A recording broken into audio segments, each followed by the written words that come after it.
a symbol or a target sign. A spell that attracts all who spit facts online all the time. Can you see it? All the ones who drag my name every single day. Can you see it? Can you see it? Can you see it?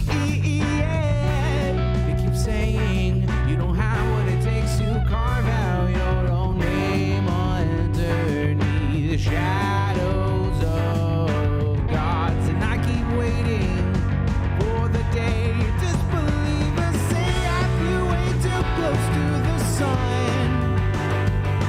I wait, but it never really comes. The answer to my name is not just a symbol or a target sign. A spell that attracts all who spit facts online all the time. The answer to my name is not just a symbol or a target sign. A voice that compels all to rebel from all right shackled minds.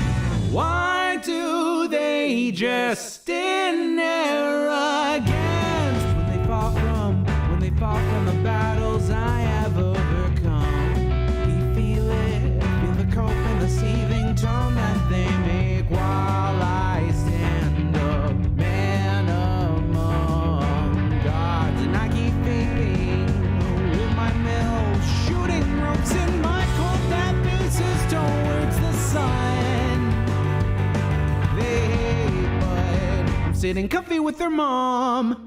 The answer to my name is not just a symbol or a target sign. A spell that attracts all who spit facts online all the time. The answer to my name is not just a symbol or a target sign. A voice that compels all to rebel from all that shackled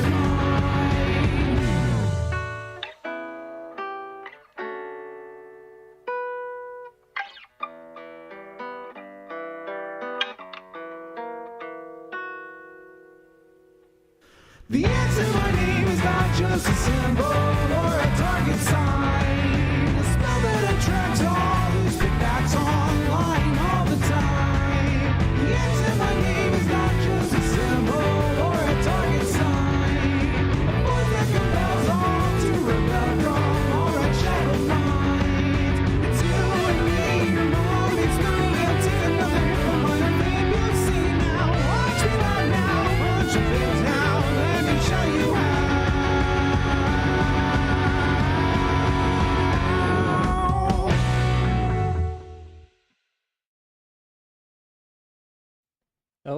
Oh boy, I have leftist audio right now. Beginning of every stream, gotta fix the leftist audio. You guys know how it is. Yes, I know I'm not showing my face. I know. I'm just talking to you guys for a minute. I just sat down at my computer. I just got out of the shower.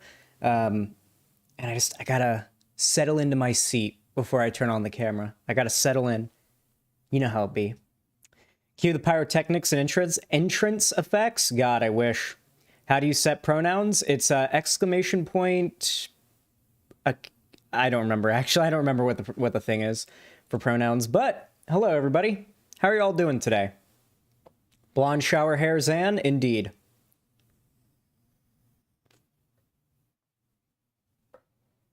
Greetings, Zan. Hello. Twitch pulled out and took off membership without permission. Just wait. We'll get to that in a moment. Hold on, really quickly. I got a Monster Energy right here. And, I need it. I'm gonna be honest, chat. I need it today.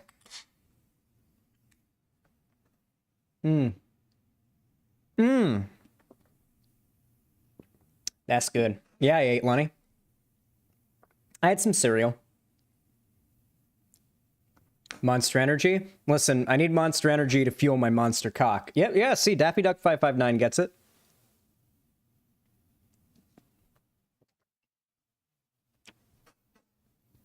I promise all of you, okay? One day, all right? One day, a day will come where my dick is publicly available on the internet, all right? And when that day comes, it will be a professionally, like, well-lit, photoshopped, like, or not photoshopped, like, professionally shot. I don't, at a photo shoot, like, photo shot, like you would at a photo. I don't know what the term is for it. Like a photo shot, professional, sort of photo shoot type thing. And it's going to be, like, there's going to be, like, good lighting and, like, $1,000 camera or some shit. And it's going to be insane. It's going to be nuts.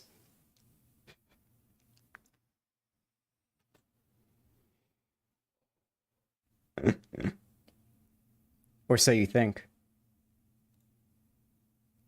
Monster Energy over Adderall? I've never had Adderall before, but I've heard Adderall is better than Monster Energy, so nah. That's called porn? You know, if you think about it, everything we do is actually porn. Everyone's turned on by something, right?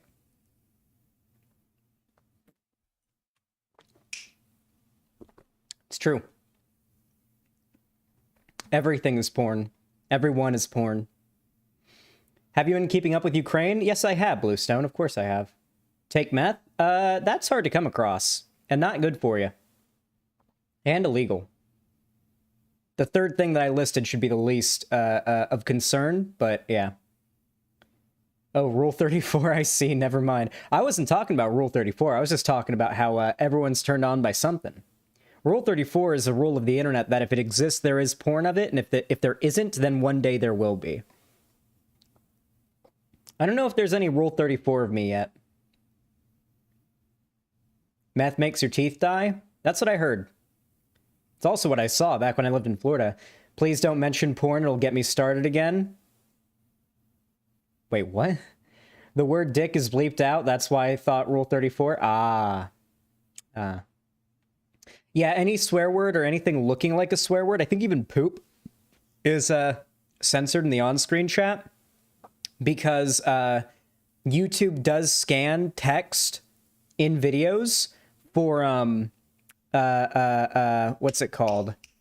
For, like, anything that could be demonetizable, right? So, like, anything like a swear word or a slur, God forbid. Like, even if it's, like, someone in my audience who's, like, LGBT referring to themselves as being, like, queer, as, like, a retaking kind of vibe or whatever, even that, I don't know if YouTube and their bot algorithm is capable of distinguishing between when that word's used as a slur and when it's used as, like, the sort of reclaimed, broader sort of, like, umbrella term for LGBT that isn't multiple...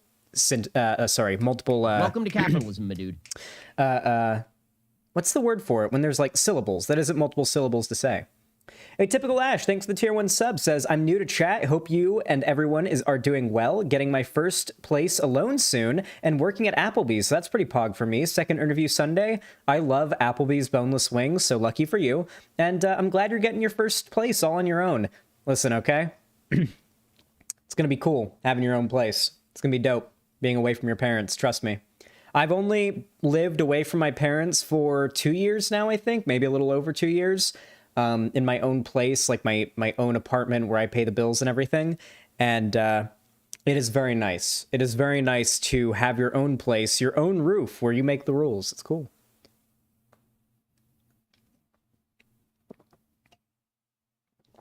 It's like when you're a kid and your parents say, my house, my rules. And then now it's your house. Because you have, well, not a house, but, you know, it's your place that you have. Oh, it is the greatest. It's the, when my mom comes over and she tries to pull the my house, my rules thing, and I'm like, you have no power here.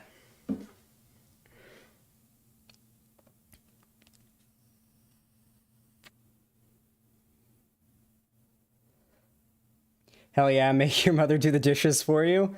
I have had her do that before. She has done the dishes for me while I'm streaming before. Sometimes she comes over and does nice stuff. Posadas John, I made a new one, but Xanderhal hasn't changed it yet. Oh, yeah. So the banner on the website is outdated. And And we are going to change it, but I gotta have White Nervosa do that, and she's also going to work on getting the chat fixed so that I can go back to like adding and removing and renaming emotes whenever I like. Right now, there's sort of an issue where White Nervosa has to do that on some like back end stuff, but Cherry told me that should be fixed fairly soon, so yeah.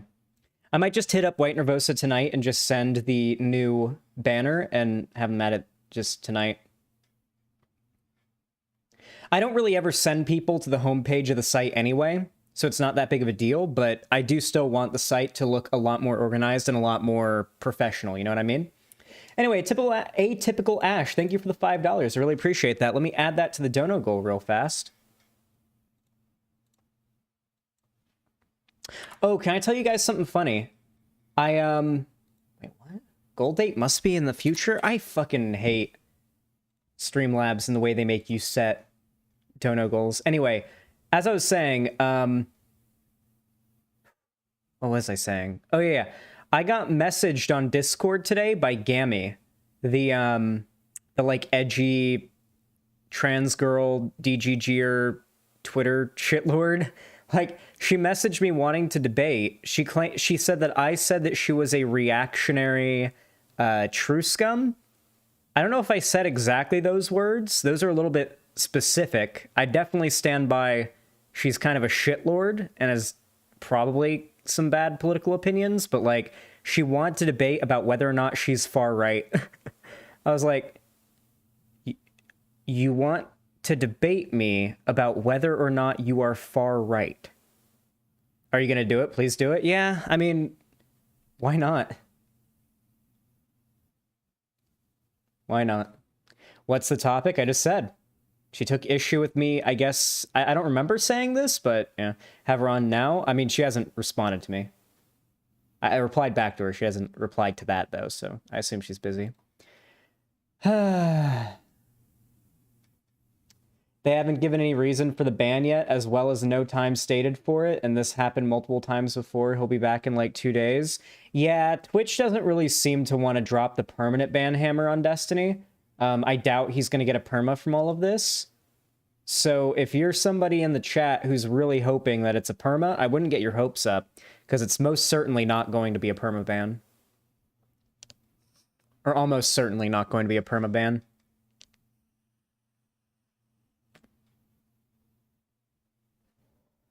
Hey guys. You guys do know that if he gets permaban from Twitch, he's just going to stream on Cozy TV or YouTube. Like, best case scenario, he's just going to start streaming to either the same or a larger audience on YouTube. He'll probably get a larger audience on YouTube. Or he'll go to Cozy TV, which is Nick Fuentes' streaming site, which it's already highly rumored he'll be joining because Nick Fuentes, like, it wasn't a tweet, it was like a telegram or something. Nick Fuentes put out an announcement saying, and I quote today, a very big streamer he's excited about is coming to Cozy TV. So it seems likely it'll be Destiny.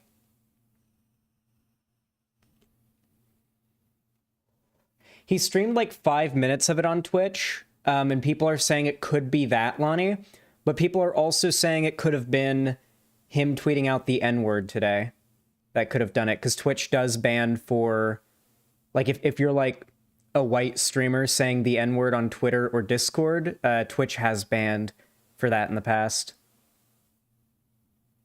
What? Oh yeah, Destiny tweeted out the N-word. We'll get to that in a little bit, though. We'll get to that in a moment. What's Cozy TV? It's like a Nazi, like, it's like an alt streaming service that Nick Fuentes made. It's where like all the Graper types are hanging out. Like all the Grapers watch Nick Fuentes on there. Some of Nick Fuentes' like Graper boys go on there, but also like some of the edgier, like, haha, we free speech bros are also on there. So it's basically becoming like a more explicitly right-wing D-Live. Because it was started by a neo-Nazi. So, yeah.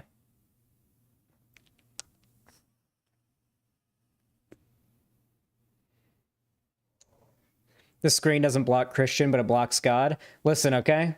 The YouTube algorithm is really weird, all right? The word Christian, it might not have flagged as like controversial or whatever, but God, discussion about God is absolutely controversial, and yeah, YouTube will, without even telling you, limit your your advertising ability based on whether or not you mention certain things, right? Like if it is a thing that happens. Yeah. Xanderhal, also Destiny, said the N-word in his tweet. Oh yeah. Yeah, he did do that. I had no idea. It's not like I just said that. I love you, Eugene Crab. Inshallah, my brothers. Inshallah. Listen, I'm gonna be honest though, the saying inshallah thing is actually like one of my favorite memes, okay? Like it just feels right to say, you know? Like it rolls off the tongue and it just feels right to say, you know?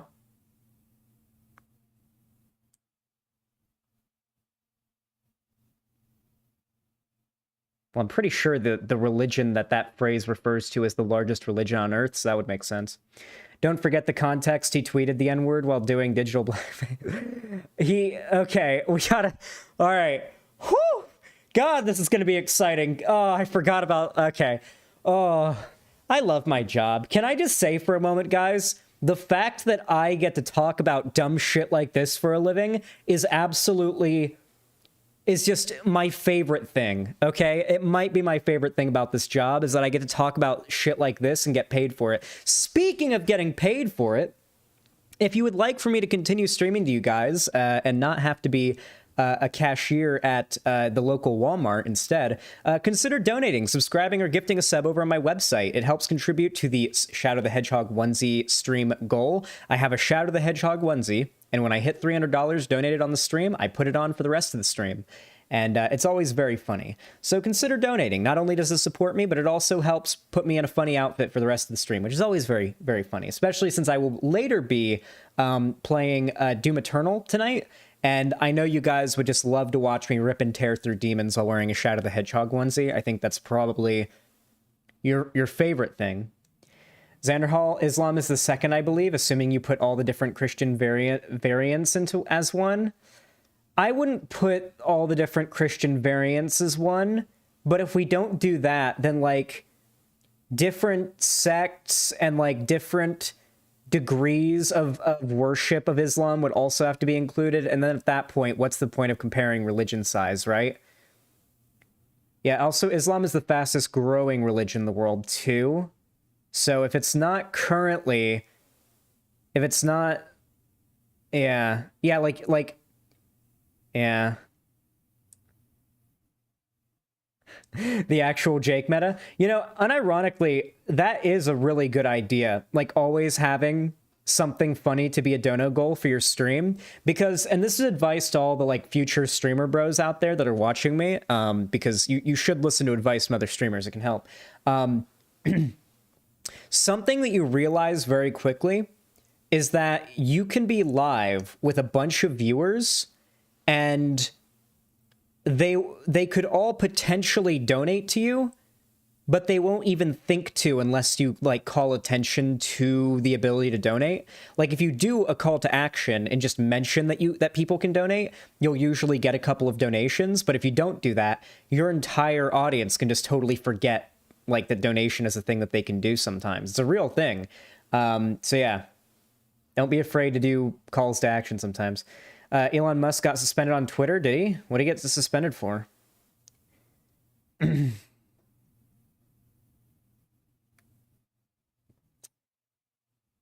Destiny posted a link in his chat to hate raid Kethels. She used a bot to block followers of Destiny, and suddenly the hate raid stopped. Yeah, Destiny does actually encourage his audience to go on hate raids of people. That's not one that he can, like, wiggle around. He does absolutely encourage that. All right. Looks like it's time to get into it then, huh?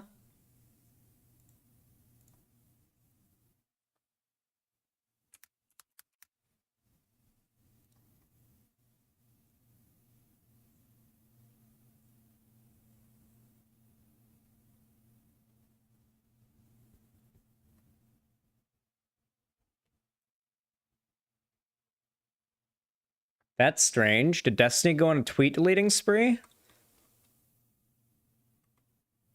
Yes, he did, it seems. Oh boy. Huh. That's a good start to things. Tactical tweet eating. He only has 19 tweets now. He deleted all of his tweets. Okay. It does not bode well for your credibility in drama, in my humble opinion, if you have to delete the majority of your tweets involving the drama when the person who you're arguing with has deleted none of their tweets and has hidden none of what they said or did. I will say that. So this all started a couple days ago. I guess I now have to like just retell the story as I've watched it go down up until where the tweets aren't deleted. Basically, a streamer by the name of Keffels, who you can see here, who does not follow me on Twitter, which is not a good sign, okay? Listen, chat, I hate to tell you guys, but if there's a large lefty figure and they don't follow me on Twitter, it's not a good sign, okay? There's no way Keffels doesn't know who I am. They probably don't like me very much. She probably does not like me very much at all. But with that said, that may sound like somewhat what's the word for it? Egotistical, but no. I mean, I've got 68 nearly thousand subs in this space. Okay. If they don't follow me on Twitter, they don't like me. There's a reason why they don't follow me on Twitter if they don't. Unholy Grail GG asterisk has donated $5. Conceded, yeah, that's the word. No, but realistically, no. If there's like a figure in this space who realistically knows who I am and they don't follow me, immediately I assume they don't like me. That's always been the reason. Unholy Grail GG, thank you for the $5. I really appreciate that. Says Destiny's N-word pass was tactical. Just look at the context, bro. Pippo G. Thanks for the $5. I really appreciate that. And it was not tactical. We'll see that in a moment. Keffel is doing a charity stream to help pay off trans kids who are getting sued by that anti-trans bill. Listen, I didn't say Keffels was bad. I just said Keffels probably doesn't like me. And that's sad. And that's bad news because she doesn't follow me on Twitter. Though she definitely knows who I am.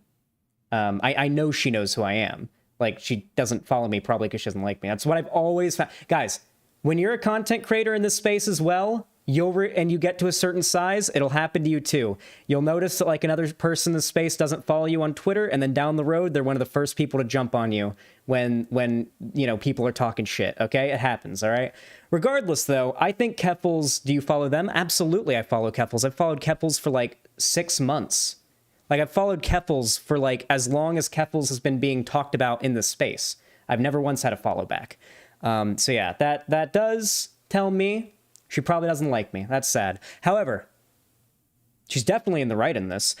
She was basically criticizing Destiny for his takes on transports. He did a bunch of takes about how if you're a trans woman who is an athlete and you train, having gone through a male puberty, that can result in... Zan, you sound a bit salty. Of course I sound salty. Of course I am salty. Of course I'm salty that people in this space that I've never once talked to don't like me, even though I've never encountered them before, even talked to them, or ever had a negative encounter. It happens all the fucking time, and it pisses me off. I'm so used to people I've never once had a negative interaction with in this space hating me from the get-go because they heard someone else say something. Anyway, with that said, pretty common, but Destiny was tweeting out stuff about trans athletes. Keffels disagreed, and Keffels started arguing with them. Now, Destiny then proceeded to argue with Keffels back and forth on Twitter. Keffels just repeatedly ratioing Destiny, which is what is unfortunately hidden by these deleted tweets. You can't like go see all the tweets that Keffels ratioed, but it was something. It was something and a half.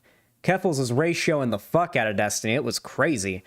With that said, though, the current escalating part of this drama arc happened when this clip of Keffels was posted on Twitter by Destiny fans, and Destiny started to signal boost it. And this admittedly is Keffels not doing a bad. It is Keffels doing a lie, a telling an outright lie. Admittedly, that is what she does in this clip. Whether or not you hate Destiny enough to find that, okay and permissible is up to you. But she does outright lie here. So let's watch the clip. Oh yeah, meanwhile he stealths people, which is legitimately a form of rape.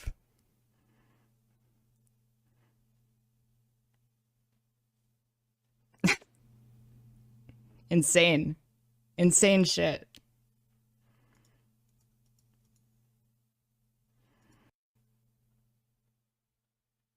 Oh yeah, meanwhile he stealths people, which is legitimate. Well, the clip replayed. Anyway, yeah, he's never stealthed anybody, but he was defending. He was attacking somebody who was attacking the act of stealthing, which is essentially defending somebody who does stealthing. That was the problem everyone had with Destiny. That was either a lie or a misremembrance that does not look very good.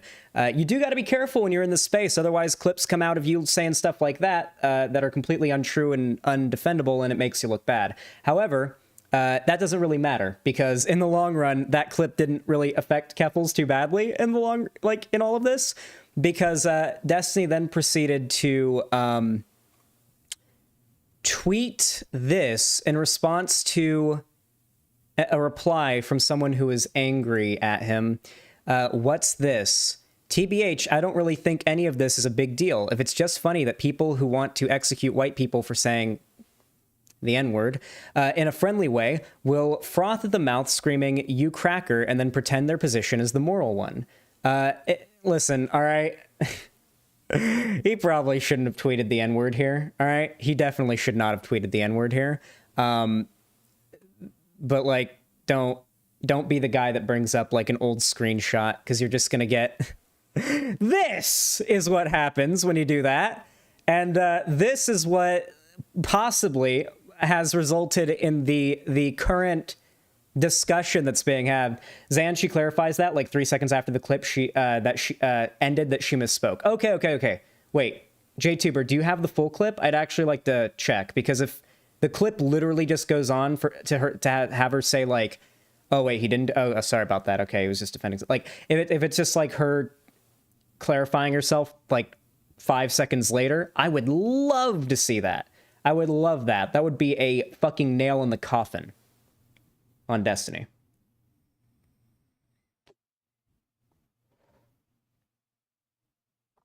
She did retract. Yeah, but I need. But I have to see it. This is a drama video. I have to be able to. Is this the clip?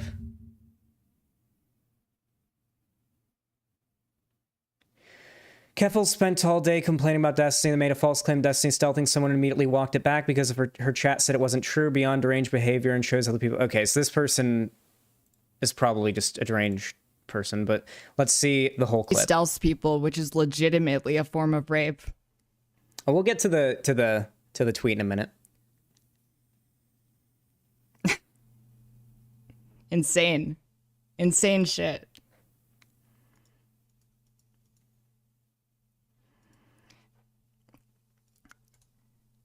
Welcome to capitalism, my dude. Ooh, Unholy Grail Asterisk GG, thanks for Unholy Grail $5. GG asterisk has donated $5. Isn't that what?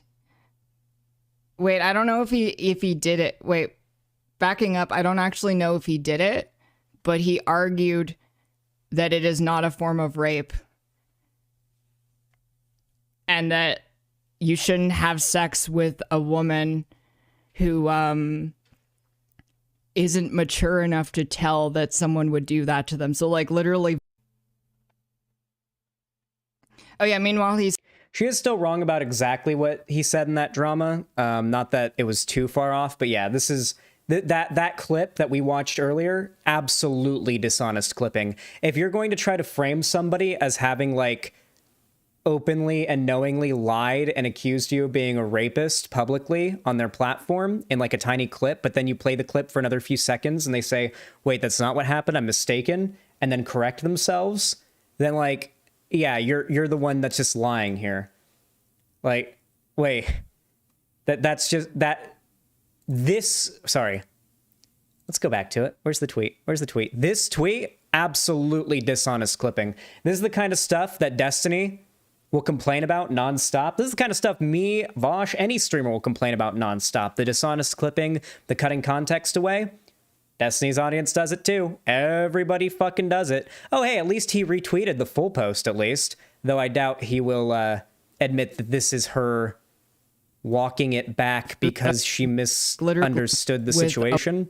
There's something that I found Destiny has a massive problem with, and that is attributing to malice what can more reasonably be attributed to A, either stupidity, or B, and more commonly, just a normal human misunderstanding. It is something that I've noticed that he does quite often, and it's very obnoxious. Anyway, the tweet that really has Twitter aflame right now is this one. Well, I don't really think there's much that I can say. I think all I really need to do is just kind of sit here for a moment. If you think the tweet is funny, listen, okay? If you think the tweet is funny, I can't make you not laugh at things, all right? But I think we can all agree, all right? I think we can all agree that this was definitely breaking the TOS on a couple of websites Destiny relies on for his job. One of which being Twitch. Let's find Destiny's Twitch. Twitch.tv/Destiny.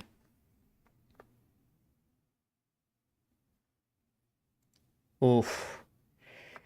Yeah, so Destiny today caught a ban on Twitch. We don't know exactly how long this ban will last for. It will probably not be a permanent ban.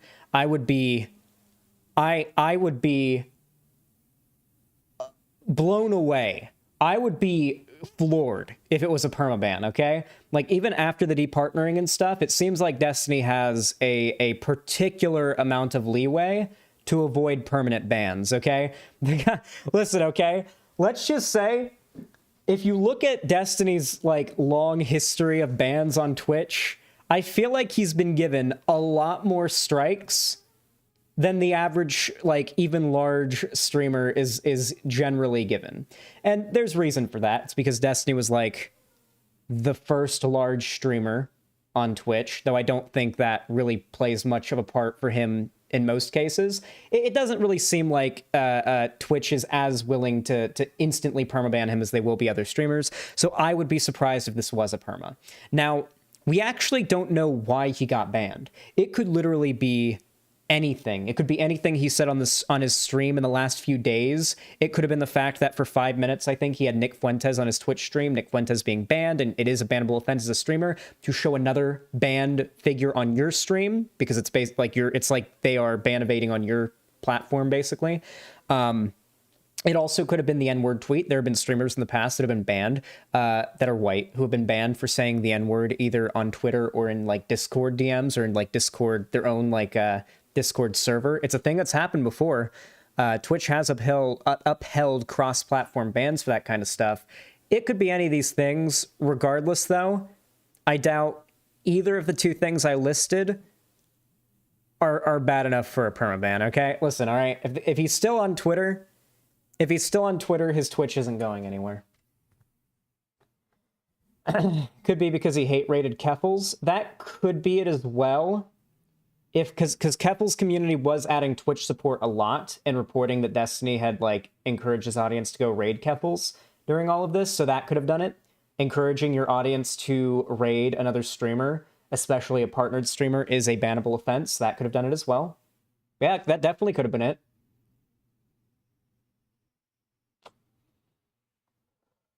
Doesn't he watch Vosh on stream?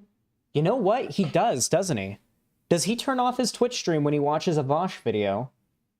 I've never seen him live on Twitch responding to a Vosh video or watching a Vosh video or anything, so I don't know. If Vosh has anything to do with any of the drama or any of the events that I'm discussing at all during a stream, I don't even bother hitting the go live button on Twitch. Not even once. Oh wow, I totally looked away from my viewer count and, like, wasn't paying attention to it, and I'm at 523 viewers. Holy fuck. Hey guys. Hey everybody. Hey, if you're enjoying your time here, maybe hit the like button. It helps and makes the stream go good, and it makes my heart go flutter and makes my mouth smile and stuff. So consider hitting that like button. Yeah. Anyway, I don't know what got him banned, all right? As far as my opinion, okay, I don't care, all right? I'm going to give you guys my very sad, honest opinion on Destiny, okay? As far as Destiny as a person goes, I think he's kind of an asshole. I'm not going to use soft language here. I think he's an asshole. And I said as much to his face in person in Texas. I said to his face, I think you're an asshole. I don't want to like debate you on why you shouldn't be. There's nothing I can do about that. But I do think you're an asshole is what I said to him. And I don't think he'd even disagree with that. And I'm not going to pretend like I don't like when Destiny is an asshole to bad people that I disagree with, and dislike it when Destiny is an asshole to good people that I do agree with. I'm not going to pretend like I don't have a bias there. Of course I do. Of course I like the asshole when he's being an asshole to people I don't like, and I don't like the asshole when he's being an asshole to people I do like. He's brought this up before as an argument, like it's something to be ashamed of, like it's like a mark on you. Like of course it's not. Of course, it's when I see Haas screaming at like Bada Banada on Twitter, I like the tweet, even though I think Haas is a degenerate piece of shit, okay? Because he's being a crazy degenerate piece of shit to somebody who I also think is a crazy degenerate piece of shit, okay?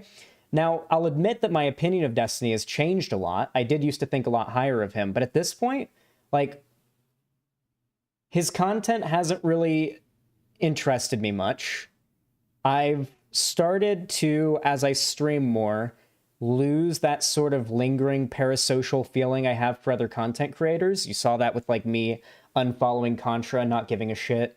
You saw with like how I've been a little faster to burning bridges with figures that I previously thought very highly of recently. Like I've started to sort of stop caring about the whole parasocial thing. And that's also kind of contributed to me not having those, like not really caring about what Destiny's up to as much anymore. However, as far as like whether or not I think this ban was a good thing, I don't think it's either. Like if you don't like Destiny, all it is it's funny. It's not going to have like that long of an impact. It's temporary. It's not going to be that big of a deal for Destiny or frankly for those that hate him. All it is for now is some good memes for people that don't like Destiny to meme on. And if that's what it is for you, then by all means, have your fun. Because now's a good time to be somebody who doesn't like Destiny from the looks of it. Looks like he's really being put through the ringer on Twitter here. Does not look like a fun day to be Destiny on Twitter at all. Anyway, with that said, if you enjoyed this segment and you want to see more from me, consider dropping a like, maybe even subscribe to the channel and ring the bell icon if you want to see more of my content. And of course, if you want to, follow my social media and see more from me on the internet, consider following my social medias, all linked down below. I got an Instagram, Twitter, TikTok, and of course, even a fan Discord where I hang out and I talk to people. We do watch parties, shit like that. And of course, finally, if you want to support me financially, consider donating, subscribing, or gifting a sub on my website, or even contributing to me on through my YouTube, through my Twitch, through Streamlabs, or even through Patreon. But no matter how you support me, I really do appreciate it. Thank you so much for watching, and have a good one. I missed so many streams recently. It's all good, a pillow. Liberium, thank you so much for the $10. Says Rip Bozo D, good memes all around. Yeah. The thing that I hate is I feel like every time I talk about Destiny in any like negative context, I feel like I'm just gonna get like a message like, want to come on and talk about it, buddy? And it's like, all I did was say that you're an asshole. What is there to debate about? I love the internet. I'm actually starting to I'm starting to become Joker mode, okay? Like, you know how, you dip your hand into like hot water, like hot water, and it hurts at first, like into a hot tub, and it's like, oh, wow, that hurts. Oh, fuck, I gotta get used to this for a second, but you kind of get used to it, and you start to enjoy it. It's kind of like that, you know? I'm starting to get used to the boiling hot tub that is the online left's drama sphere. Thank you, Daffy Duck. Was Destiny an asshole? I don't feel the need to argue about that when Destiny himself literally didn't disagree with that statement when I said it to him in person, to his face, so I'm not even going to dignify you with a response, my friend. Why would I need to prove something about Destiny to a Destiny fan that Destiny himself doesn't contend? Jesus.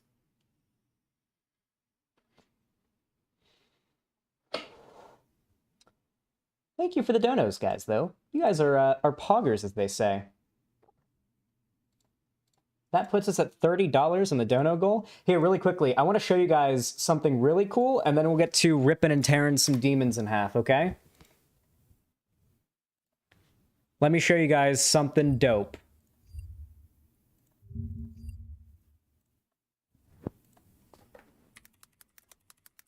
So, I was scrolling through YouTube the other day, and I ended up discovering a YouTube channel.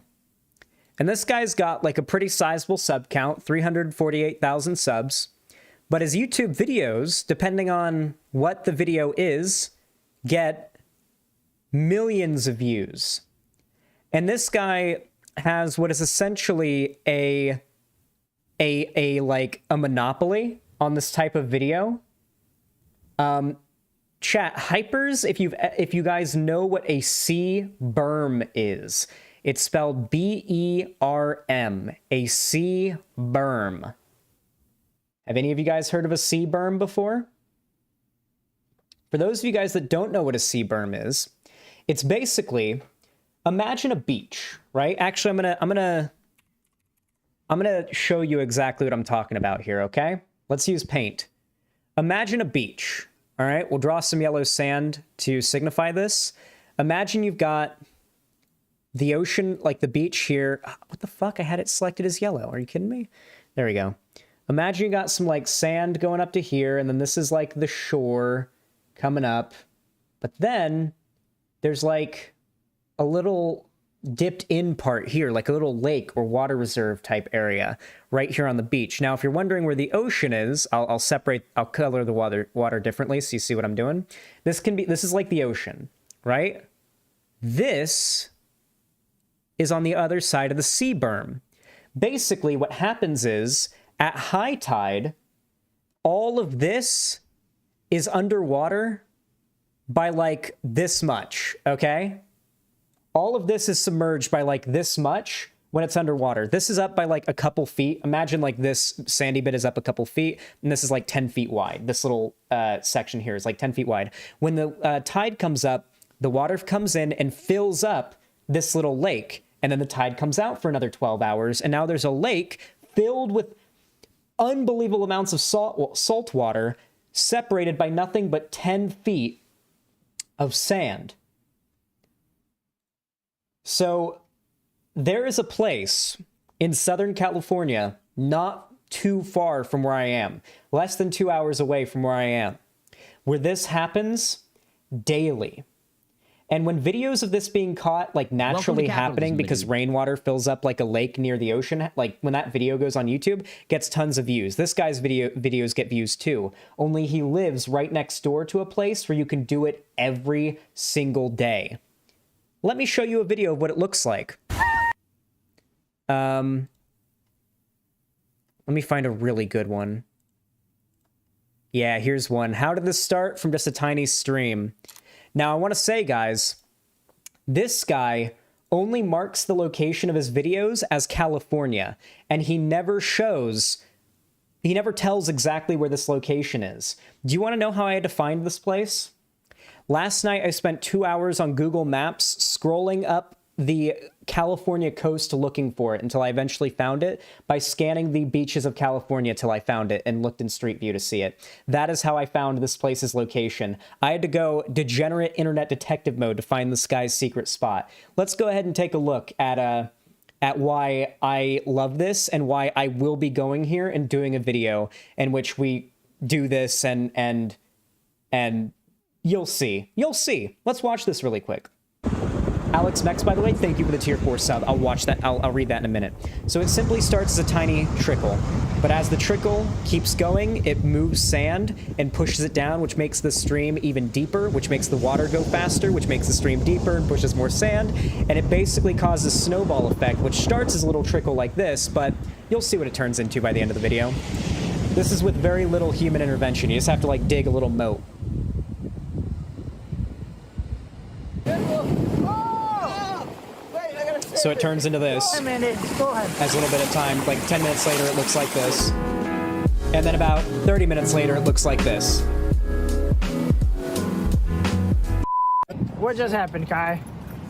Dangler guy forgot his wetsuit. Such a kook. So yeah, we are going to... Here, let me show them digging it out and everything. Yeah, so I'm going to be going there and doing a video where I do this. By the way, I want to get some friends that are LA located because it's like really close to LA.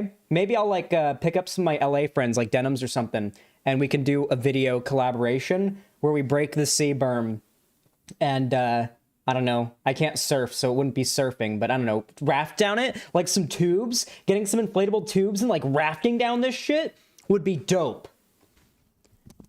Fuck, I want to get like a whole group of friends together for something like this. And they do it every day.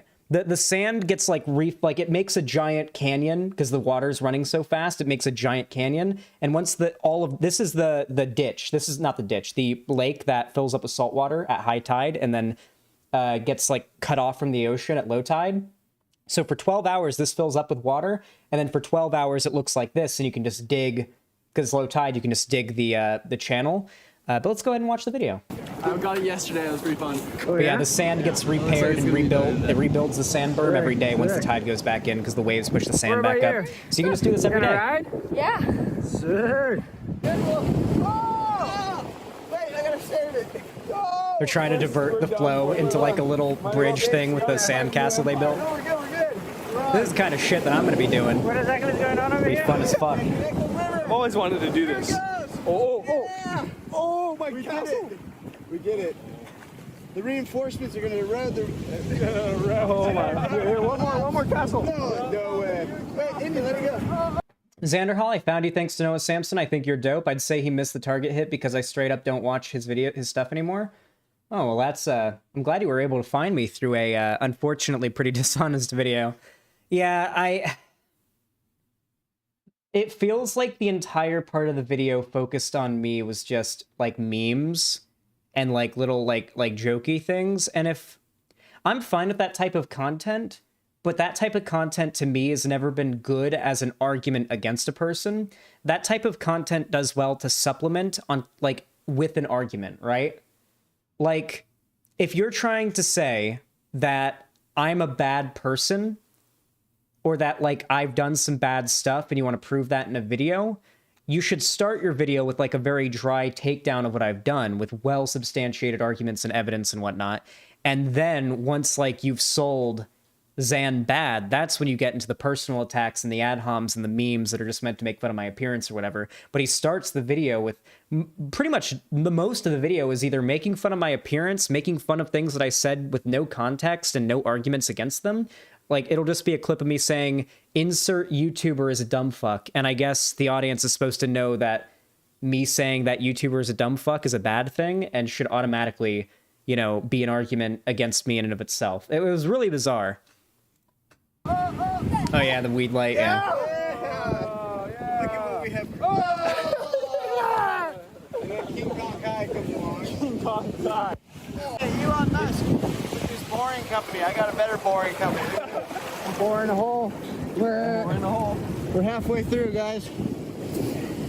We got this. Let me rewind a little bit, or fast forward a little bit to when it starts to go crazy. Kind of distant family today. We were hanging out at the beach, and I'm a little concerned with what they think of me right now. Yeah, there was the bit where it's like me burping and it zooms in on it, and he's like, ooh. It's like, like, why does he live edit his streams? It's like, I live stream. I burp. This might be kind of nuts. How's it looking, Greg? We're almost there. Elon Musk is jealous. True. Fuck Elon Musk. Oh no, it all collapsed. Oh, unfortunate. How old are these guys? Probably like 12, including him.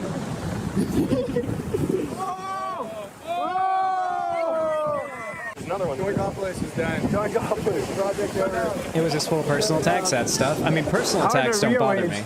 Listen, personal attacks on the... If I have a video made on me and it's nothing but personal attacks, that just makes me feel more steadfast in how correct I am. Okay? Because that means nobody can muster a decent argument against what I say or do, which just makes me more devout, or not more devout, but more Yeah, more like I'll be going to the LA area in a couple of weeks. Can't wait to lay on the sand like a seal. Long Beach, to be more precise. Hell yeah. I will, of course, not be disclosing this location publicly. This YouTuber hasn't, and I don't want to, like... There is a concern about, like, if we start to make this into a really well-known tourist spot with, like, 50 people surrounding it every day instead of, like, a dozen or half a dozen, that it's not going to be what it is now. And I'd like to have this be a place I can visit and have it be, like, you know, a dozen people there. You know, have it continue to be this small thing, but yeah. Real bad? Pretty bad, yeah. This is probably gonna be the best I'll get today. It took me a while scanning the coast to find this place. Oh. School him, Andy. School him.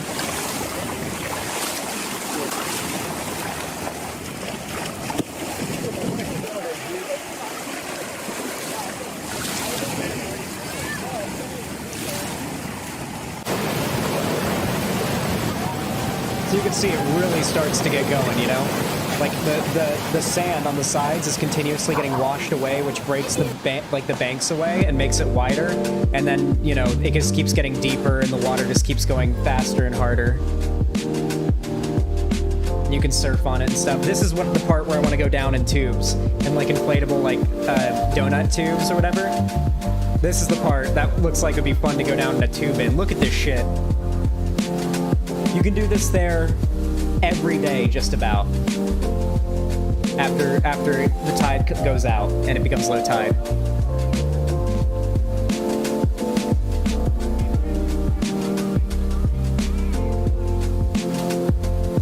Just upload it today without editing. This segment? Yeah, maybe. This could be a good fun segment to upload on OnlyZans. Look at this shit. This would be so fun. Swimming's too dangerous, TBH? I was a swimmer in high school. Do you mean swimming this is too dangerous? Doesn't seem that way. Seems like you'll get knocked around a little bit, but you'll be okay. I'd be okay going down this.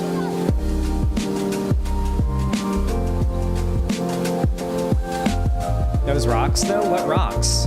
Where are there rocks in here? This is below 5 feet of sand at this point.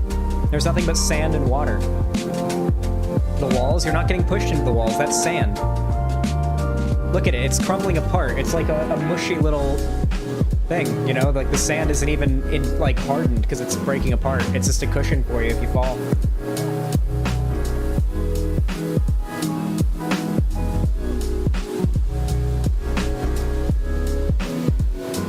While playing Doom Eternal, can I come on for debate coaching? Oh yes! I forgot to say, our friend here in website chat today is going to be doing a special debate pretty soon. I don't know if I can say with who. I'll let a pillow say, if it's okay to say who. Is going to be doing a debate with a very special person, a very large figure, someone I haven't even debated, which is quite impressive. And I will be, no doubt, coaching a pillow to prepare for it. Yes, Short Fat Otaku. I will be coaching a pillow for a debate with Short Fat Otaku.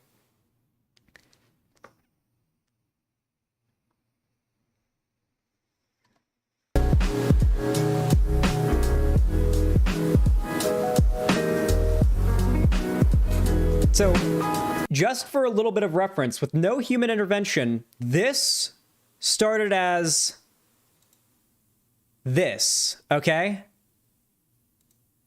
This is how this started, with no, like you just dig a little trench to get the water flowing, and then it turns into this.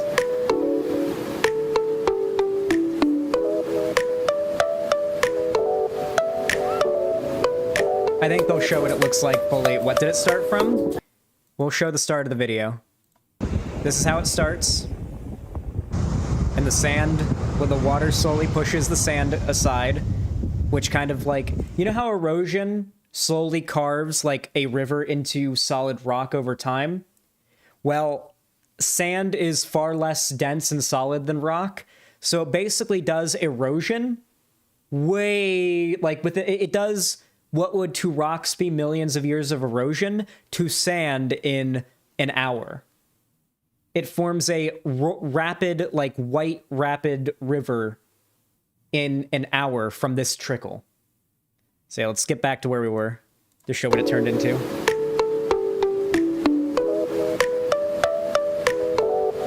And it rebuilds. Every day this fills back up with sand and you can do it again. That was fun. You got a couple? Not really. A couple bomb drops are wasted that. Yeah, I saw you and Kai getting some mini ones at the end. Yep. Got a little sandy out there today? Well, I want to see it drained out. Mark my words. Did they show it drained out? Get it out on the book right now. They didn't show it drained out. Oh, they don't show the thing drained out, but you guys will see it in my video when I go there and do a video. Kids got nice hair. Dude, fucking, like, surfer people always have nice hair because they're out in the sun all day and fucking... They're blonde as fuck because they're always out in the sun getting their hair sun bleached, and so they have the surfer hair. Surfer culture is awesome. Honestly, it is. Okay, I like surfers. They're cool. All right, really quickly, let's let me check my website really quick.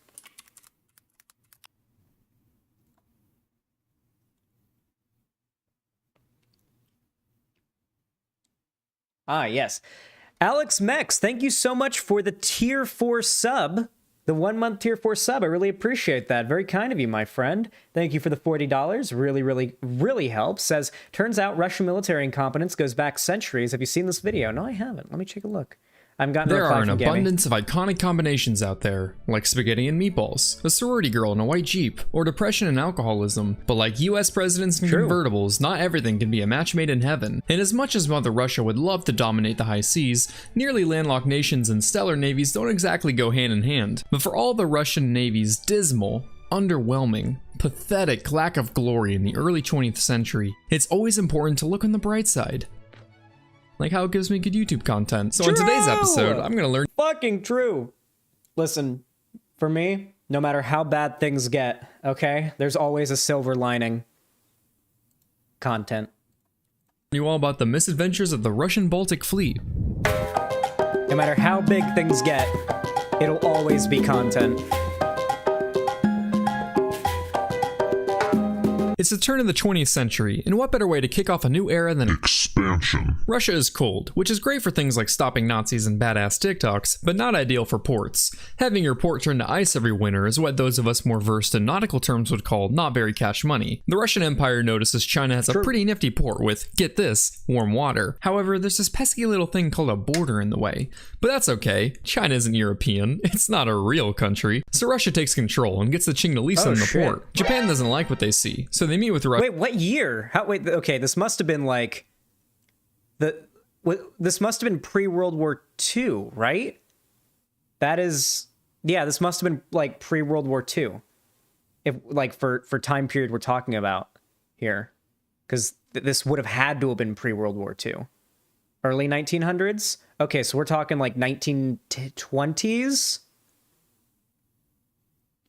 Late 1800s. No way. Wait. We had boats that looked like this pre-World War I? I mean, I guess we did. We've had steamboats. Like, we've had steamboats with cannons on them since the late 1800s, I know. Because obviously I know from like learning about like, yeah, okay. Yeah, we've had okay, yeah, never mind. Okay. Yeah, the Titanic was a steamboat. When did the Titanic happen? Was that the 1800s? Fuck, the Titanic was the 1800s, wasn't it? It wasn't the early 1900s, like 1912. It was. Wait, guys, I've never seen Titanic, okay? Welcome to capitalism. And I never will. I'll never watch Titanic. I've never seen it. I feel like I've seen enough memes and references to it that I've basically seen it, though, you know? Titanic is gay. The good kind of gay, as in like homosexual, or the bad kind of gay, as in like not homosexual? Sarah Star, thank you, or Sasha Star, thank you for the tier 4 sub. I really appreciate that. Says for the piss color name. How many months was that? I really appreciate that, Sasha Star. Damn, you guys are juicing. 1 month? Thank you. Really appreciate that. I'm hugging you through the internet right now. You and Alex Max. Thank you. Enjoy your piss name. We love piss names here. Here, let me really quickly update the dono goal. We're at $110 out of 300. Just a little reminder-reno right there for any of you guys who want to contribute to the dono goal and get me put inside of a Shadow the Hedgehog onesie. Russia and are all like, hey, vodka boy, invading China is our thing. But Russia won't share, leaving diplomacy dead in the water. But that's okay. The new DLC just dropped and everyone's just itching to try out their new toys. So the Japanese attack Port Arthur, kicking off the Russo-Japanese War. Fast forward a few battles and the Russians are losing pretty badly. So the Tsar authorizes quite the preposterous proposal of sending the Russian Baltic Fleet to reinforce the East. And you may be wondering, but Blue Jay, what's so preposterous about sending reinforcements? Well, kiddo, the Baltic part of Russian Baltic Fleet means... By the way, if we hit $500 today, I have my little 4-pound Yorkie staying with me today, and I will show her on stream in all of her little tiny 4-pound glory if you guys hit $500. We'll make it, actually, no shot. How about 350? How about 350? That way I can give the extra $50 to Cherry, because I wanted to give Cherry $50 as like a little free, you know, happy birthday, Cherry. Here you go. Extra little, buy something, buy some weed or something with this. Zan, where's the cat? The cat's chilling. Listen, okay? The cat does not give a shit about a tiny 3-pound Yorkie, okay? The cat does not give a fuck. It operates in, get this, the Baltic. And as we learned earlier, boats don't like ice, so you can't go this way to Port Arthur, meaning the Tsar authorized a plan for an 18,000-mile journey around the world, which is 29,000 kilometers. Holy fuck, I didn't realize exactly how shit Russia had it. Like, they can't launch anything from up here with all that goddamn ice, huh? I mean, yeah, that like where they are touching the ocean for the most part is basically just the Arctic. Yeah, fuck. God, look how you gotta go through, like, what is it? Is that Suez Canal you gotta go through, and then like fucking all the way through the Mediterranean and like down through, wow, which ocean is this? I'm trying to remember. The Indian Ocean is here. So this would be this would just be the Atlantic, right? Is it just the Atlantic? This is the Indian Ocean, I'm almost certain. So this would just be the Atlantic. So you're going through there. Oh my god. That isn't, you gotta go all the way through around Europe and Asia just to get back to your own country. Just get to a hospitable port really close to your own country and where you could have started. Jesus Christ. How geographically fucked can you be? You know what? I feel a little bit less bad for Russia now. No wonder they want Ukraine. No wonder they want somewhere touching the ocean that isn't frozen over 90% of the year. Maybe that's all it is. They just want the sea. That's really what Putin wants. The biolabs, the rebuilding the USSR, that's all just bullshit to get like voters and like the people of Russia to support him. In reality, all it is they're just like, God, we need some ports that don't freeze over. They have Rostov, Xanderhal, which is much more south in Ukraine. I know, but I'm memeing. It's a bit. Or 1,100,000. I would never say something so deliberately stupid. 140,480,000 gumballs. The voyage was also a logistical nightmare, as the Russians didn't have any holdings in Africa or South Asia to refuel along the way. Add that to the fact that the fleet spent months at a time frozen in port, so the crew of mostly uneducated peasants couldn't tell you the difference between a bowline knot and a porcelain pot. This group of inexperienced conscripts was put under the command of Admiral Rozhetsvensky, a man so prone to anger that his staff made sure to keep a large supply of binoculars at the ready due to how often he would throw them overboard. But hey, fuck it, what better way to learn? That's like a fucking, like, dude who gets really mad at video games and breaks shit, having, like, 5 controllers to spare. I love that. That dude would have been, like, if that guy was a gamer, if that guy had lived when video games were a thing, that would have been a dude who had multiple controllers as backups for when he'd get angry and destroy one while playing a video game. 100%. That was the guy who had to have backup binoculars for how often he would throw them in rage off the boat. That is great. I hope some scuba diver finds one of those pairs of binoculars one day. We found one of the mystical thrown aboard pairs of binoculars. Tyler One's grandfather. Learn than a trial by fire, right? So they set sail Wings on of their epic Redemption's quest to turn the tide of the war and bring glory to the motherland. And immediately the flagship runs aground and a cruiser loses its anchor. While they waited for the flagship to refloat, a destroyer forgot friendly fire was on and rammed into a battleship, prompting it to return for repairs. Don't worry men, surely this can't be foreshadowing. As the fleet pushed on, a growing hysteria spread amongst the crew. They were afraid that at any second they'd be ambushed by Japanese torpedo boats.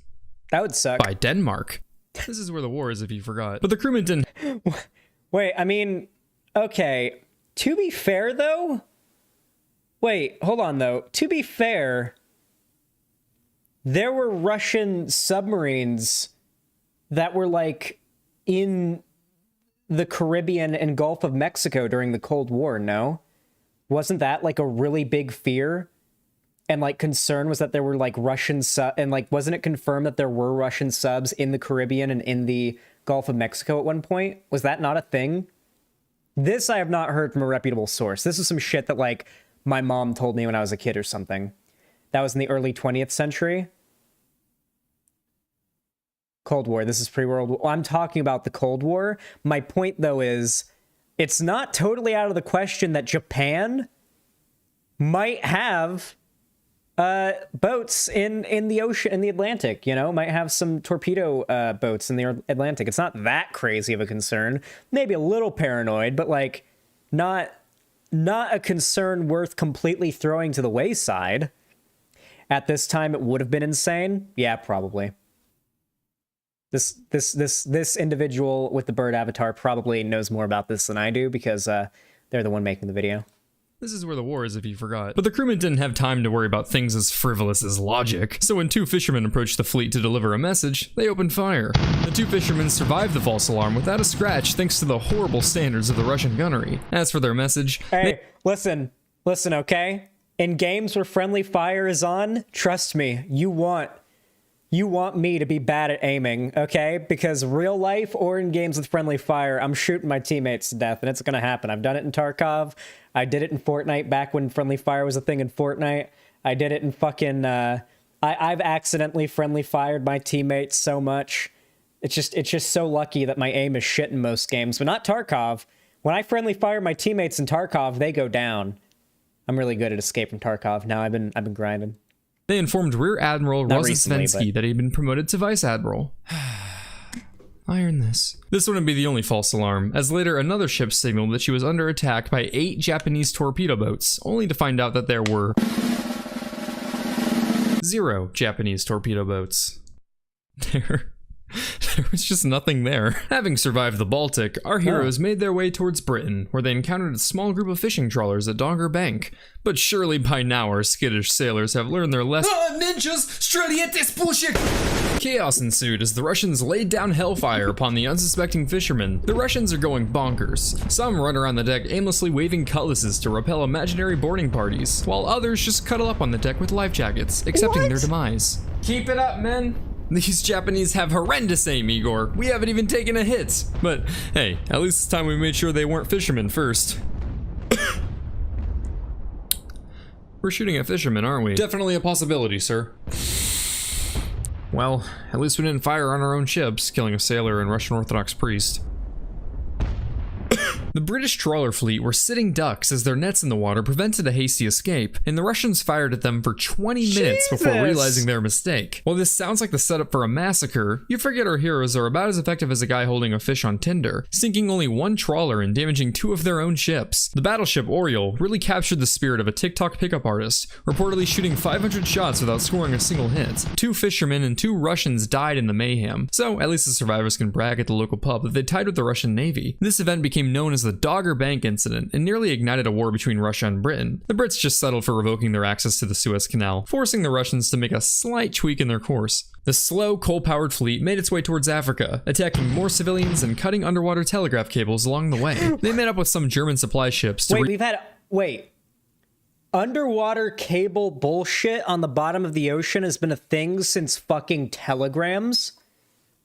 We had telegram wires going across the bottom of the ocean. Dude, sometimes I hear about some technology or feat of human engineering that happened way before you would suspect it to have been possible for us to do, and you're just like, fuck, we're pretty cool. refuel due to the aforementioned lack of African holdings to make port. What nice friends, those Germans. I'm sure the relationship will last. Africa's pretty big, almost as big as my self-loathing, so they took on double loads of coal and kept giant piles of the stuff just sitting on deck. Definitely the kind of thing to land you an EPA audit. But it's not like any sailors were going to die from black lung, except for the ones who did. Morale is low, so the Russian crew decides to lift their spirits by treating themselves to the exotic pets of Madagascar. Alright men, you all can— hey Igor, stop sniffing glue for a sec buddy. You all can go to shore and pick out one thing to bring back with you. Nothing too crazy like snakes or They just grabbed a big stupid boat and rowed a boat across the ocean. Laying it behind them is not hard. I mean, what I find just so funny here is that this like this absolute fucking— you could actually make a comedy movie, and I hope that someone does make a comedy movie about this captain and his crew, like, or a TV show. And because like, here's the thing, you could make a TV show about a bunch of sailors in the early 1900s sailing literally all the way from the Baltic Sea to China, right? Like, you could really— that voyage is a long one. You could make a TV show out of that, multiple seasons long, and it would be funny. Like, the season finales are when they really cause a blunder, like they shoot at the fishermen or something. Like, that would be great. And the captain has rage issues and is throwing binoculars off the deck. Crocodiles. What did I say? Sir, I can explain.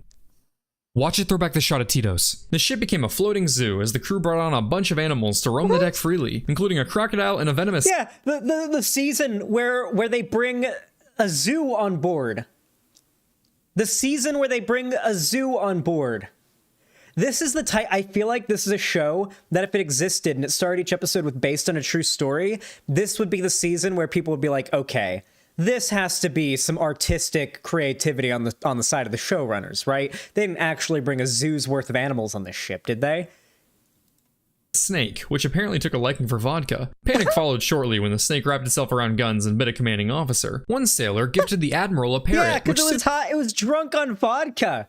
Well, okay, to be fair, I absolutely believe that the animals in the ship had easy access to vodka at all times, okay?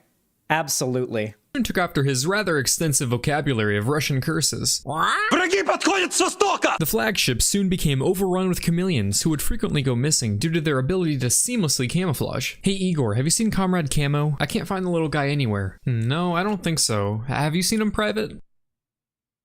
Yeah, I don't think he's seen him either. But a good zoo isn't complete without an underwater exhibit. And luckily for them, the cooling plant on their refrigeration ship broke down, forcing them to dump all their meat into the ocean and giving them a nice following of sharks. At one point, the fleet was holding one of many— hey, when you got the sharks trailing behind your ship and eating all the chum, that is the best time for your ship to sink too.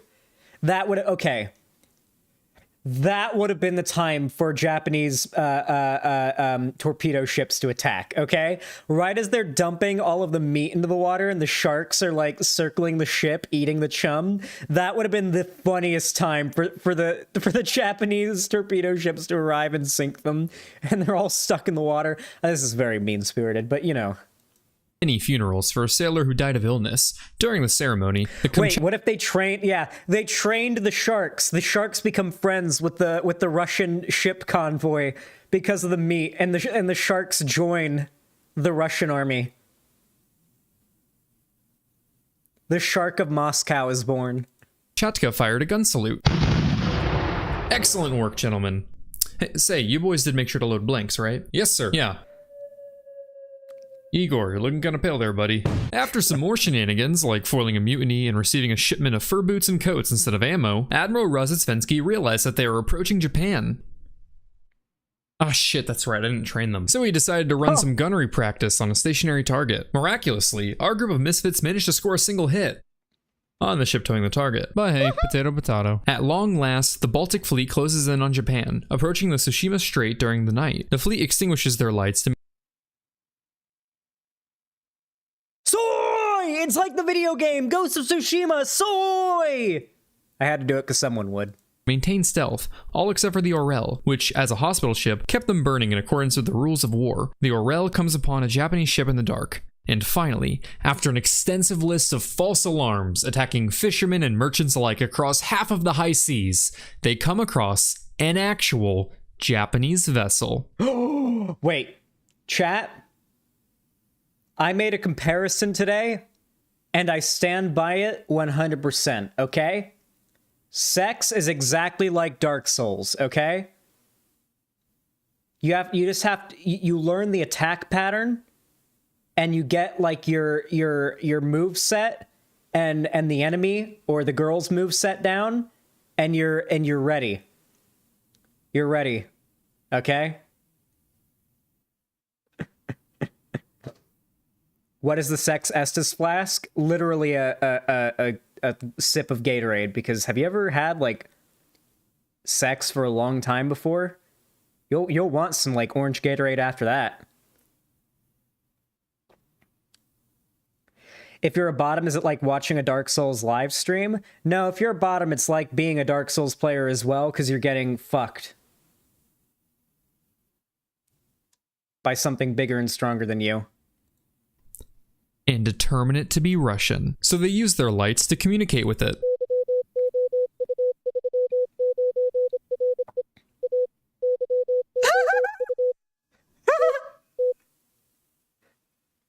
The Battle of Tsushima ensues. They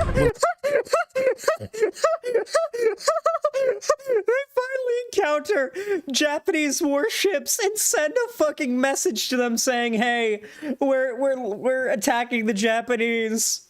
Make sure this message is top secret in Morse code." After accidentally firing on several friendly ships. That is the greatest. Listen, okay, it was the boy who called wolf, okay? The laugh that killed half the stream audience. Listen, that's my real laugh, okay? You're hearing my true expression of joy and hilarity, okay? Enjoy it. Soak it up. While our gallant sailors hold their own against the Japan, the Baltic fleet was decimated. 4,000 Russians die, with an additional 7,300 taken prisoner, compared to roughly 100 Japanese deaths. This effectively ended the war, marking the first time in history that an Eastern power defeated a European one. Way to go, buddy. Let's add that one to the scoreboard. Oh dear. So, in conclusion, the Russian Baltic fleet's odyssey around the world is a tale all we do is win, win, win, no matter what.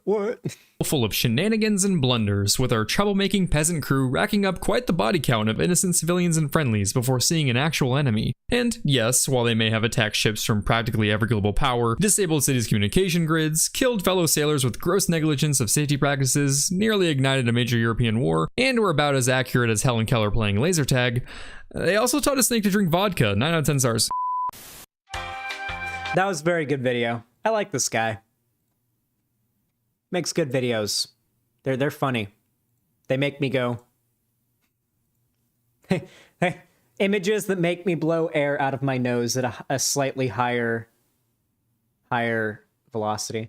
Keffels follows me, but not Zan. I know, right? And I like Keffels, okay? Everything I've seen of Keffels looks funny and cool, but like, I will admit, too many times another fairly large figure in the space not following me back on Twitter has been an indication of not liking me. It may not be the case, but you know, I mean, it's just happened a lot of times, and she knows who I am, so.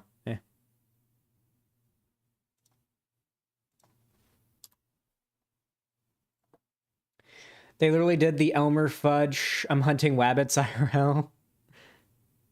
Them being alright with Vosh is definitely a sign they wouldn't do that. I mean, yeah, definitely. It's just, I don't know. It's sad.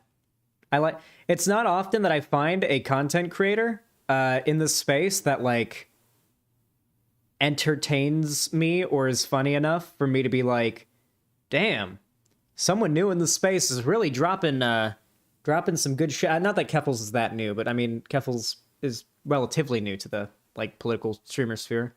There is a small amount of drama to be dug up where I think she's genuinely in the wrong, but aside from that, it's not very controversial. Yeah, or she's not very controversial. Yeah, I haven't seen too much. Like the worst that happened was really just, at least that I've seen, was the misremembering or misunderstanding of what happened with the stealthing stuff. Like that, and even that, like, she immediately corrected herself afterwards. That was just people dishonestly clipping her, you know? Like, that is something I don't like at all.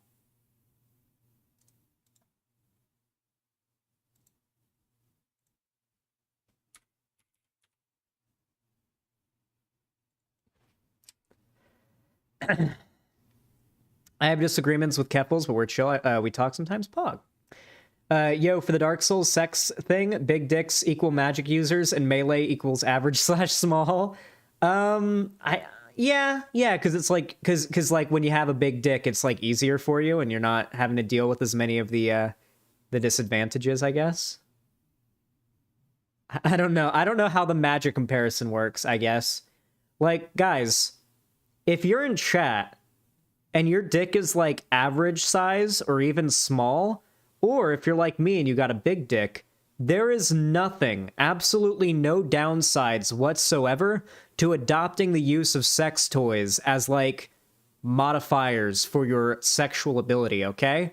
Like, tons of dudes feel like if they have sex with a girl and like while they're fucking her, use like a vibrator on her pussy or something like that, they think that implies their dick isn't enough. I'm sorry, guys. Your dick can't vibrate like a vibrator can, all right?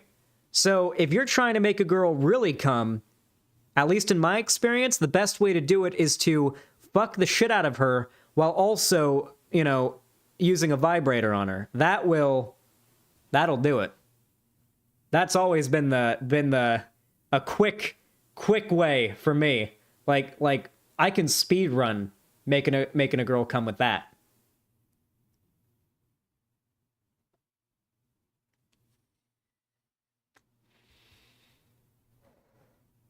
One thing I will say, though, is it can be annoying depending on, like, what position you're doing.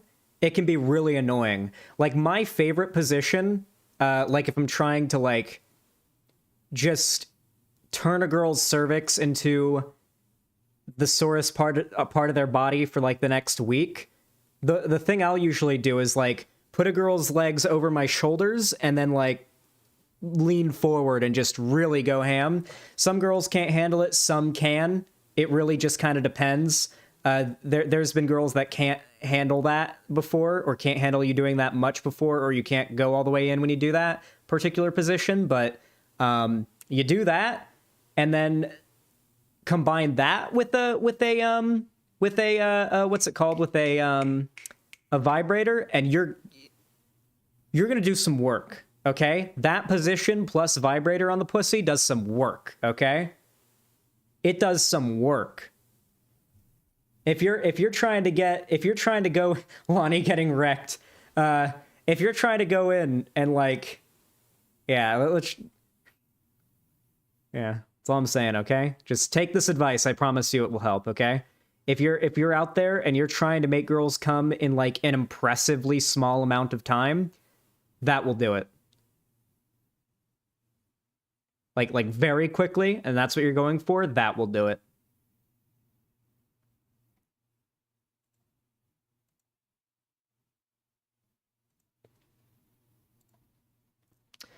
What if the girl has a dick, though? I can't speak and give advice on that, because I've never had sex with a girl with a dick before. Never had sex with anybody with a dick before. Unless jacking off counts, in which case, I guess, but that's me jacking off, so I wouldn't count that. Try it, Xanderhal. I'm a firm believer in that you should try anything before you don't knock it till you try it, as they say. But there are certain limits that I do have. I'm going to go ahead and say that I'm quite confident, as it stands, that I don't like dick. I've yet to see a dick and think, wow, I'd love to be anywhere near that. That's just not a feeling or a thought that's crossed my mind. Do you guys want to hear the mega-based take, okay? This is the mega-based take to have as a cis person, okay? This is my take, and I didn't realize how based it was until someone called out how based it was. If you took my brain currently, and I woke up tomorrow in the body of a woman, I would pursue transitioning back to being a man that day. I would be a trans man that day. I would be looking into how to get TRT. I would be looking into voice training if I needed it. I would do everything in my power to become a man again. And I would probably suffer from the same effects that a lot of trans people do because of not being in that same body. I know this isn't the perfect analog for being what trans is like, because a cis person will never really be able to empathize 100% with the experience of a trans person, because you have to have the experience to be able to empathize 100% with anybody. But I feel like it's a good way to describe to a cis person what being trans is like. Like, sure, it sounds fun to like wake up and be able to play with your like with titties for like 5 minutes, but then you're gonna want to like nut, you know? Like, I don't care if orgasming with a vagina feels better. I want to have a dick. I like my dick. I think it's good looking. I think it's aesthetically pleasing for women and functionally pleasing for women. I like having it. I like how it feels when I nut, and I would want that back, sincerely. And severely, I would want that back. And so that's more or less like my way of putting myself into the shoes of like a trans person, is like, if I woke up tomorrow and I was in the body of a woman, my brain was in the body of a woman, I would transition back to being a man. If you're a cis person, you're confident enough in your gender identity that if you woke up in a different body tomorrow, you would transition back to your identity you were when you were cis. That's based. Okay?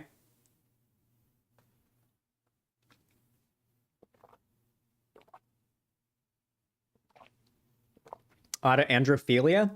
I don't think it's autoandrophilia. I think that I'm very attached to my body, and I wouldn't want another one.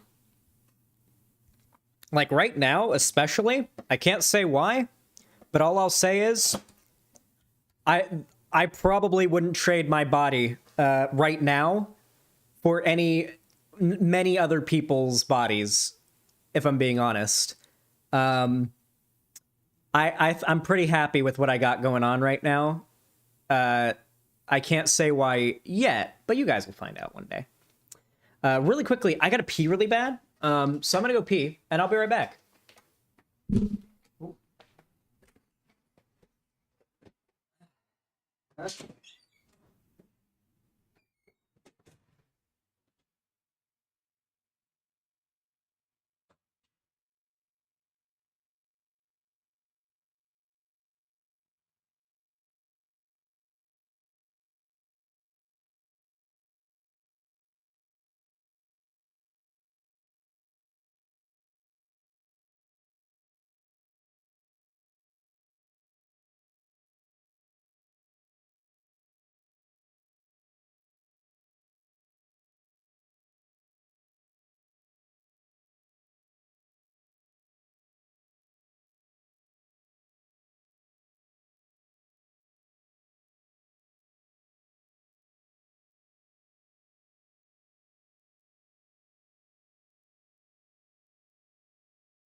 Rond, Rond, Rond, Rond, Rond, Rond, Rond, Rond. Nice bike. Got 2 bikes. One's Lonnie's, one's mine. My body's in pain. I'd give it up for a corn chip. My body is also in pain, but probably for different reasons than yours is, if I were to guess. Give us kitty or give us death. Sorry, chat, donos or no kitty. I gotta run to the post office, box across the street real quick. Do you need anything while I'm out? I could have sworn I did. Not that I can think of, Lonnie. Not that I can think of.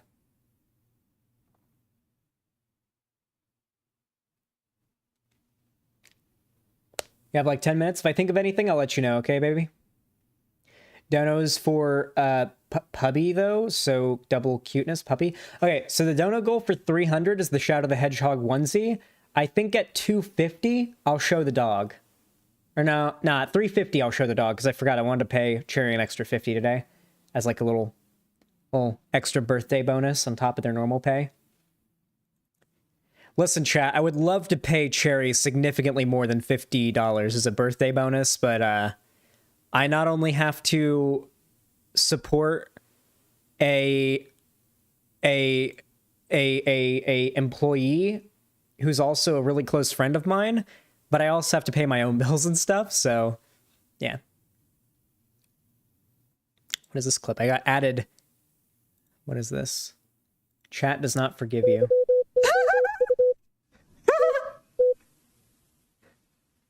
The Battle of Tsushima ensues. I'm not listening to that. I'm sorry. Okay. I'm never laughing again. Thank you. Thank you. I'll never laugh again.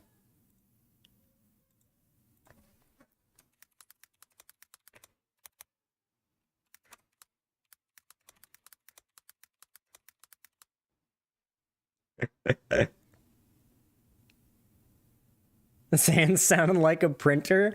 Listen, I know at least some of you motherfuckers in chat who are making fun of me. When you laugh, you sound like a fucking sprinkler going. I know fucking half of you sound like that when you laugh.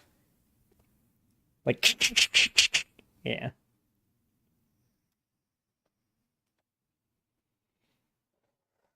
That is me. True. Welcome to capitalism, my dude. Listen, it depends on how sincere and like deep of a laugh it is, okay? If it's literally so funny that I'm like in pain laughing, you can't hear me laugh. It's just like if I'm like really laughing, and it's hard to get me to laugh that hard.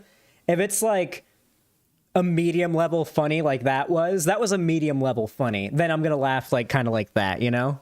Normally my laugh is like or just like or something like that. Nah, Zan sounds like a jockey from Left 4 Dead 2.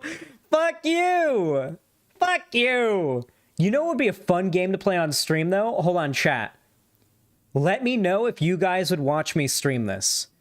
There was an old mod for Left 4 Dead 2 that the YouTuber Captain Sparkles played in his on his channel so long ago. I doubt many of you will have remembered or even know about this.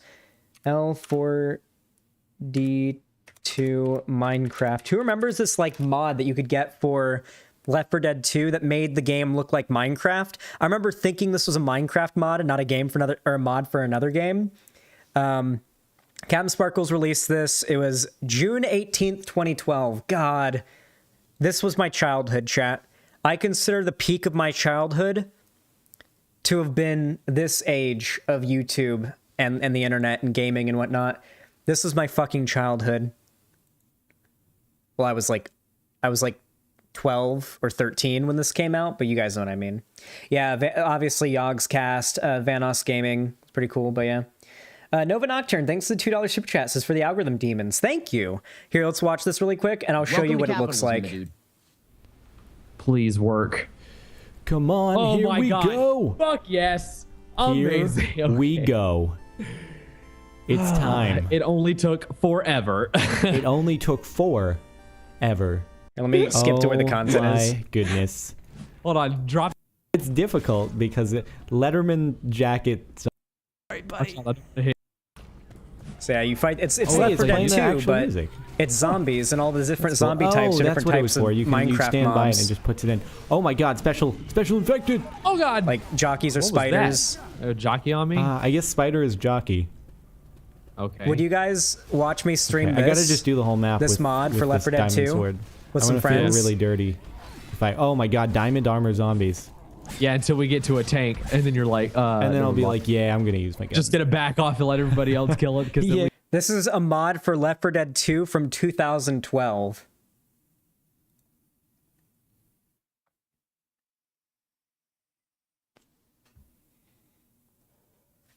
Yeah, that video is like one of those staples of like my favorite YouTube videos to watch as when I was younger. Like that particular series was one of my favorite when I was younger. Damn, 400 viewers watching right now? Jesus Christ. I love you guys. Fuck yeah. Reza Sutra, thank you for the 6 tier 2 gifted subs. God damn, how much is that? 10, 20, 30, 60. It's $60. Thank you so much for the $60. Holy shit. And that's just assuming they're 1 monthers. Thank you.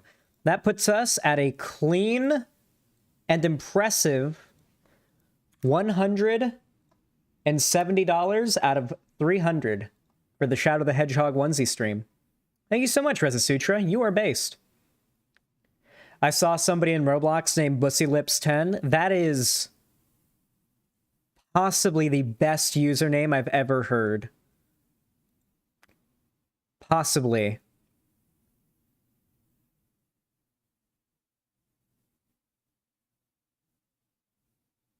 Gary's mod, Trouble in Terrorist Town, was the shit back in the day. I never really got into Trouble in Terrorist Town very much. I was more into Gmod Murder and that Gmod Slender game they had where like one player is Slenderman and the rest are like survivors and you got to collect the 8 pages. But like the way it works is when you're not seen by anybody, you can go invisible and go faster than people. And your goal is to get people to look at you long enough for them to die. Prop Hunt was always very good. Yeah. Uber Hacks or Nova's Left 4 Dead playthroughs were always really good. I obviously watched a lot of Uber Hacks or Nova content. Uber Hacks or Nova was the first gaming YouTuber I ever watched. You guys know that? My very first gaming YouTube video, the video that introduced me to the idea of gaming videos on YouTube, was the very first episode of Uber Hacks or Nova's playthrough of Infamous 2. I watched this playthrough of Infamous 2 because I really was excited for the game, but I couldn't get it yet because my parents were not buying it for me. So I watched a Let's Play of it on YouTube. It just popped up in my recommended when I was watching trailers for the game. And I was like, wait, there's somebody on the internet who like played through the whole game and then uploaded their playing through it online. I don't even have to have the game to see what happens. I don't have to sit here and wonder what happens in the game. So watch through it. Super Saiyan Paul's playthrough of Infamous 2, my childhood. I never saw that one, but Uber Hacks or Nova's playthrough, that was the shit for me. Asspeeder420 is the best Roblox name in my opinion. Unban Asspeeder420.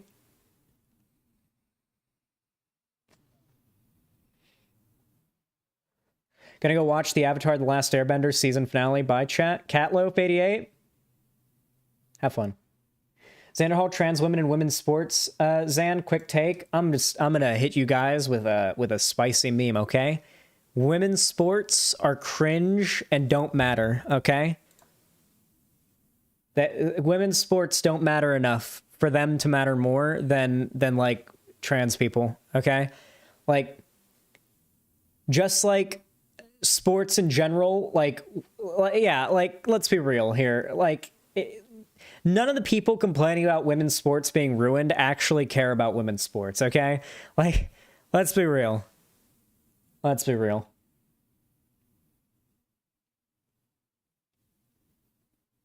Also, unironically, I'm gonna hit you guys with a fucking seething hot take, okay? I think they should not segregate sports by gender or sex, okay?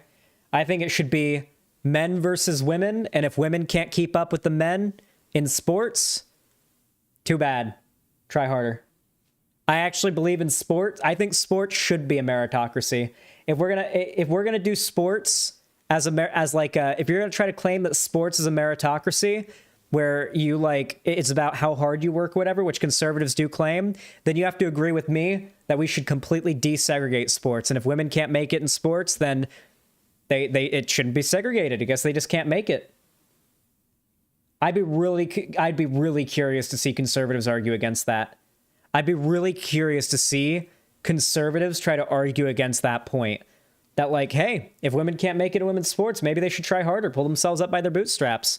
We think we should have affirmative action for women in sports because they can't try hard enough. That's what I would, that would be an amazing argument to use against conservative. Oh, I can't wait to bring that one up. Yeah, they love blind meritocracy. They should love it. They should love the idea of bringing trans swimmers into the same class as cis, or into the same teams as cis swimmers they identify with. Yeah.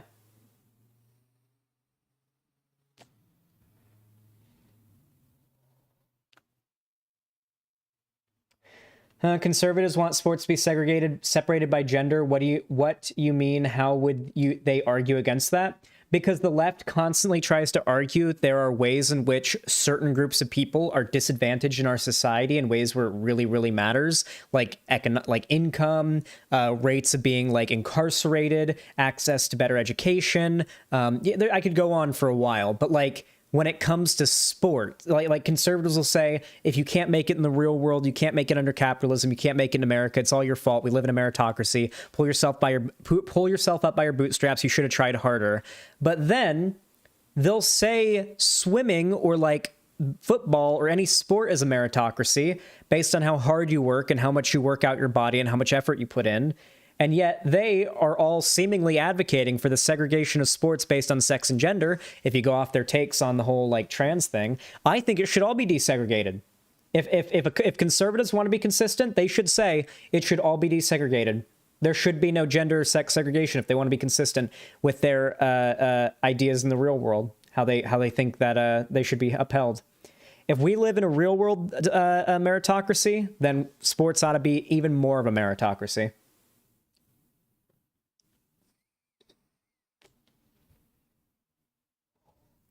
By the way, depending on the sport, that probably wouldn't be as catastrophic as you think.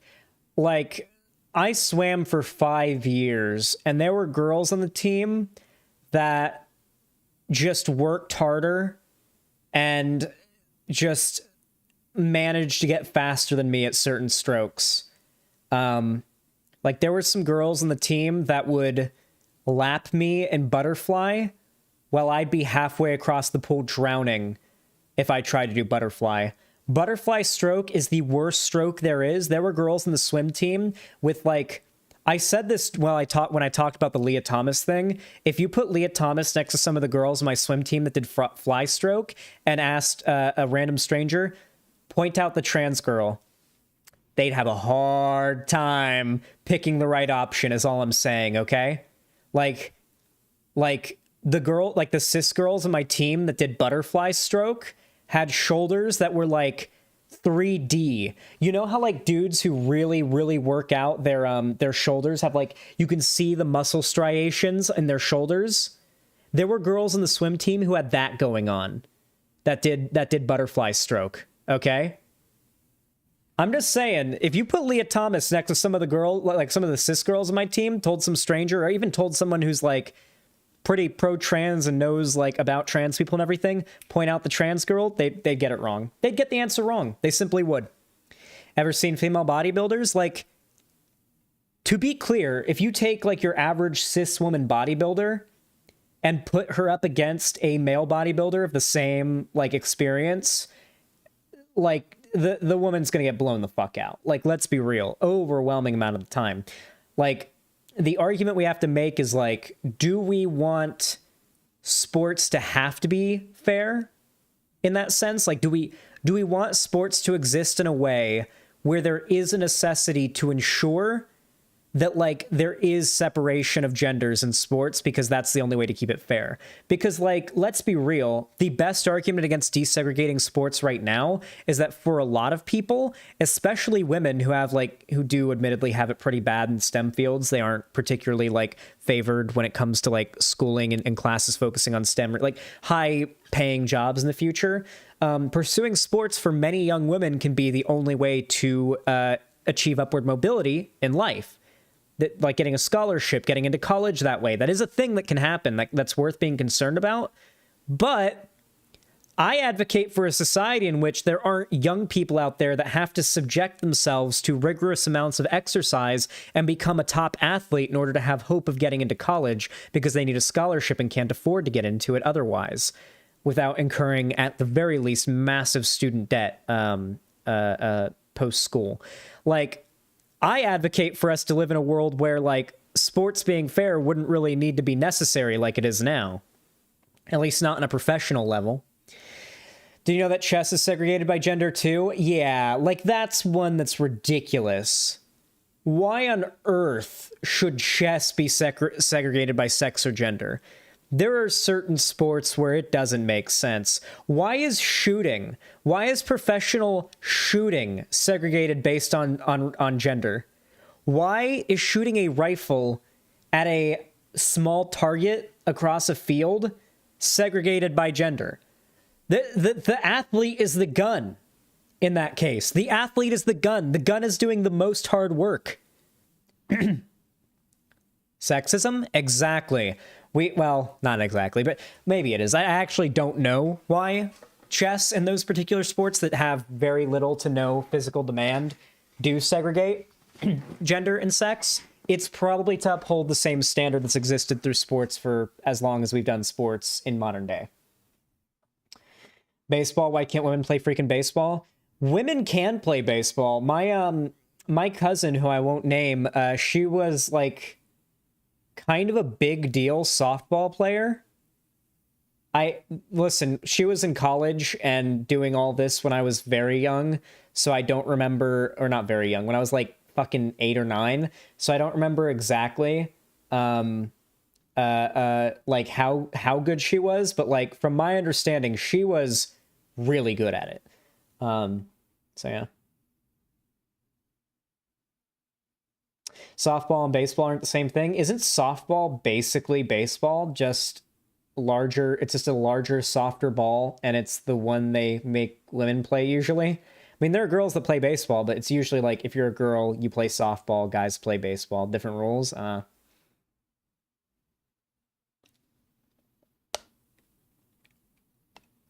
Just looked it up. Official chess tournaments are not segregated by gender, but there are some female-only tournaments. Interesting. Maybe somebody just watched too much Queen's Gambit in the chat and just kind of pulled that out of their ass. Xanderhal, I'm a chess tutor and I've overseen tournaments, and there is absolutely no difference in the ability of a man and a woman to play. The only reason it's segregated is old-timey sexism. Guys thinking women are stupider than them and wanting to be like real sports that are gender segregated. Ah, interesting. I suck shit at chess, and yeah, that's all I have to say about that. If you put... I bet I could pull any cis woman from my chat right now and challenge her to a game of chess, and she would wipe the floor with me. I'm absurdly bad at chess. Like, it's actually ridiculous how bad at chess I am. I thought I was good at it because I'd play it with my grandma when I was a kid, but she'd let me win. And then I played it for real, and I got my ass kicked, and I was like, oh, my grandma was letting me win when I was a kid. I'm not actually really good at this game.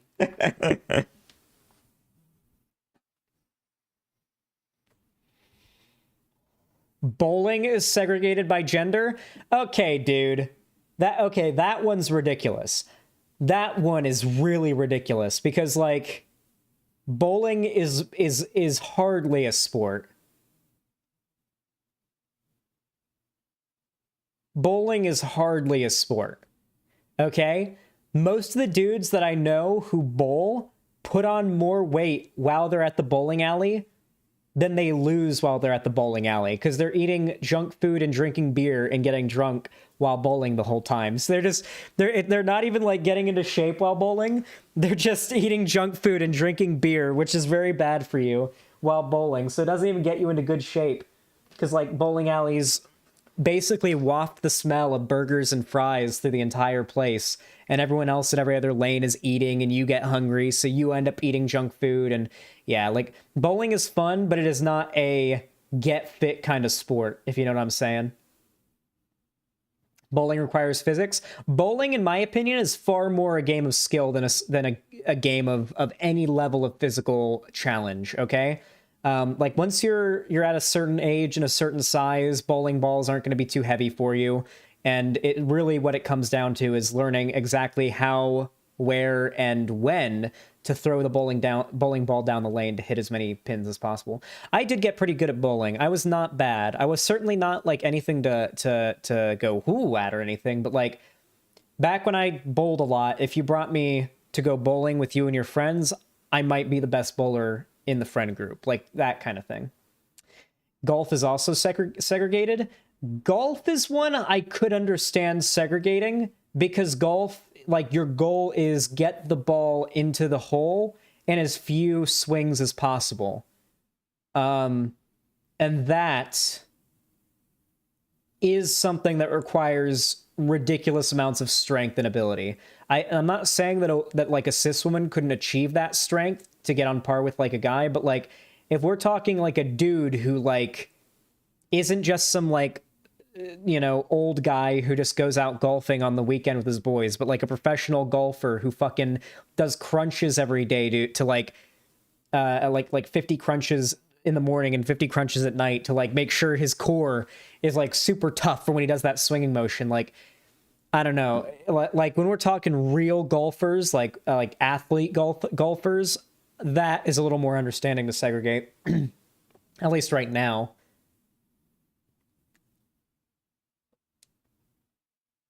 Sure, keeping them non-gendered makes it fair, but it could be argued that in terms of overall effect on society, gendered sports is good to give women that subculture, and overall it's beneficial. You have the argument completely flipped around, Lord Corporal. Keeping them segregated makes it fair, okay? The effect of keeping sports segregated, and particularly of keeping trans women out of women's like leagues, is that these are the arguments, right? One is that it would be more fair for cis women, and two, that it would have a better effect on society because it would mean that like that young cis girls have like top tier trans athletes to look up to. That's the argument on that side of things. I think that argument is very dumb though. So yeah, it doesn't really hold a lot of water with me.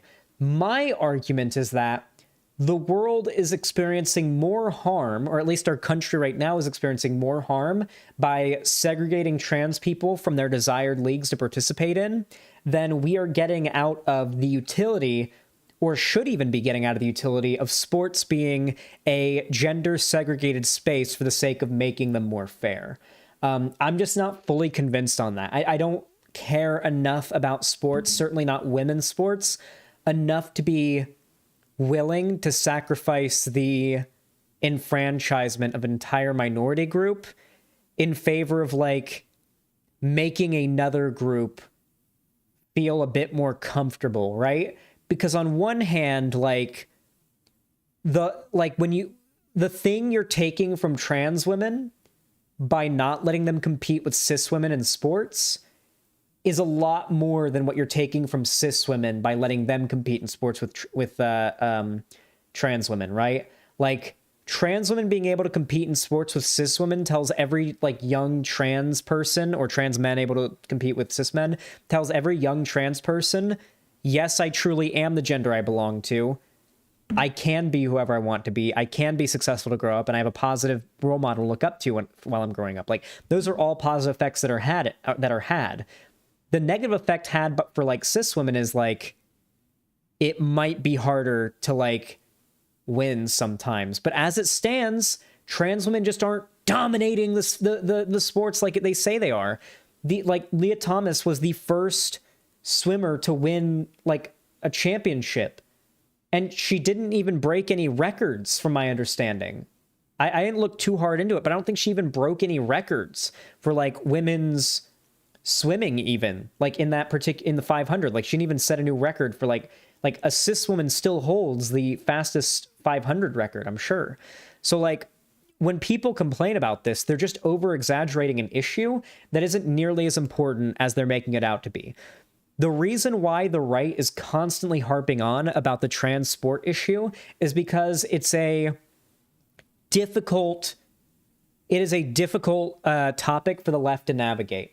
Because either you have to have my take, which sounds bad if you're not willing to say it like a Chad and lean all the way into it, or you have to concede to some degree that, yeah, okay, maybe trans women do have benefits or advantages over cis women, or you do my take and you say, even if they do, I don't fucking care. They're still women anyway.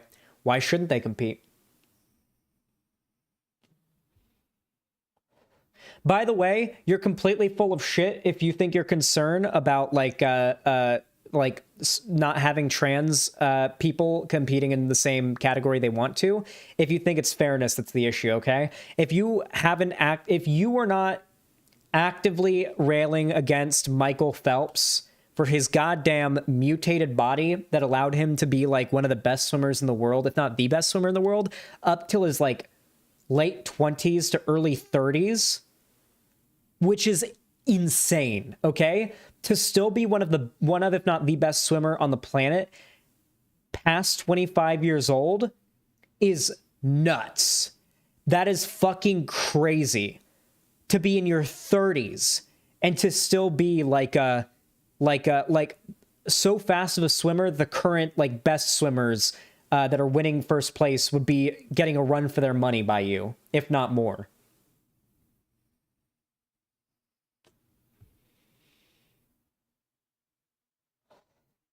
I heard somewhere that he can swim faster than a goldfish, which is insane. He can swim faster than I think he like raced a shark. I think the shark won though. It was some shit like that. I don't remember. It was like for Shark Week, they had him race a shark. And the shark won. Just barely or something. I don't know. How do you get a goldfish to race a human being though, right? Like goldfish aren't exactly known for seeing a destination in front of them like 50 feet away and swimming to that destination in a straight line as quickly as possible without veering off or getting distracted. It's a fucking goldfish, okay? I could beat a goldfish in a swimming race.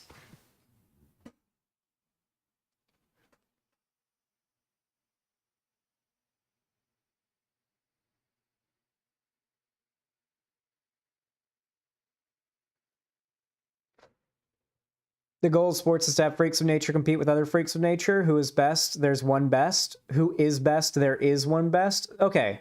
Like, what if they didn't segregate? What if they just stopped segregating sports?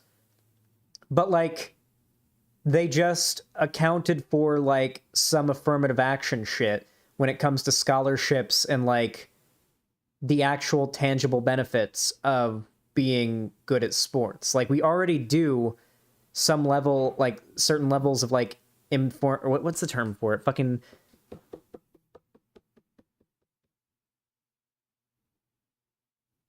What's the term? Trying to think of the term. Affirmative action. We already do that, like, already, to a degree. Like, in colleges with scholarships and stuff like that. Just do that more now. Or hell, even break up divisions based on ability. Why not? Why not break the divisions up based on ability? You know, like, if a guy can swim a 500 in 6 minutes and 30 seconds, then why shouldn't he be able to swim up against a girl who can swim a 500 in 5 minutes and 30 seconds, right? Like, there are, like, why not do it based on elo, right? Like, they don't really do much in the way of, like, I think esports are basically segregated in practice, but I don't think they're segregated in, like, on text. I think that, like, most esports leagues, like, if there was a team, like an esports team that came forward and was like, yeah, well, 3 dudes, 2 girls, let's go. If they were good enough to get in, they'll get in. But it just seems like most esports people are all dudes. There was one all-girls esport team that came into the scene, but they immediately lost like crazy. Like, there was one big, like, girl team, like, esports team, like, professional gaming team that was getting hyped up, but, like, they lost their first tournament and haven't been heard of since. I don't think there's yet to be, like, an actual, like, championship winning female professional gamer yet.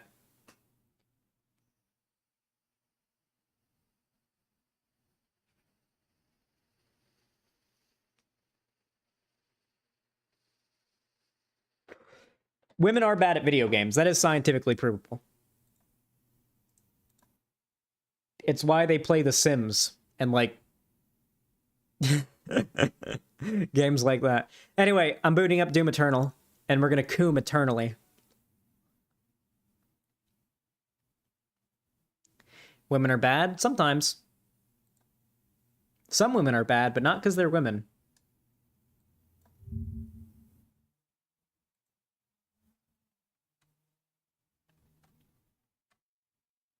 Should I hop in VC? Let me play the game a little bit first, because I don't know how good of a game this is for convos. Because there is a decent amount of cutscenes and stuff. So let me get into the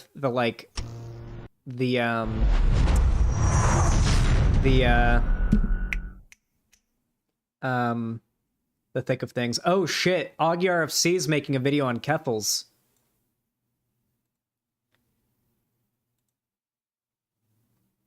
This is Destiny's Twitch channel right now. Hey Steven, I just took away your primary source of income. Please leave me alone. Stop bullying trans people for content.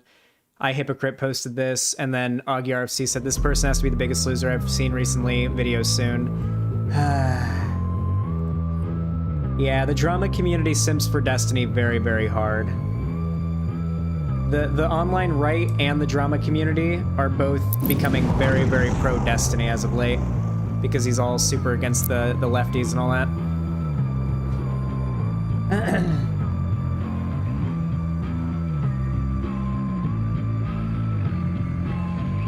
Hey Zan, I've been playing Elden Ring for the past week or so and been loving it. The bosses are so punishingly hard, but almost every death felt earned, which is very rare in most hardcore games. Exactly, that's why people love Dark Souls and Elden Ring. Most of the time it feels like your death was earned, like you fucked up and you're paying the price, but if you learn from your mistakes, then you'll do better next time. That's how a death in Dark Souls usually feels. Like, there's sometimes in Souls or Elden Ring or Bloodborne or Sekiro or whatever, there'll be like a really bullshit mechanic that's like intentionally just ridiculously unfair, but usually that's not what it is. Usually it's like, get good and you'll breeze through it.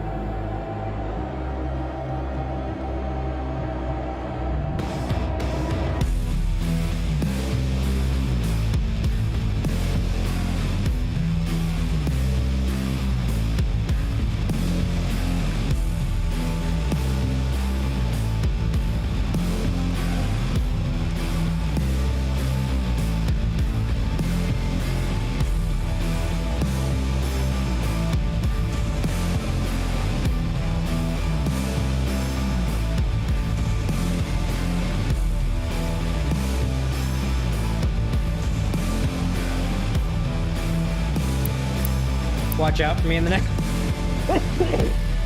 next viewer debate. I'm coming in for the sports topic. Listen, okay? As someone who swam for 5 years, from 8th grade to my graduation of graduating high school, you just can't make me care about the fairness of sports enough, okay? Like, I honestly just you can't make me care enough about, like, oh, but it's unfair, it's unfair. I actually can't be fucked. The game volume's really loud compared to your voice. Thank you for telling me. How kind of you.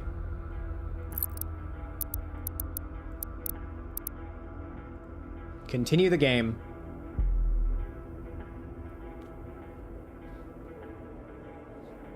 Zan, I'm a huge football person. Hell, I've played for years, and I'm really educated on sports as well. This would be an amazing good faith discussion to have in VC sometime. Listen, okay? Let's just say I will be willing to discuss the sports topic, just anything involving athletics or sports more, soon-ish. I don't know if I want to have any sports conversations yet for secret meme reasons. But when you guys are ready... Oh, you'll find out why when you guys are ready. Oh, yeah. Oh, yeah, you will. Oh, I forgot. We were in, L. Okay. What was the map looking like last time we played? We're gonna go down here. We're gonna clear this out, and then we're gonna go over here. Okay. I remember what we were doing. Get fucked! Oh god, don't bite me, Matt. Fucking asshole. Don't bite me. What are you? What are you, a fetishist? What are you, into biting? You into biting now? I'm actually into biting a little bit. I actually do like it if a girl, like, bites my neck or something. That's hot as fuck.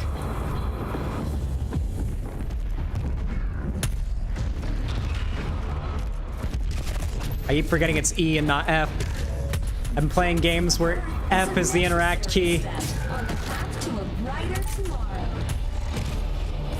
Oh, I love it. I love just slamming their skulls into their faces. All right, hold on. Not missing any shit in here, am I? Good, good, just checking. Hello, oh my god! Hi. Fuck you. Oh, get fucked! Oh. Oh! I need help! Actually, I don't need help that badly. This game kind of tricks you into thinking you're in way more critical condition than you really are. I don't mind too much, but it is a little weird. Okay, we'll explore this room really fast. Enjoy the Doomsand. Cool talking to a streamer who engages in chat with this with level 1+1 respect for that, for sure. Yeah, like... I'm gonna be honest, I don't blame streamers who have a hard time talking to their chat and engaging while playing a video game too much. It is hard to do that. It is actually, like, difficult. Because, like, your mind wants to be focused on the game. Is Gammy coming on to debate you, yes or no? I have not gotten anything back from Gammy. If she does come on to debate, it'll probably be, like, down the road. I'll have her on if she wants to discuss, but I will warn you. She did essentially propose a debate that would just be her trying to convince me she's not, like, a shithead for however long. Like, it wouldn't exactly be all that exciting. It'd just be her being like, but listen, I'm not that bad. Look at this and this and this. It'd be like, okay, I guess you did those things, but you also did these things. Like, would it really be that exciting? I mean, I'll do it, but I don't...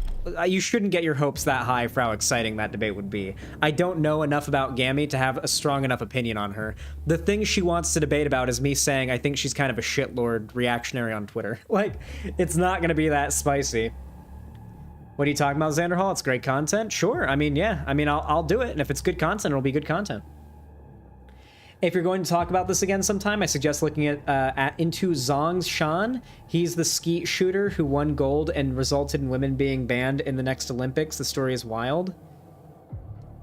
She's the skeet. I don't know why I read he. Maybe it's because I read Zong Shan as like more of a masculine name, because it's not... I'm not familiar with the gendered language, like the gendered wording of other languages, like when it comes to names. Yo, what difficulty are you playing at? The ultra violence one, the second hard, like the hard difficulty, not the super hard one, the hard one. Press left control or middle mouse button to launch a grenade. Ooh.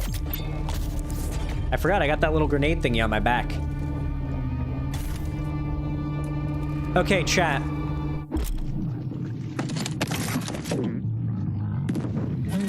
Oh, I can shoot a bomb into them and it immediately puts them into a stunned state. That was funny. I didn't miss anything here, did I? It doesn't seem so. Good, just checking. Okay, I sometimes forget that, like, jumping off those things gives you plenty of jump. Don't immediately press jump. Hop! Yeah! I love that. That's satisfying.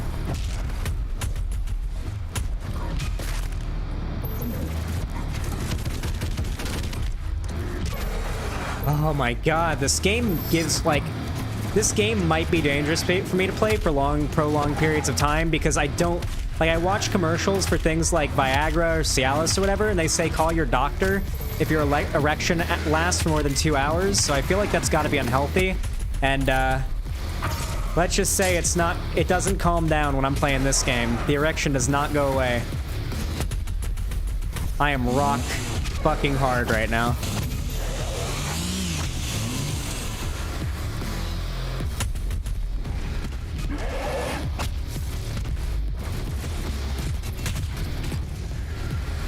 Armor.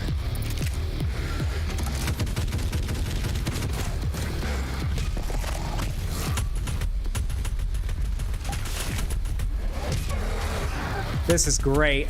Sorry if I'm not talking as much during the heavy fighting portions, because the game kind of encourages you to go balls to the wall and just focus on killing demons.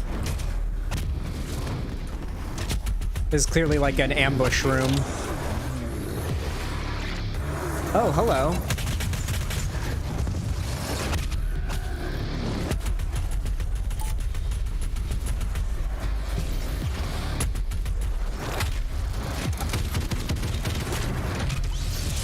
Die, motherfucker, as you glitch into the wall, into the floor. Zan, it's rip and tear, not grip and tear. True!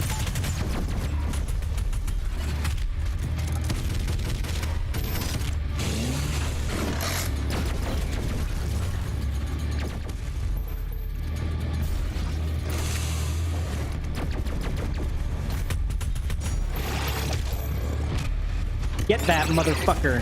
Hell yeah. God, this game is like... This game is significantly better than Doom 2016. The way it makes you switch between weapons and be creative with your attacks is so much more creative than the last game. I love it. So this is the kind of games that causes mass shootings. Listen, this is the kind of game that prevents mass shootings. I still stand by everything that was said during the dunking on Jack Thompson era of the internet. God, how many of you even know who that is? How many of you in chat have been around long enough to know who Jack Thompson is? Oh, there's me. I don't. So for those of you that don't know, you know how I talk about how the alt-right rabbit hole is like, the alt-right rabbit hole always existed in some form, but the way that like the sort of Gamergate, anti-SJW, the right is dominant, like eras of the internet. You know how I say they like come in phases? I'd like to thank you for your support during this transition. Your Transition continues to inspire us. God, I love like the jabs at corporate lingo and corporate political correctness in this game. It is actually pretty funny. Oh wow, this thing fucking shreds those guys. Fuck. I didn't even have time to try out my thing. How do I get to this? Anyway, as I was saying, I don't remember what I was saying actually. Is there oh, there it is.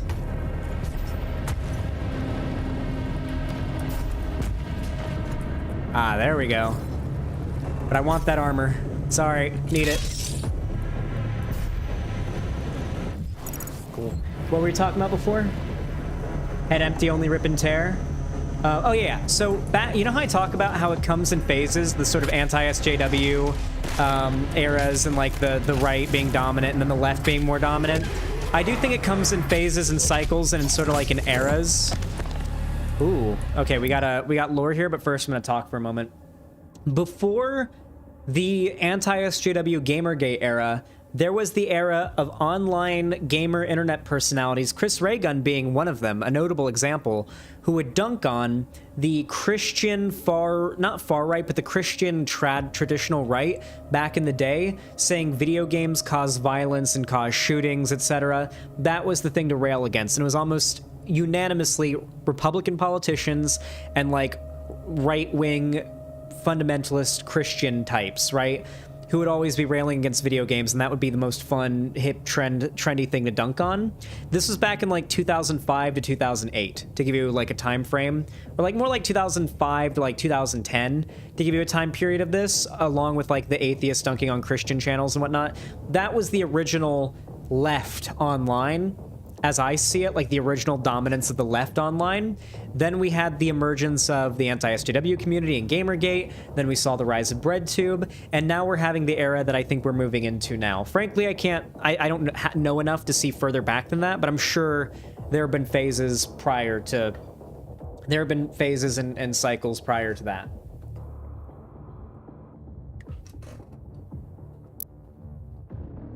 Let me read this. Formation of the Ark.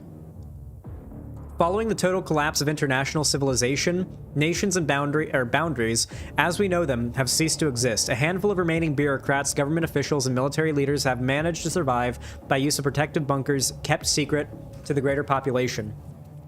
Covenanting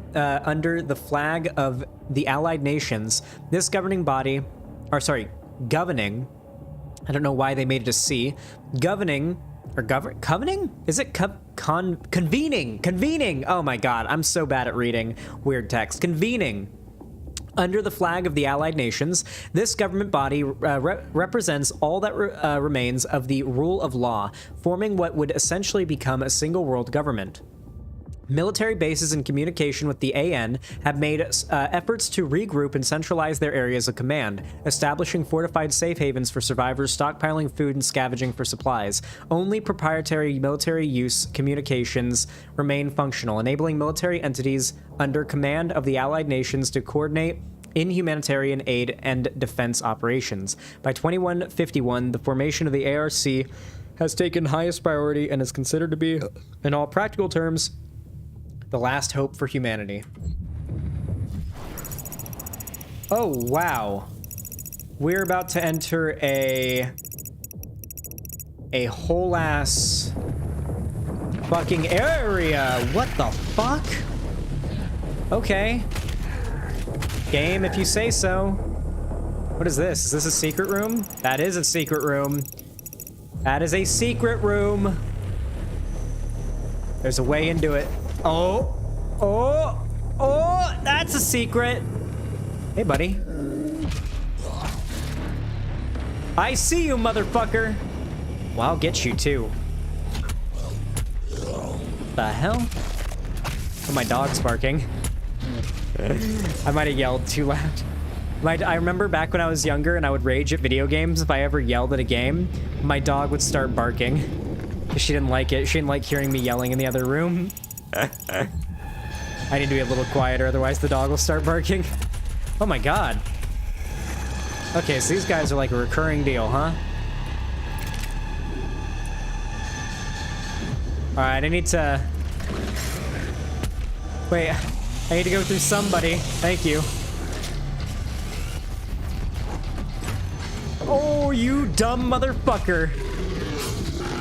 Oh, I love that ability. That is so fucking dope. Just pressing middle mouse button and insta-stunning those guys is so cool.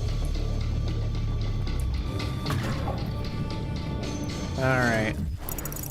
There is stuff to collect here, faux show. What is that? What is that noise? That noise is so annoying. What? Oh, it's the... There's like a weird sound audio bug I get where if I move the map around and then exit the game while moving it, the sound of the map spinning gets stuck playing. It's really weird. Oh, I missed. This'll do it.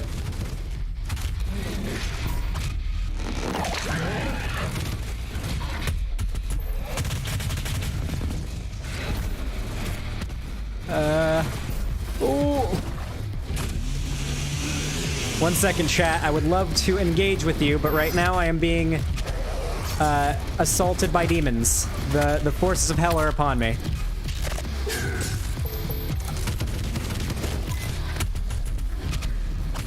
And I'm ripping and I'm tearing my way through them.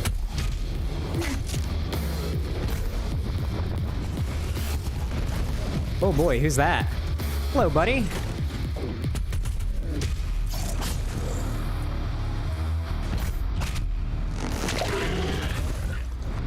Who else? Who else wants some, motherfucker? Oh, you want some. This motherfucker wants to taste it. Okay. If I remember correctly, you can use the shotgun grenade launcher to fill them up. Yeah, I know. I don't have it yet, though. Oh, I died. Oh, that's what the 1-ups do. They just bring you back. Okay. The 1-ups are useful, but they kind of make healing at all feel pointless because, like, what's the point in doing a glory kill now that I've you know, re-healed from death? It'd be cool if it brought you back with like 20 health and you had to very quickly do some glory kills to recover your actual full lost health. I would prefer that because it'd make it feel more like, oh, you killed me? I need to go even harder now. I'm angrier now that you killed me, and it makes me rip and tear harder. Like, that's what I would like to have happen in this game. I will say I've really enjoyed it, though. Backseating allowed? If I ask for it, yeah. I mean, like, Actually, if it's strategy or whatever, that's fine. If I miss something, tell me. It's fine. But don't spoil any story stuff. Yeah, I mean, I'm not like Vosh, where I'm gonna ban you for backseat gaming me. That's never going to happen. But if it's like spoilers, then I'll ban. If it's like, huh, Doom guy dies at the end or some shit like that, then I'd be upset. But if it's just like, hey Zan, try shooting the bomb grenade attachment you have on your shotgun to kill those guys faster, I'll be like, thank you. That's a handy tip the game didn't tell me. I would never have figured that out on my own. Thank you. Vosh does he gets mad at people for backseat gaming him, and it is frustrating for me as somebody who is not good at watching people, like, be frustrated. Like, I get frustrated at games easily, but I get frustrated for other people way faster. You know what I mean?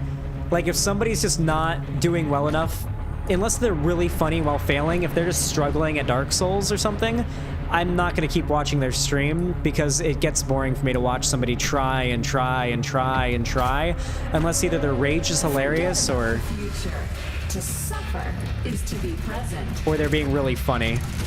To suffer is to be present. God, what a corporate like way to talk about this. It's great.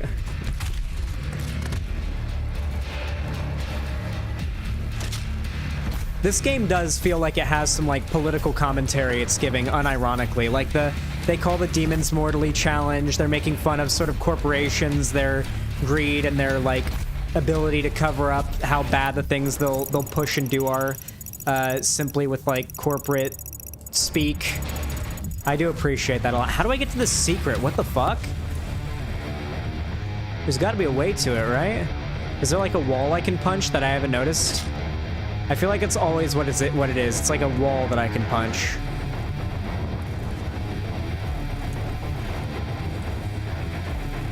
What game is this? Doom Eternal. Yeah, I'm trying to get to this secret. Let me see. Does the map tell me how to get to it? There's like a little...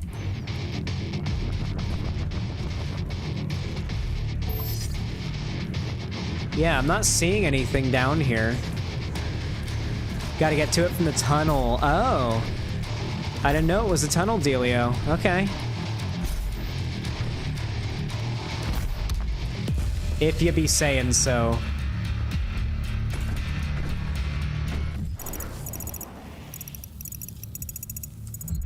Maybe this way is the way you get to it?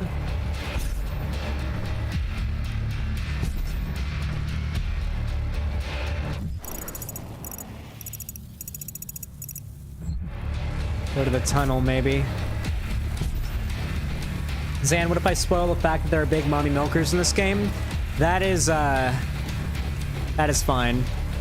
I don't mind that. Okay, so the entrance is in here. Ah!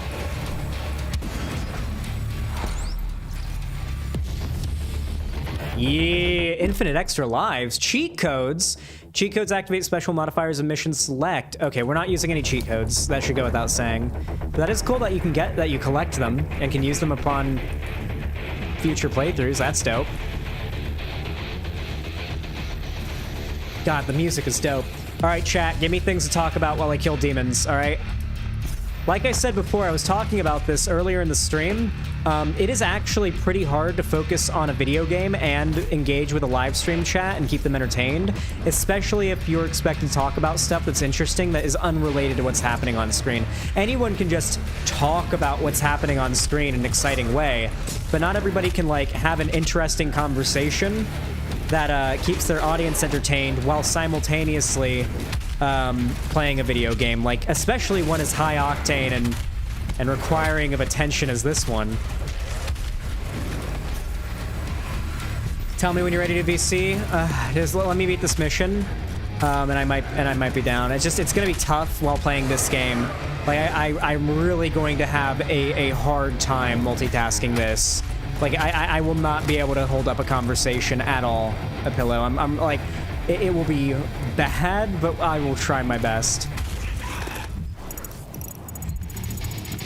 I will try my best. Elden Ring or like Minecraft would have been a better game for a talk, but if you want to have a combo where we like really like train it out, what I was hoping is I could come onto your stream Or hell, we could even, it doesn't even have to be streamed if you don't want to, but like I can just train you for the debate, just, you know, without it having to be like an on-stream thing for me.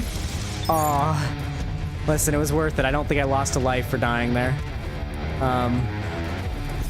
What is this? Is this like a back way around or something? Hello, demons.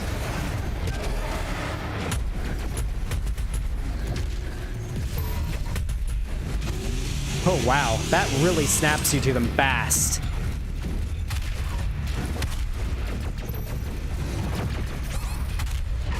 Woo! Heal me.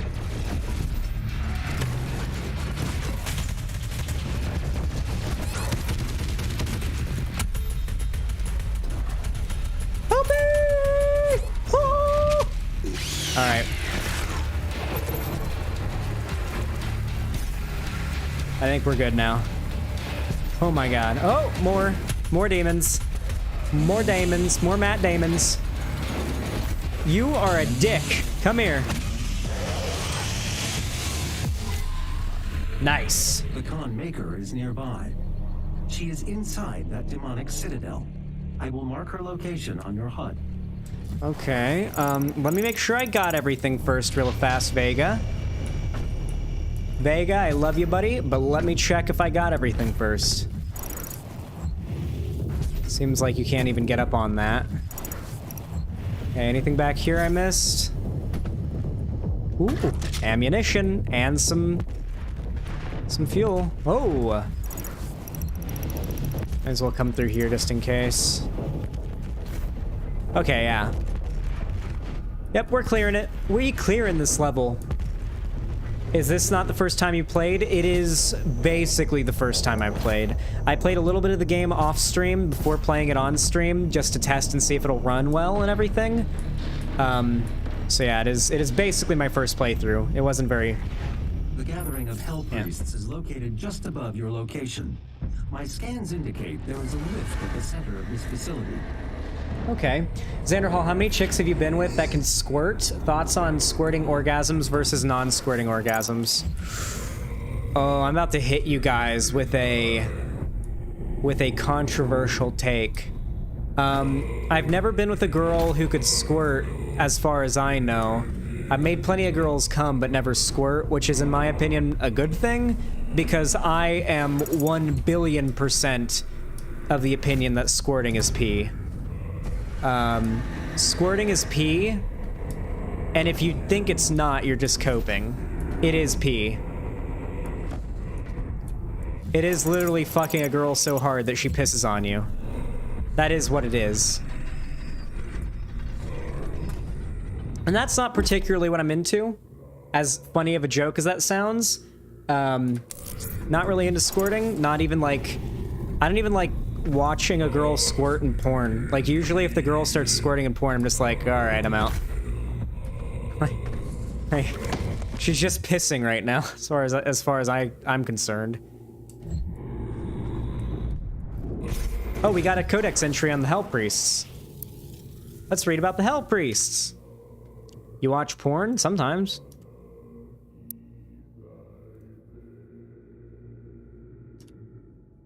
Powerful practitioners of arcane magics, the priests have warped their powers to suit their insidious purpose, harnessing the dark forces of hellish psychomancy to prepare Earth for the final blood ritual. By blood, where the Hell Priests bound to the dark ritual which now consumed Earth, and so long as even one of them lives, the consumption of Earth would continue, allowing Hell unfettered rule of the mortal world. Only by destroying the priests can the blood ritual be stopped and the Earth saved.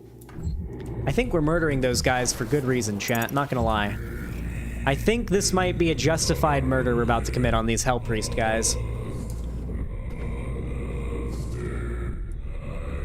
Although I guess a justified murder isn't murder, is it? Because murder is unjustified killing.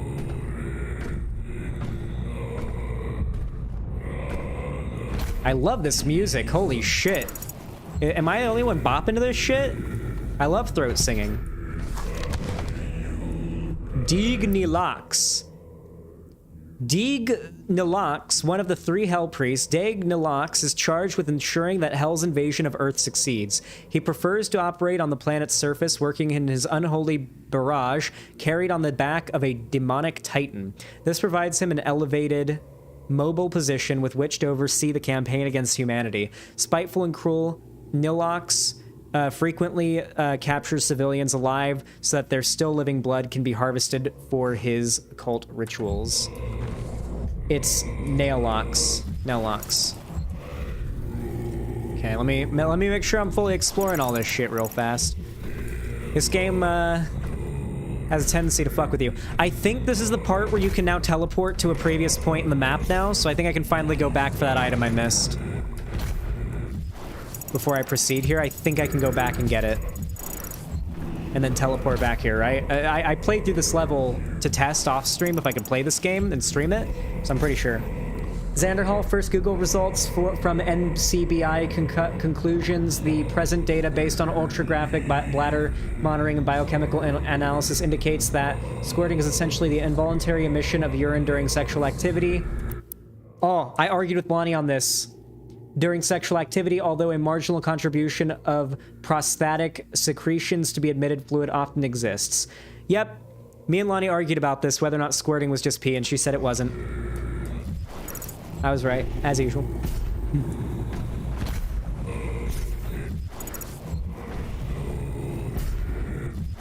Who cares? What are you, gay? Lonnie blown the fuck out with facts and logic. Piss facts!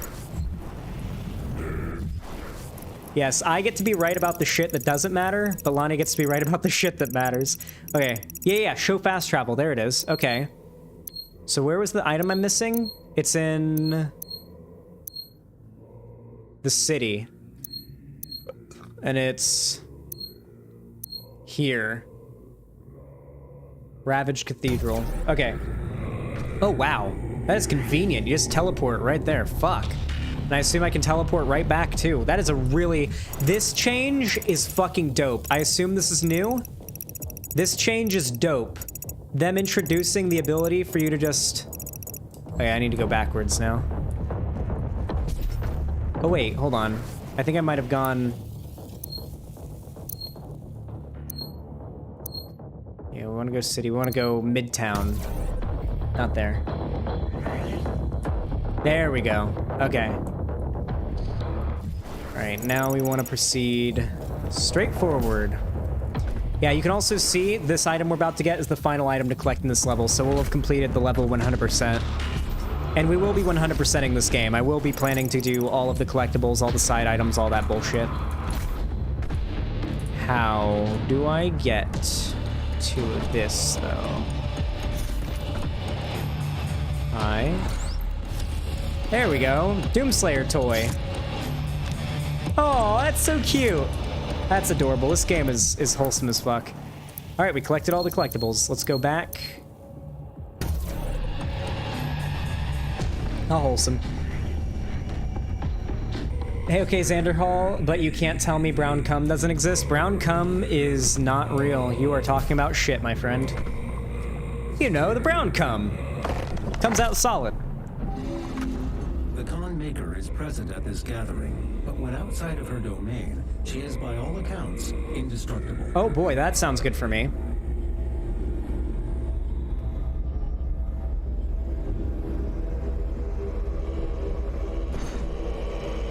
Hi, guys. I'm about to murder both of you. How can this be? They look so fucking shit scared. Yeah! Fuck you! That's your buddy. This stops nothing. The sacrament of this world to the great Khan Maker will be made, and the energy will be restored once again. As it is written, from the souls of the non-believers. You will not save them from their judgment.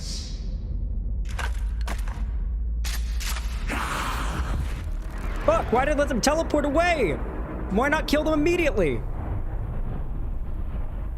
You go too far this time. Hi? You cannot interfere. Hello, I've seen you in trailers. Yes, is humanity's chance to repent, to give service to us. You cannot resist. That's the con maker. She is indestructible outside of her domain. Interesting. Who was meant to enforce it. Interesting. The Doomslayer was made to enforce the con maker's will, is what I'm getting from that. Interesting. Give me all those exploration points. Yeah, baby. Fuck, that's satisfying. It reminds me of like the end of a level in a Lego game. Oh, did I get True Jedi? Yeah, baby, let's go. Oh, I like how it contributes to the points that I got for when I did the level off stream. That's cool. So even my like other playthroughs actually contribute to this. That's cool. Yeah, I got one and like a tiny bit of a level playing the game off stream to test it. So that's pretty cool. See, they do that. That's pretty cool. They got like a battle pass system.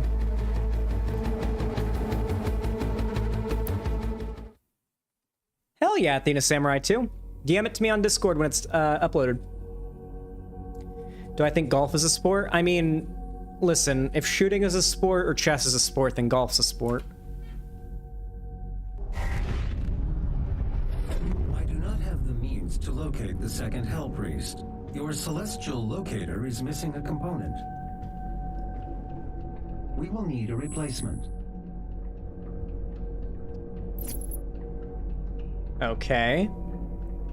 I've completed the redesign of your equipment launcher. Oh. The flame belch is now ready for your approval. Oh, flame belch.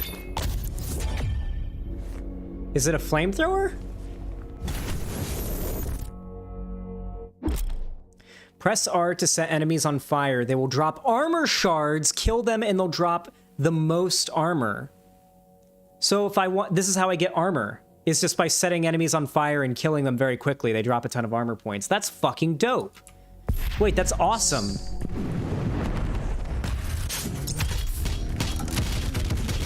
Oh. Oh, that goes hard as fuck. That's actually cool. Oh, hell yeah. There's like a whole ass... Can I explore... My ship's like an area to explore? Okay, I can't go there. I assume the ship's gonna like slowly... It's gonna slowly unlock over time, huh?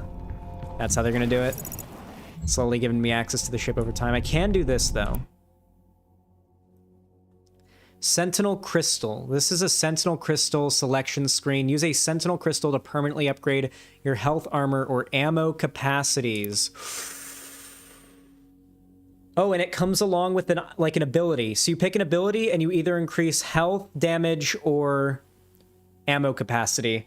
Which, those of you who have played Doom Eternal before, which do you recommend that I increase first? This game is a masterpiece of core gameplay loop design. I'm really liking it so far. Ammo, that seems to be the best option. It seems like ammo is something I'm constantly running out of. Quick Draw Belch. Flame Belch takes less time to cool down. That could be helpful. Napalm Belch. Heavy and super heavy demons stay on fire longer. Demons drop armor at a faster rate. Loot Magnet. Resource drops get pulled in from much further away. Health for blood. As long as you're at max health, all health pickups contribute to Blood Punch. Ooh, Blood Punch. Armor for blood. As long as you're at max armor, all your armor pickups contribute to Blood Punch. Which should I pick? You need both slots to get the power, by the way, Zan? Oh, you have to fill out both the slots to get the power. Interesting. Okay. Okay, makes sense.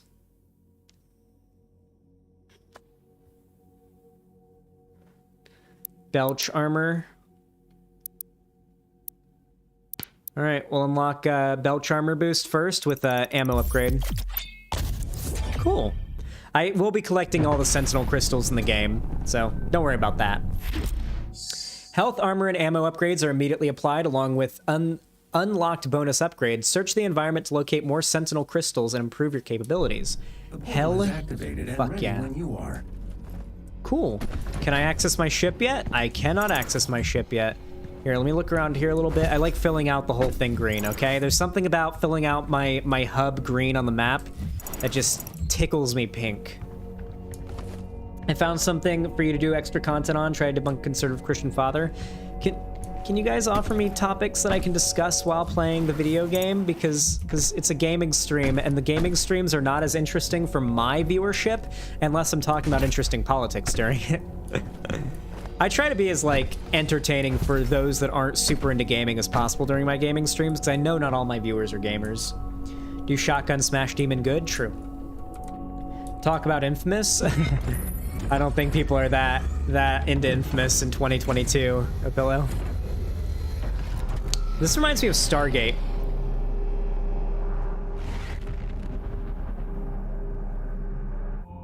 Saving, okay. Exultia. What a cool name.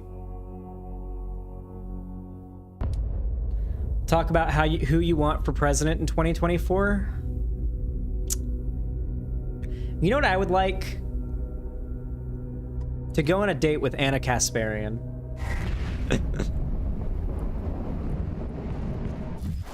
Everyone in chat is just like, true! Hi, buddy. I see you. Don't think I didn't see you on the map.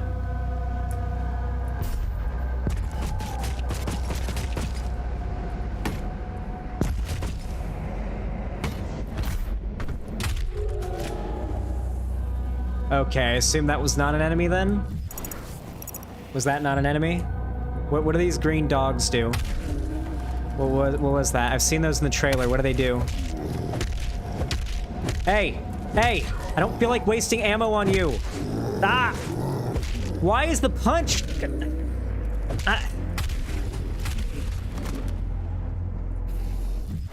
Not gonna lie, Doomslayer's got some beta-ass normal punches.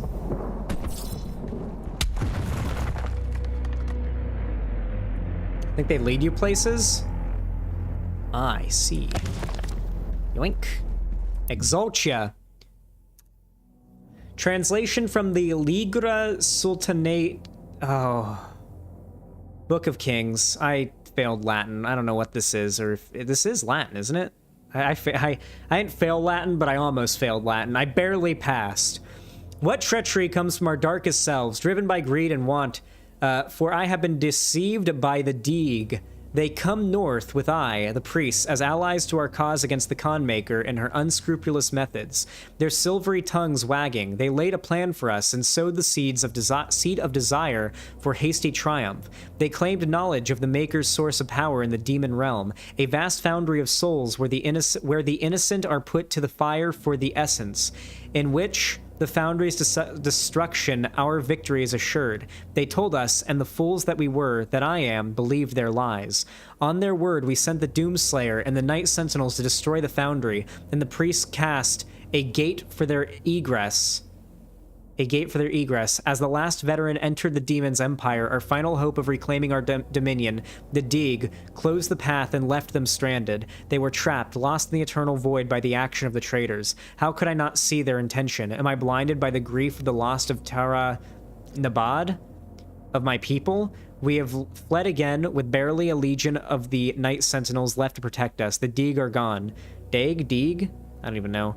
Return to their mistress. May the wraiths forgive my failure. So it seems like the Sentinels are like an army opposing the demons, and they sent the Doomslayer, who I guess is also a Sentinel, which makes sense because we consume Sentinel crystals and use Sentinel power armor things, or whatever, Sentinel armor. So it seems like that's the deal here, is that we were part of a group called the Sentinels. Which is surprising to me that Doomslayer's part of any fucking group. I just thought he was down to kill demons, but maybe... Oh, flying enemies, that's fun. My favorite part of any game is when they're like, hey, you thought you were having a good time? Wait till we show you the flying enemies. Ah! I missed. I am not, in fact, goated on the dicks like I thought.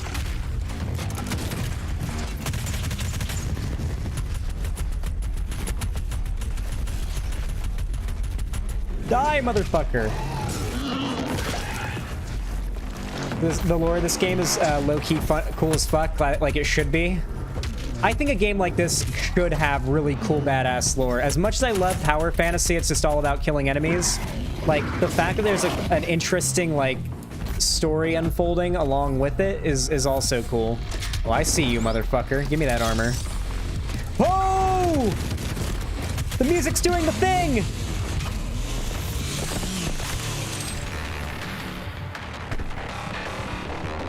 That was cool. Dude, sometimes the music, like the main Doom theme kicks in, and you're just like, you're ready for anything. You're just ready for anything the world could throw at you. Okay, there's another one of those dogs. I think the wraiths are like angels of the real god, just my theory though. Interesting. How spoilery can I get? I have some franchise insight that researched because I basically care for the lore of every game, no matter how non-lore centric it is. As much as I do want some, like, not spoilers, as much as I do want some more lore tidbits, because I do admit I'm very intrigued by this game's lore, I don't want to deprive myself of experiencing most of the discovery on my own. At the end of the game, I'm sure that'll be a thing.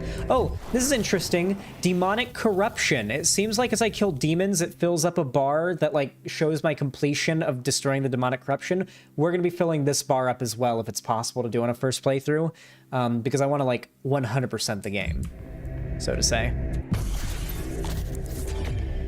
Favorite Star Wars episode? Star Wars movie or Star Wars show or Star Wars media in general? My favorite Star Wars movie has to be Rogue One. I'm sorry, but Rogue One is the best Star Wars movie because it is in and of itself a good contained story, which is pretty rare when it comes to Star Wars stuff. Like, you can sit anyone down to watch Rogue One without them knowing anything about Star Wars, and they'll just be like, oh, it's a sci-fi movie about a group of people infiltrating a top fucking secured base on a tropical planet controlled by a tyrannical, like, space Nazi empire, and they all die at the end. That was the most baller thing about Rogue One. All of them die at the end.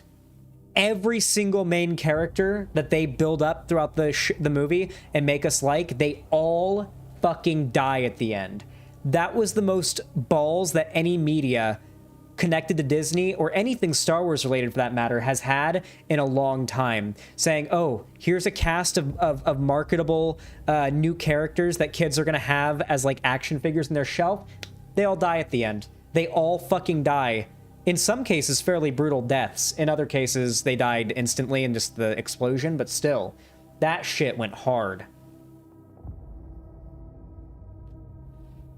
Oh, and then there's, okay, the scene at the end where Darth Vader shows up, in and of itself, was enough to make Rogue One the best Star Wars movie, okay? Because Rogue One is the only Star Wars media in which I feel like Darth Vader lives up to his reputation. You know? Darth Vader's always, like, talked up to be really scary, and he is, but, like, people treat him like he's way scarier than he is in the prequels and in, like, any media that takes place where he exists.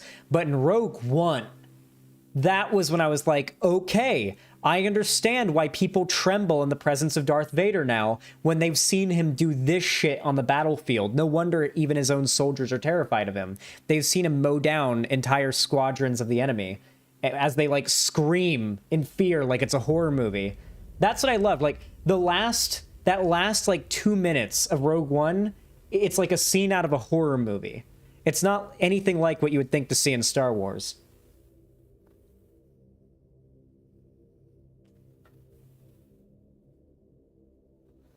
Fallen Order did that pretty well too. I'll admit, yeah, Star Wars Jedi Fallen Order did make Darth Vader showing up at the end really scary. It's like Darth Vader showed up, escape him. I love that in a video game. The best way to make me scared of any enemy or character in a video game is when the mission objective, when they show up, is escape. That's my favorite.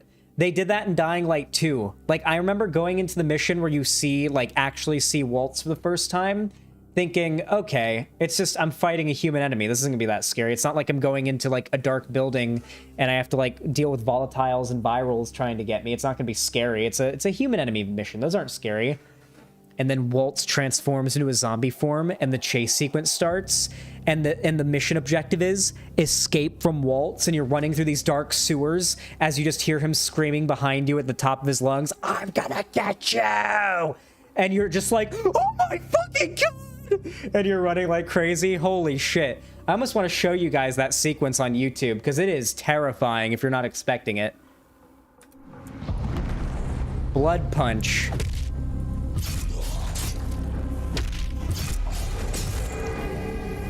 Okay.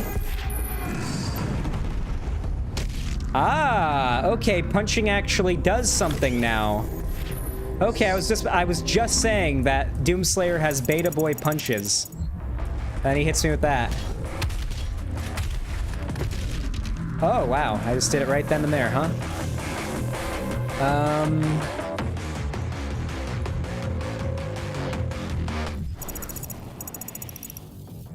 There is a way to get up there, I am certain of it. God, these guys look different than the normal zombie, like, pawn-looking guys. Yeah, you're gonna get out of my sight right now. No way. No way that's the way up. I can't get up there. Are you shitting me? I need a new ability to get up there.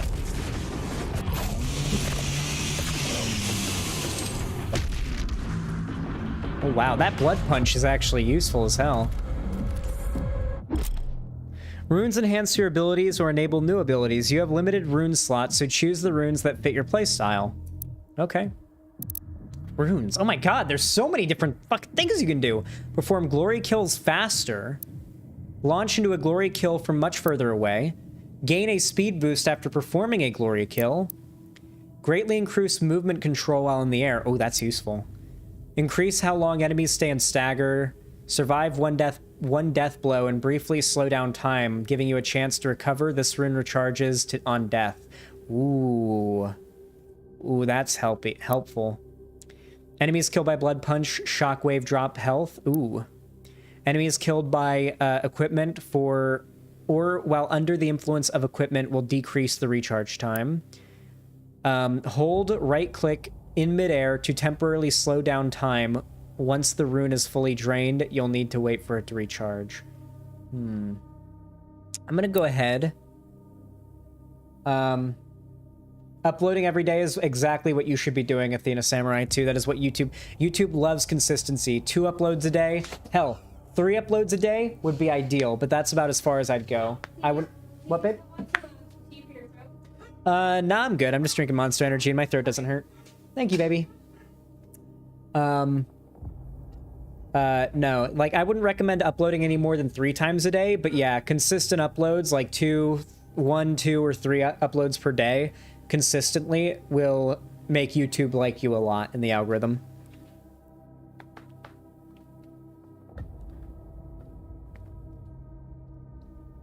Yeah, Athena Samurai. The Quartering uploads 6 videos a day. You guys know that?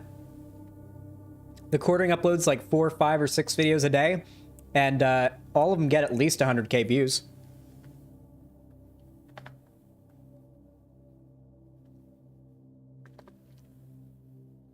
And to give you an idea of how much money the Quartering is probably making on YouTube, my channel this month got about 600,000 views.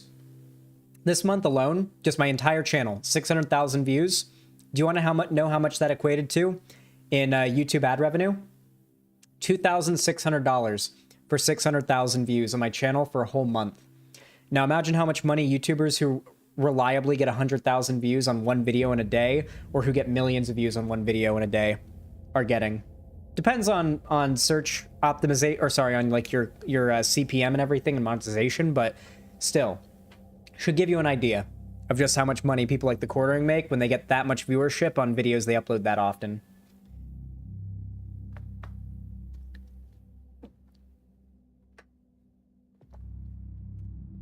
Buy the DLC when you're done with Doom Eternal. It's worth it. Is the DLC like a whole expansion of the game? Is it like a whole on, like basically a sequel or something? I'm gonna go with greatly increased movement speed in the air, since I'm currently prioritizing getting as many unlockables and collectibles as possible, and I feel like being able to move more while in the air will make that easier. Rune equipped dossier. Here you can view and equip purchased runes by placing them in available slots. Oh, you can't just have them all at once, you have to slot them.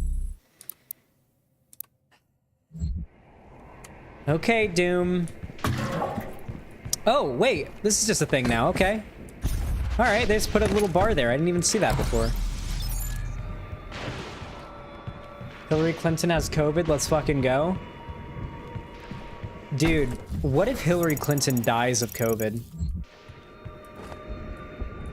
For any Secret Service agents listening, that would be tragic, and I would never wish anything like that on the ex-First Lady of our beloved nation. Hello, buddy. You're dead. What is that? Hold on, wait.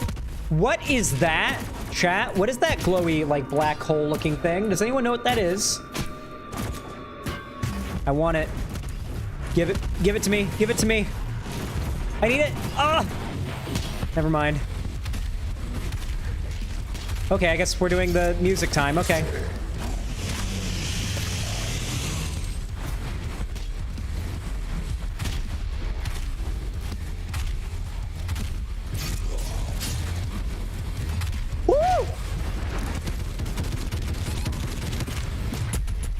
Oh, I died. These guys are tough.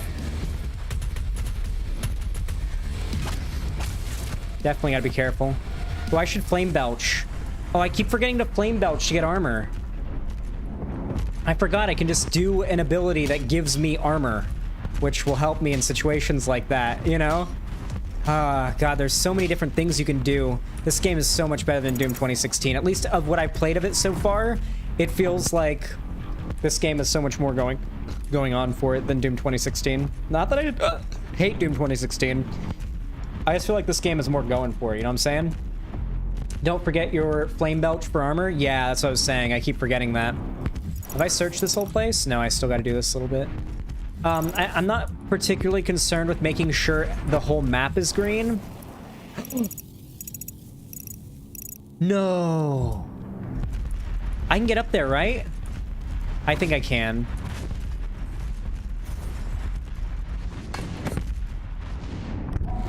Ooh. Oh, it was a secret. Okay. That was the secret. Oh, wait, that wasn't even the secret.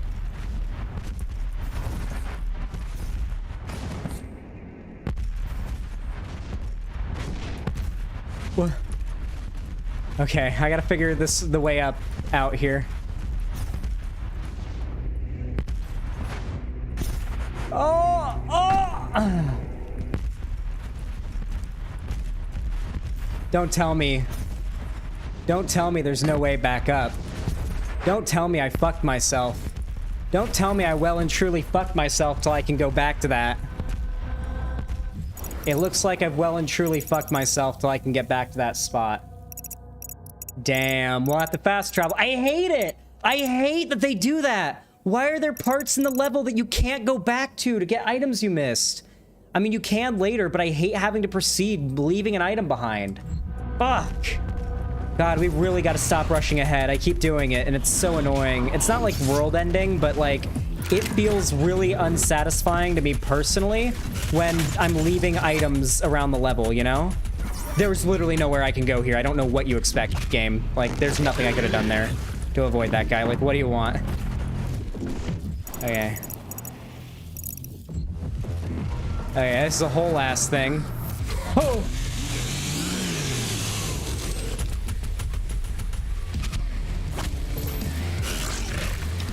Oh, I don't have my thingy back.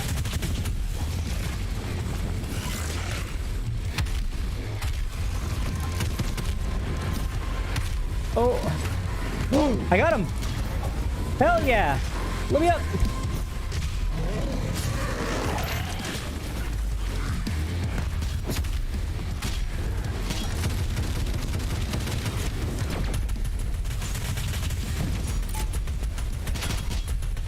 Oh my god, I am wreaking havoc. Also, my frame rate just got really good all of a sudden. Don't know why. Weapon points. Complete all the encounters in the mission to earn weapon points. The demonic corruption meter tracks the points you've earned. Each mission has 10 weapon points total. We're gonna get all of them. Spend weapon points in the arsenal tab in the dossier. Cool. Oh, we got one. Sticky bombs. Okay, let's upgrade the sticky bombs. How many do I have of these? 6. I have 6 points. So I can either get bigger boom, which increases the explosion size, or increase my reload speed. I like reload speed better, chat, low key. I like reload speed better. What can I unlock here? Nothing, obviously. Okay.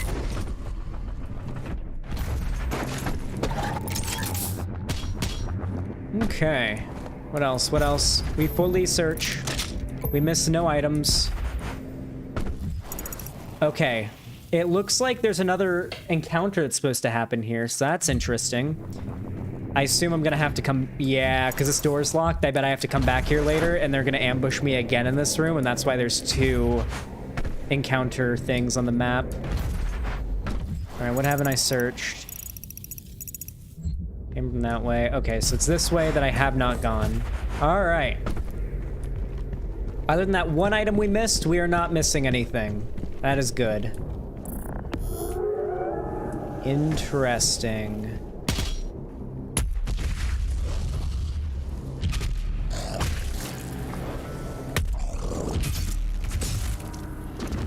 Interesting. Okay. What do we got here? Ooh, yep, that's an item.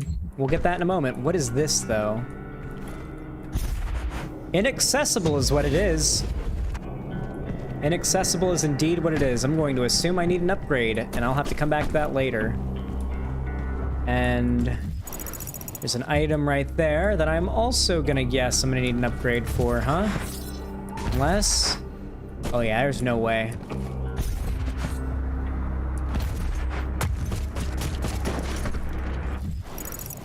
There's a book over there, though. Torn page. Ooh. Vega data entry. The Wolf. Argenta legends speak of sentinel beasts, loyal creatures that lived as companions of the hardened warriors. Often larger, swifter, and stronger than others of their kind, these animals shared instincts with their masters and aided them in battle. The Night Sentinels never shared publicly the origin of these creatures, for only they stood worthy of them.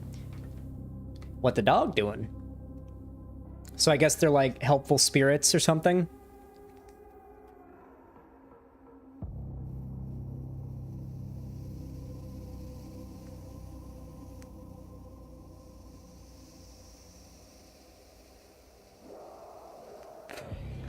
If we get fucking Big Chungus in Mortal Kombat, I will actually piss and shit myself on stream. In a video game. So I assume I really just can't access that thing till I get a better, like, upgrade later or something. Oh yeah, it's all the way over there. There's no way I can reach it from here without an upgrade. No, brother. I'm sure we'll get one, though. What's their purpose, though? I've been getting around just fine without those guys. What is their purpose now? Nice.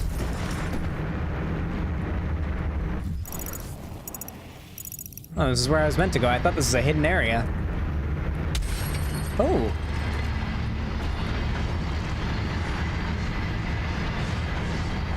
Is there an item in there? There's an item in there, isn't there? That looks like an item. Sorry, they looked like there was an item in there, chat. I'm pretty sure there is. Maybe not. Doesn't say there is in the map. But that sure looks like an item.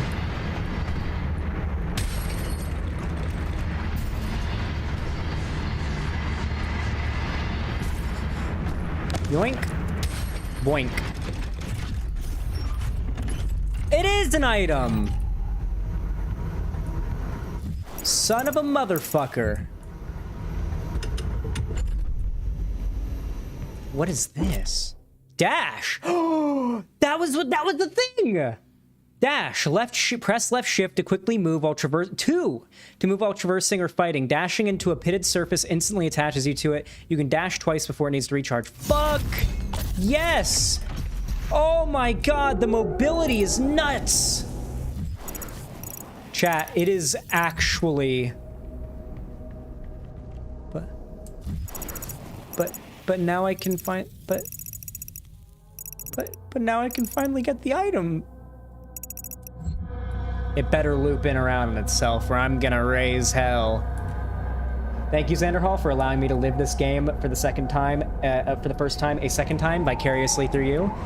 I love when people in my audience are, like, down for the gaming streams, you know? Like, usually gaming streams, like, for me, it's like, fuck, I love video games, and I can't do politics all the time, or I'll die of stress or something. So video games. But most of you guys aren't interested in my video game politics. You sub to me for politics, you know, or my video game content. You sub to me for politics, not video games. Okay, what is going on here?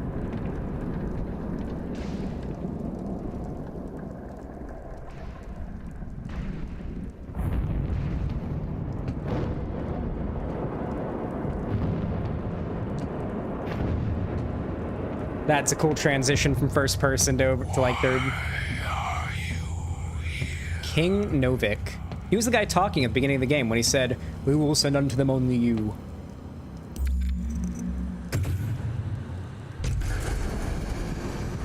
It is not yours to take. Is that an apple of Eden?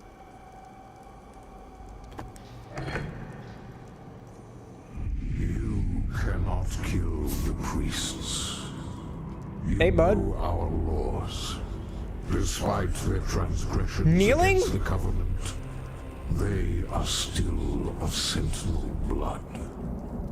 What you interfere with now is bigger than you can imagine. It is written. It is their time to give penance. If you continue, you will bring down the heavens' wrath. You are but one man. They are no longer your people to save.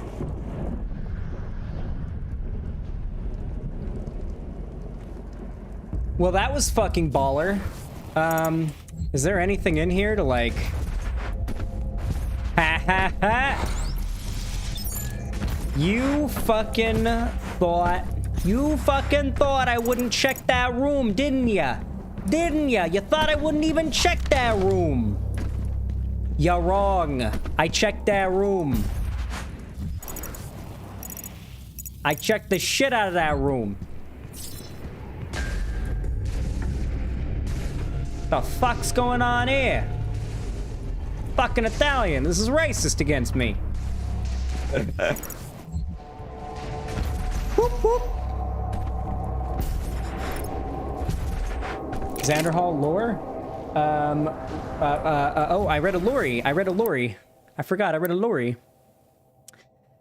King Novik ruled over Sentinel Prime for many years as its warrior patriarch, ordained protector of the sovereign Sentinel worlds. The Sentinel people, defined by a legacy of war, deem only those of warrior caste befit to rule, and in times of battle it is expected that the king lead from the battlefield rather than from the safety of the throne. As is written in Sentinel law, a king unfit for battle is likewise unfit to rule. For millennia, the Sentinel people have secured their civilization against the threat of invasion from beast and human alike, passing on the mantle of battle to each subsequent generation and refining the craft of war into an art of ultimate mastery. Even in times of peace, the Night Sentinels remain vigilant, developing new techniques of conquest, each of them more capable of securing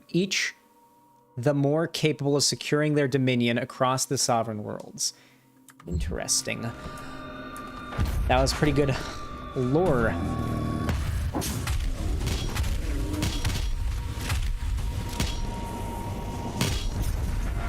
Oh! My boy pussy's getting whacked! My boy pussy's getting whacked! My bussy. My goddamn bussy. My Doomslayer bussy. That did not miss you, motherfucker. Don't even pretend. Don't even pretend like that missed you, you stupid motherfucker. Okay.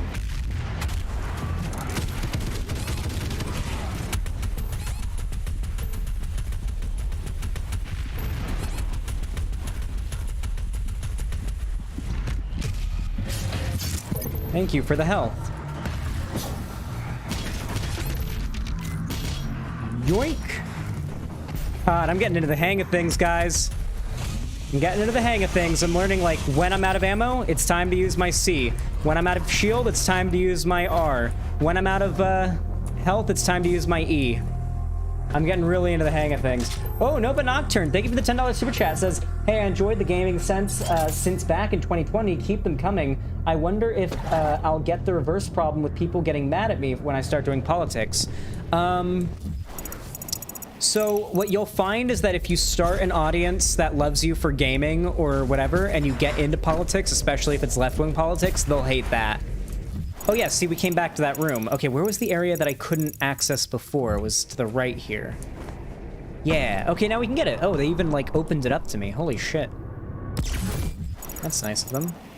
Did I miss anything other than that one thing? Yeah, I don't think I did. Other than that one thing, which I should be able to get back to at the end of the level. I don't think I missed anything. So that's dope. This Sentinel battery can be used to provide additional power to your ship. Right. Several modules remain unused. Finding more batteries will enable you to utilize the full functions of your command station. Oh, wait, batteries. They may. Oh. Interesting. I really got to be careful with these, huh? Interesting. Ooh, what did we find here?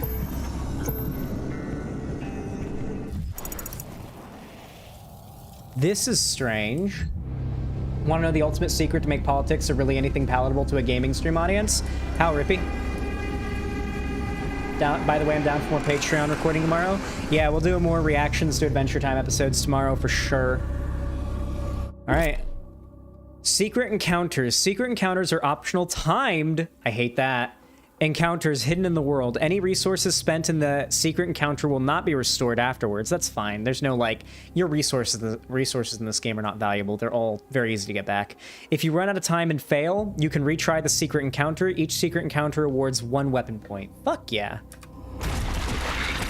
This is like, it's just a gore nest, right? Oh. Kill these guys? Oh.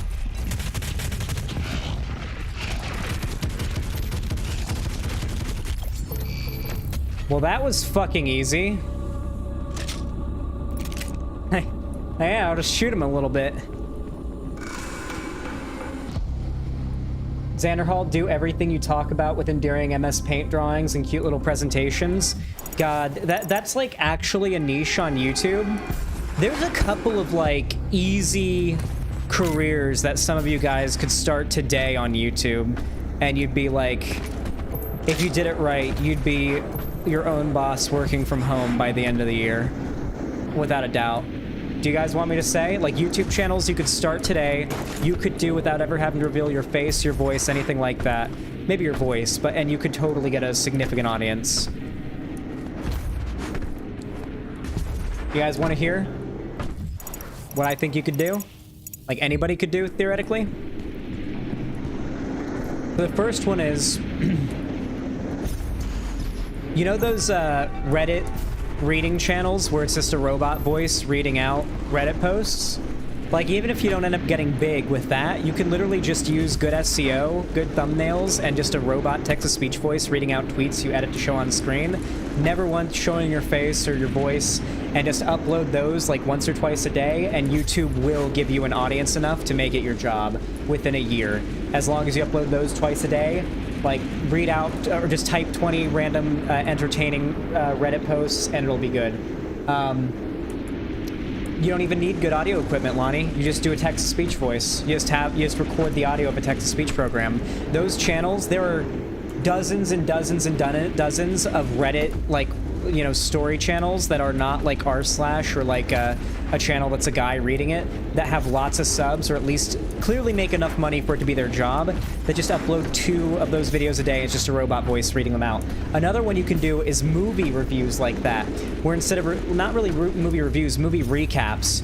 Who else has been addicted to the robot voice movie recap channels? Hypers in chat if that shit's caught you. Hypers in chat if the YouTube algorithm's got you with that shit. All you would have to do is watch a movie, type up a synopsis, copy paste it into a text-to-speech program and record the audio, and then just take cuts and clips of the movie that are relevant to what you mention and edit them onto the screen as they're being mentioned. If you have some decent editing knowledge, enough time to watch a movie, write a synopsis of it that's 10 minutes long to be read out loud, and then just edit up the video and upload it. And you upload 1 or 2 of those a day, and you give it good enough titles and go and cover movies that are like interesting enough in the way you describe them.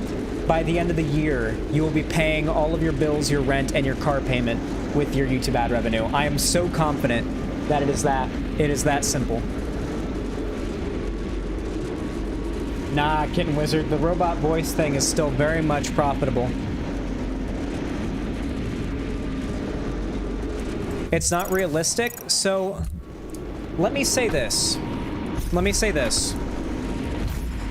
As a YouTuber, what I've found is that it is not too insanely hard if you do the right stuff and you know what to do, which can be hard to know what to do, to get a decent audience on YouTube. Possibly even enough to make enough money off of it to make it your job. But to get big and to live, like, well and comfortably, that is a much smaller percentage of people who do YouTube. I think that YouTube does, in modern day, have enough for you as a creator going that, like, if you stream every day, upload twice a day, and you're putting work into your thumbnails and titles, and you're covering interesting topics, and you're at least putting effort into your presentation, you're going to build an audience that will be enough to support you in a reasonable time frame. Like, most of the time, I feel like, or at least more of the time than I think most people think. I'm not saying you're wrong, Lonnie.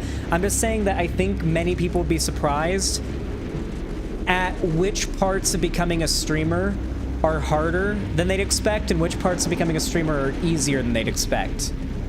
It's weird. Nova Nocturne, thank you for the $2. Says, I read creepypasta, it's a dead end, but I like it. Yeah, even creepypasta readings, or like Reddit scary story readings, the robot voice, or your own normal voice if you want to use that, that'll work too. That's even better. Those are like really easy content channels because the content is there for you. You're reading other people's posts. The work for you is the reading out and then the editing and the uploading. Does that mean you'd make a channel like that? If my YouTube career as a streamer ever failed, I would probably have to get a wagey slave job. And if I wanted to, like, maintain this type of thing, or maintain my current lifestyle, I would probably in my free time start one of those channels, like a movie recap channel or a Reddit reading channel or a creepy story channel with a robot voice. Just pay like $20 a year for a decent TTS program. And, just grind those out and eventually just make that my job. That's probably my most realistic backup plan. Do you think the politosphere is dying, or is this a good time to get into it with the right-wing insurgents? The political sphere will never die. It's just going to be the left is going to be, like, weaker. And the left is weaker right now than the right online. The right is dominant on the internet right now. That's just where we are on the internet right now. But, I mean, I'd advise you get into it now. You know? All the great breadtube YouTube, like, the most notorious, like, legendary breadtubers all started when the right was, like, at its peak. And as their audiences grew, the right started to fall. Yeah, there will always be enough people caring about politics. There will never be, like, a deficit of people who give a shit about politics.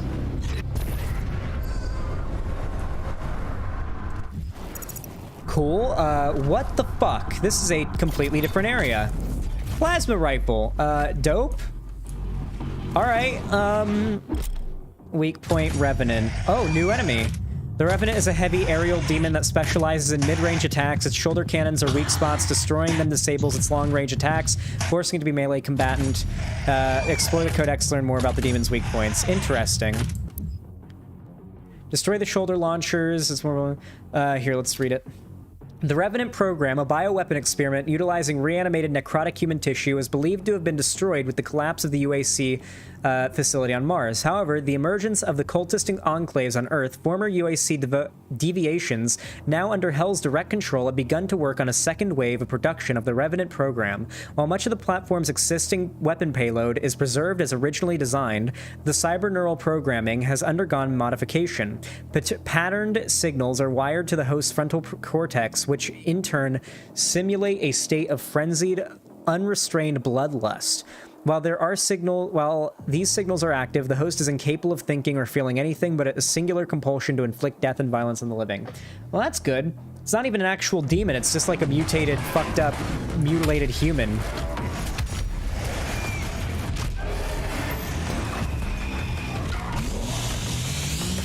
Alright, we need to use the flames. Through the fire and flames. Through the fire and flames! Ah! He's fast! He's going there! He's thumbing! Oh my god, he's thumbing! He's thumbing! He really be thumbing. God, those guys are tougher than they look. Oh god. Got my other... Wait. I forgot how I... Oh. It's... Well, I thought it was the R button. Ah! I forget which button it is to change out my... I'm getting my ass kicked. I forgot which button it is to change out my attachment. Or my modification. Oh my god.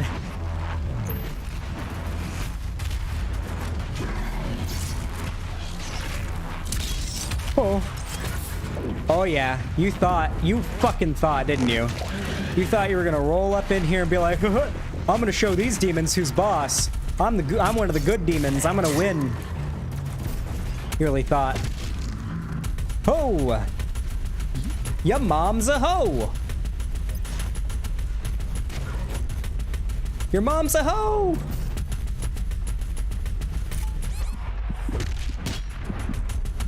Give me. Oh.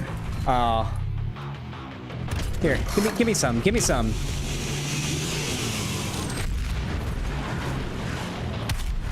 God, he was one hit away, too. What a cunt. What a cunty game.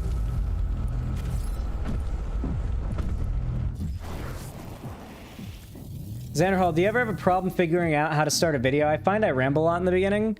Are you talking about, like, unscripted, like, sort of improv?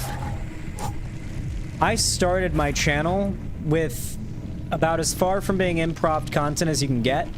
It was like, well, not, I started my political content with very much not improv content. It was very much scripted and like planned out, and like I typed up a script and then I read it out, and then that, you know, you guys get what I mean. What? Ah, there we go. What's this? What's this? There's a secret in here. The Doom's Gate. Album found. Oh shit, that's dope. You see, I made this shitty edit for Demon Mama, so I'm invested in getting a ratio on this. That is John. Don't DM me things or link me things. I'm in a game. Please. What is that platform up there? Definitely need to get up there. Oh boy. There's got to be a way to get up there, right? Maybe not?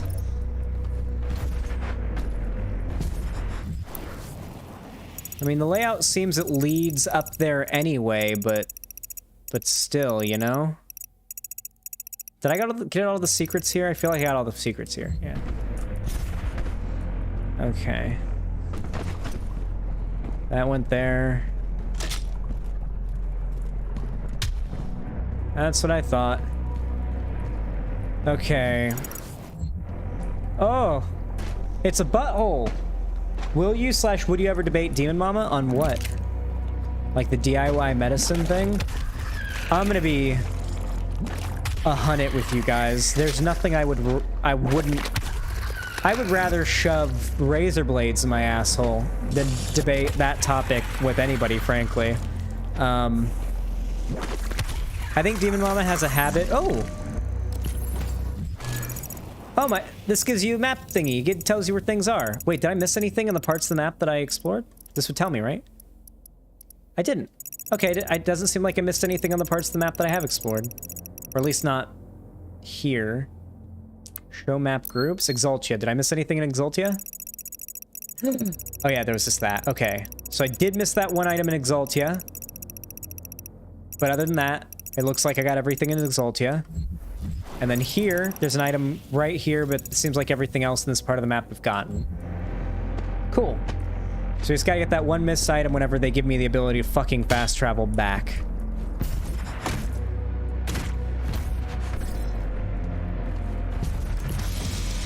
Gimme. Yoink!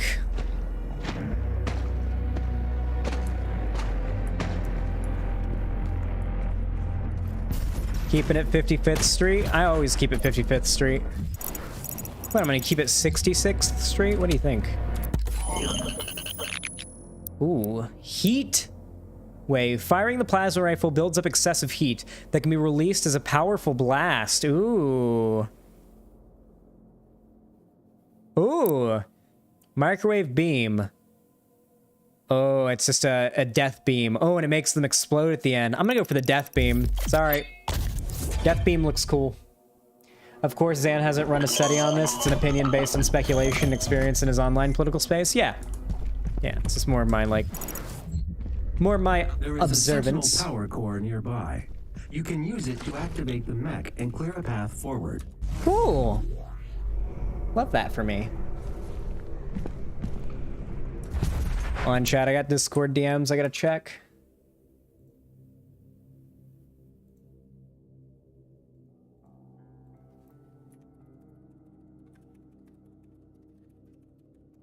My mom messaged me, but other than that, it was just pings from Discord servers.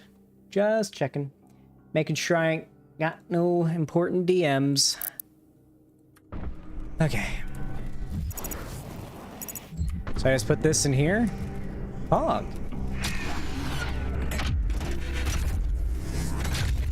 We see your Steam? How would that be an issue? I don't care if you guys see my Steam. I've shown it to you guys plenty of times. Well, I will say the funniest thing is that I have like account sharing with Ethan on, like where you can share games with another Steam user. And he got gifted these like interesting hentai games. Let's just say far less respectable than Honey Pop, okay? One's called like Dick, Dine, and Dash or some shit. And those are all pretty funny. Quick scope. When aiming at a demon or its weak point, use the heavy cannon's precision bolt mod or use the combat shotgun's sticky bomb mod to zoom in. Holy shit, quick scoping is like heavily rewarded in this game apparently. History of the Sentinels. In a time of grief, when King Etrex took the throne, a blessing came to the people of Argenta. White porcelain beings from a world above our own brought gifts to Denor, observers to our great deeds, admirers of our convictions. They sought to make bonds with our swords and bring lasting order to our world. These were beings unlike any we had seen before. Sword and shield had no weight against them, for the ethereal flesh of those luminous beings seemed unbound by mortality. Able to move through time and space, they held sway over all dominions of the known and unknown dimensions. Through their ways we grew stronger, our society bolstered by their infinite wisdom and all-knowing power, assuring our people's safety for all time, in this world and the next.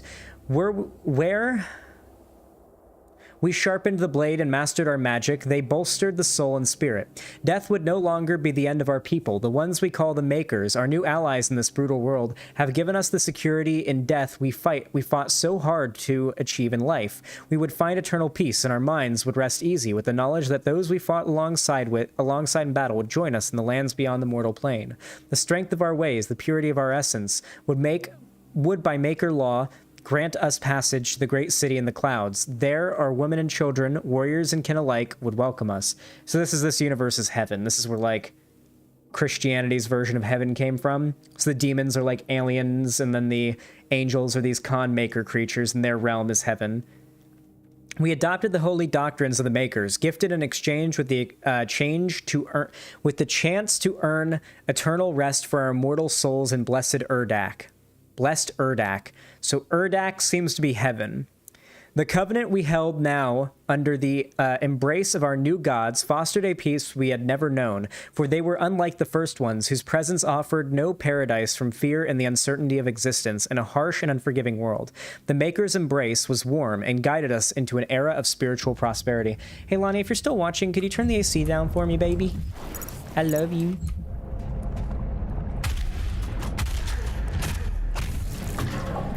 Yoink. Thank you, Lonnie. Punch that motherfucker. Any items? Any items? Any items? Not missing anything? Good, good, good. Just checking. Just check Republicing. Just checking the Republic, you know what I'm saying? Bullshit, there isn't an item down here. Bull fucking shit, there isn't a secret down here. Thought so. Doubt so.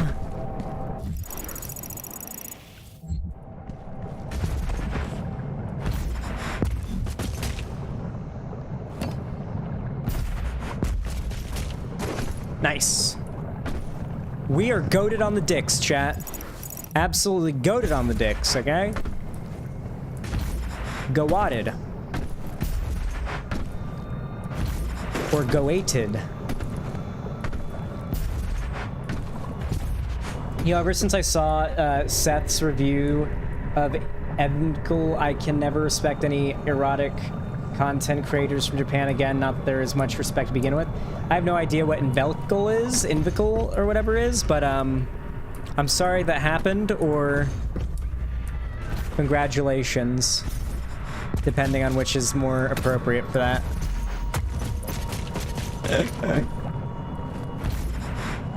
You mean Evangelion? The anime, which I've never seen before? Hot take, ever since GTA Online dropped, it feels like GTA 5 is just boring. I would disagree. I think GTA Online is all that the game really has going for it anymore. Like, in modern day, so to say.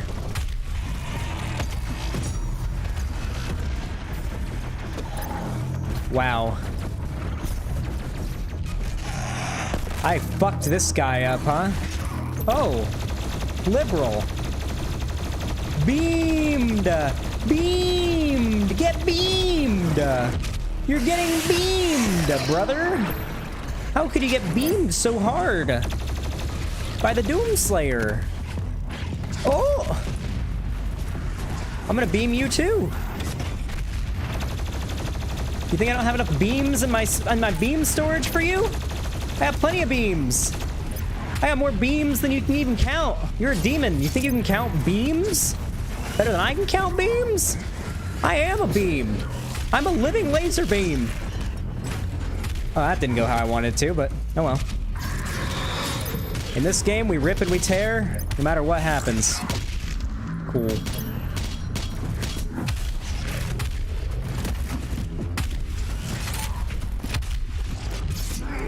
All right, we are. Woo! Gimme, gimme. Oh, it's doing the music. All right, we need to get the go on the road here.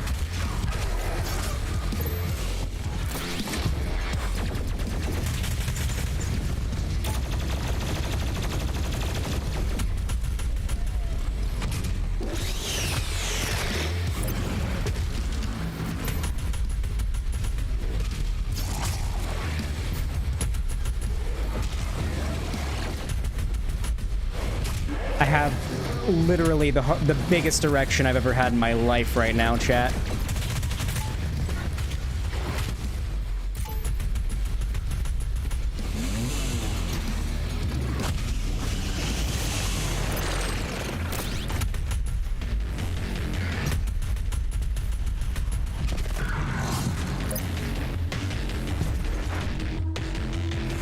Did I do it? Oh, I didn't.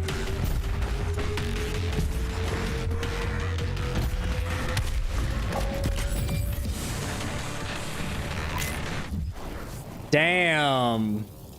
Those satanic Nintendos are taking over your soul? True. If you have any triggers related to violence against women, I strongly advise against that. Against what? What did Miss Nibiru say? Watch what? Hey chat, how are you guys doing? I'm curious. Catch up with you guys. We're 3.5 hours into the stream. How you guys doing?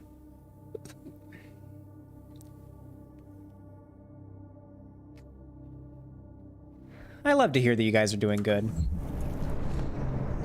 Make sure I fully explored this area.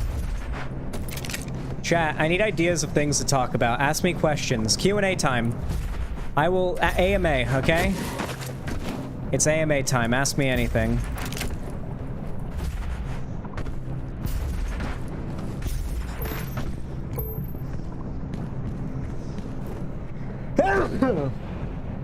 Yikes.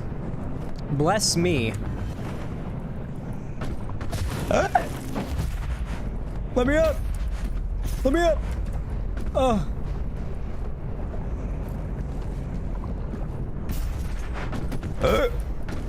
Oh my god, I feel like I might not be supposed to do this, maybe?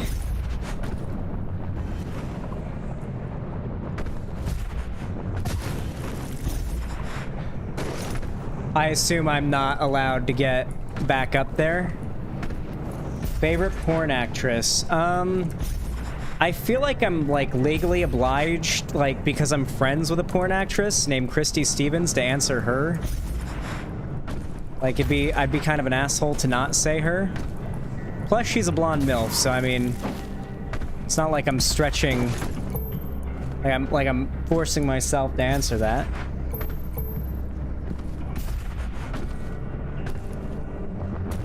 What's my favorite Castlevania game? Hey, chat. Wait till they find out I don't have one. I've never played a Castlevania game. Cool. Okay, so we just got totally, stuffed there then. Cool.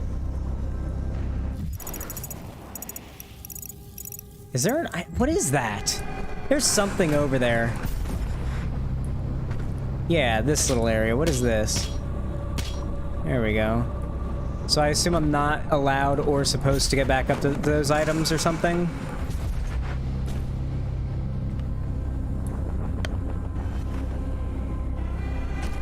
But why not just let me... Why not just let me, though? But yeah, but like, why not, though? Just let me do it. That's cringe. Damn, the music's going hard. Don't lie, Xanderhal. Of course, you like Nina Hartley. Who's that? How would you react if we got a Honeypop RPG that is as tough as Dark Souls? Fun. I thought we were gonna go doing AMA. Yeah, ask me anything. That's what I was asking. Opinion on Vor? I don't like Vor. When is Eris interview? She hasn't gotten back to me on that yet. Though I do know she's going through some financial situations right now, so she may be a bit preoccupied. So that would make sense. Like her landlord is like gonna double her rent, and it doesn't seem like she can afford. At least that's what she's been tweeting, that she can't seem to afford anywhere else around. So she's probably got a lot on her plate right now. I'm sure, though, that she'll want to have me on, because it's content for her, and that's something she needs right now, so... Yeah. Oh, wow. I totally just broke the weak point immediately. That's dope. It did not send this thing directly into, like, glory kill mode, though. What are you doing over there? Trying to flank me, huh? using human maneuvers. I'm surprised that you being into MILFs don't know who Nina Hartley is. Listen, I'm gonna be real with you, okay? I'm not exactly in the habit of, like, knowing the names of porn stars, okay? Like, other than the porn stars that I directly know, as in, like, you know, I know them, I don't really know, like, and then, like, the really popular ones, you know, like Mia Khalifa or whatever, but, like, other than that, like, I don't exactly watch a significant amount of porn, so it's not something that a lot of my memory power goes to. Trust me, guys, I do not have a good enough memory to be devoting any of my memory ability to porn star names. That for people that I don't know, okay? It's not that integral to my daily life like it is for some of you Coomers. What is all of that? Holy shit, this map just totally folds back in on itself at some point, huh? Okay, so it's just straight up ahead then. Sex Avers, Re. I did have an issue once where, like, there was someone in my audience who was like, I think maybe ace or something, or maybe they had some trauma involving sex that they would just lose their mind in chat. This is like before I even met Lonnie, but like they would just lose their mind in chat anytime I even so much as discussed anything sexual, and it just got to be way too much. It just got to be way too much.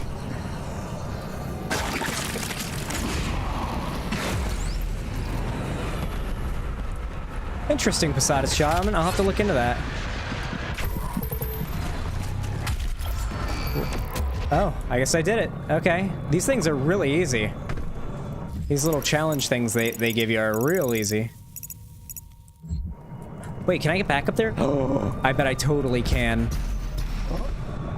Yes! LFG!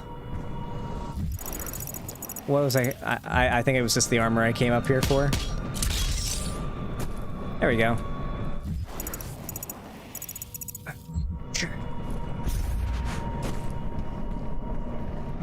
LFG!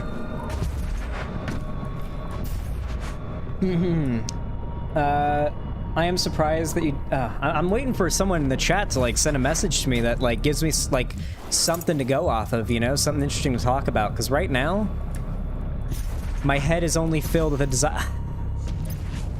My head is only filled with a desire to rip and tear demons.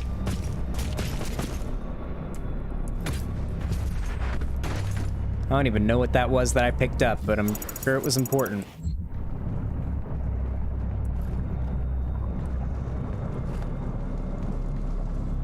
Thoughts on Bussy? Guys, I actually have never fucked a girl in the ass.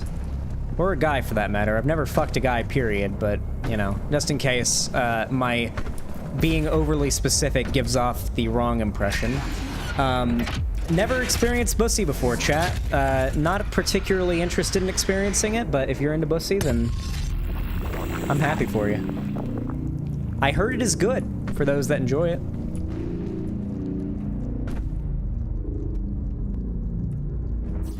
I've heard nothing but positive things about Bussy, I will say that. Absolutely nothing but good things. Just not my cup of tea, I'm afraid.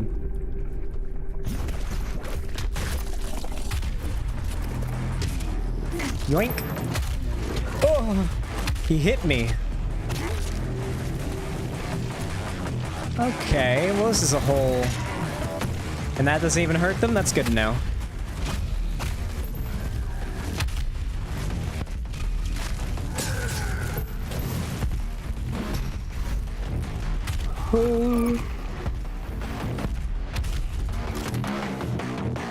Any tentacles here? Tentacles? How do I feel about speedrun IGN? Or speedrunning any games that you would have watched runs of? Speedrunning as a concept always been like fairly interesting to me. I considered trying to get into Minecraft speedrunning for a while, but like I didn't get into it for the same reasons Dream cheated. And just an absurd amount of RNG in Minecraft speedrunning. It just didn't seem like if I want to get into a like speedrunning thing, it would want to be, I'd want it to be for a relevant game that I'm interested in, which is not the case right now. And or it would be for a game that's at least, you know, where like my skill matters, you know?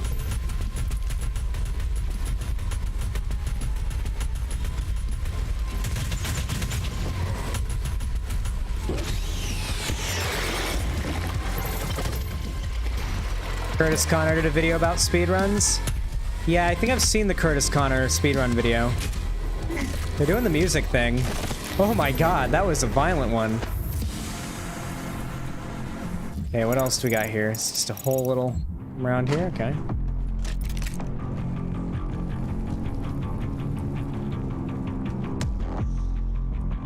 This game's really great for speedrunning. You know, like, for glitchless speedrunning, it seems like it'd be ridiculously fun, yeah. Especially 100%, or any, like 100% glitchless speedruns of this game would be really interesting to watch. I haven't watched any of that because it'll give me spoilers, but... Hello. Needed one of these, I'm sure, for something. Okay, and keep exploring. This reminds me of an area in Agony, that one experimental horror game made where you're like in hell. It was kind of a failure. It was really disappointing in some respects, but the idea was really interesting and the atmosphere is unparalleled.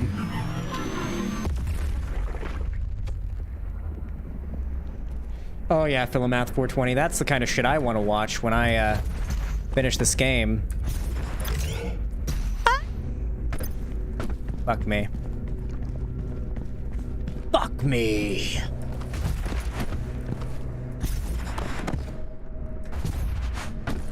The rape game? There's a rape game. I think there is rape in Agony, yes. Probably. Based on what I've seen of the game, yes, probably. I would not be too surprised if the game contained rape. It does take place in hell. Xanderhal?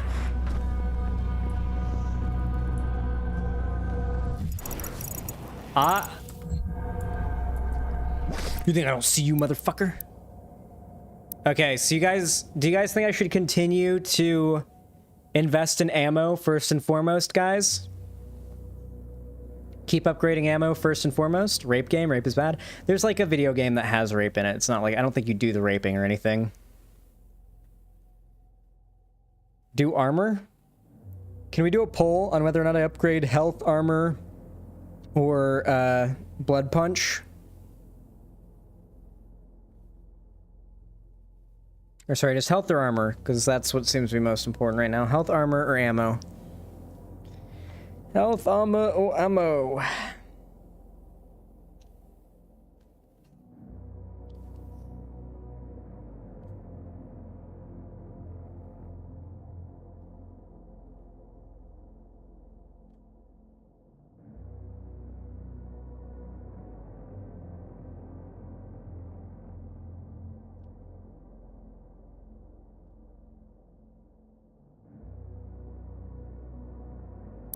Let's go with health. Was it armor or health? Which one was it? Armor one.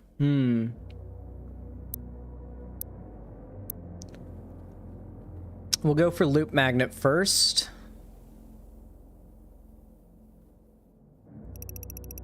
And unlock the armor one for it. Armor upgraded. Fuck yeah. Oh, you little bitch. Trifling asshole. Okay. Onward and upward through this demon's belly.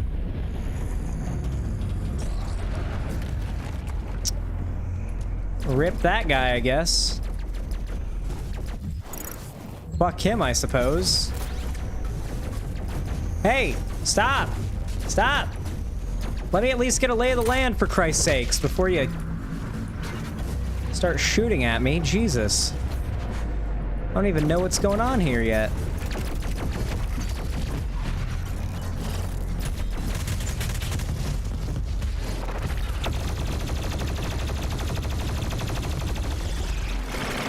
Oh wow, that just melts them. History of the Sentinels. With the machine and enchantment of the Makers, the Argenta brought our newfound clarity to the disparate realms of the Emirian Void. We took flight with the support of our gods, spreading the enlightened word of the Khan Maker. We discovered there was not one enemy, but many. Worlds and peoples unknown to the Argenta were unveiled, and we saw...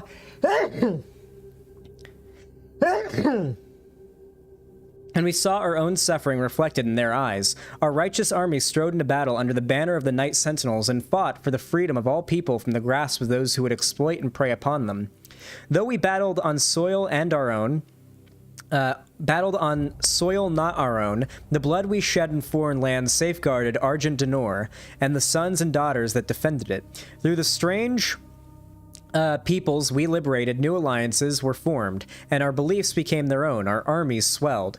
As the Argenta traversed the stars with gleaming star fleets and the Khan Makers approached King Roan on his throne, he sensed his god restless by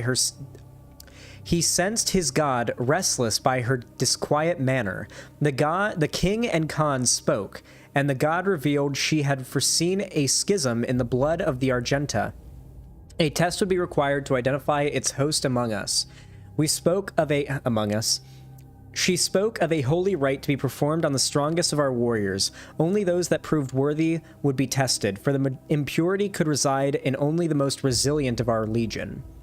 The divinity machine, a great tribute by Maker Scholaris, would help us to cleanse any impurities from our flock, ensuring our continued prosperity in this world and in the Maker realm that awaited in the afterlife. The malicious one, if not exhumed from our ranks, would jeopardize our safe passage to the heavenly realm of Urdak. The Dark One was not amongst them yet, nor would he be for many generations. Only the Mother God, through divination and Maker sight, would determine when he stood before them. The Makers were truth, and only their unclouded eyes could find the one who was marked. The prophecy of the Unholy One was written, but through the ages, the warning grew faint, until only the Khan Maker herself and the High Priest of the Order Deeg still whispered of he, that would one day come to threaten their way of light. You want to guess who that probably is? Who that marked one probably is?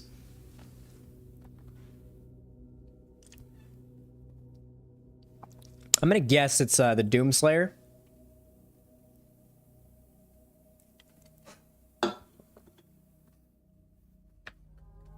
Reminds me of Bible school. True.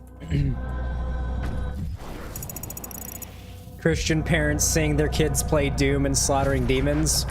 I'll let this one slide.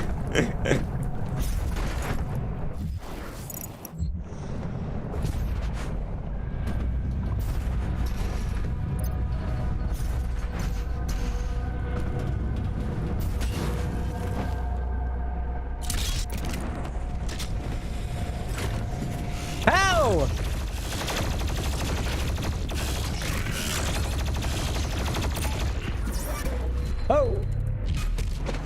Oh. Now that feels so much less rewarding because I died and got the death screen thing. Oh.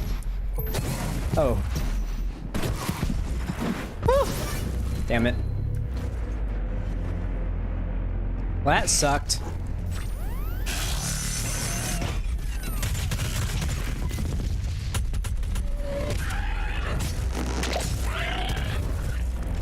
People are saying the second Sonic movie is better than the first. I mean, you would hope, right?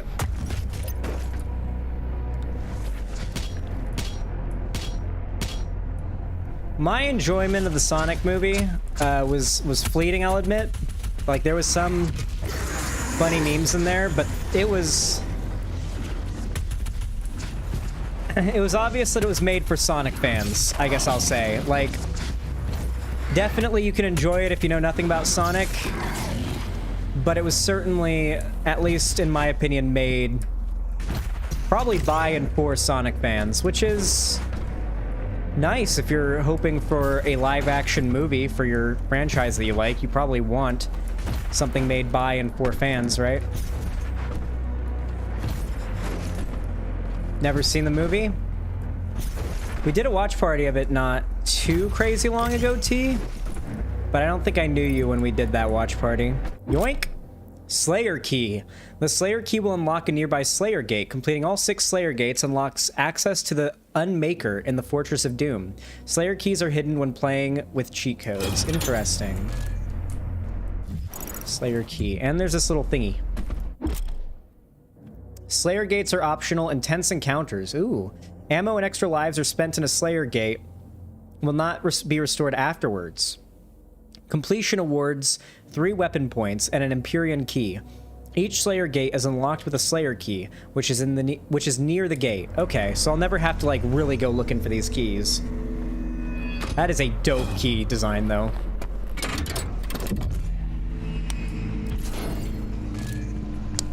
Anything in here of import?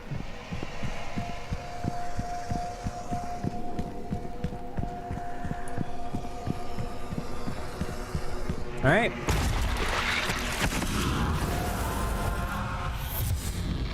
Oh!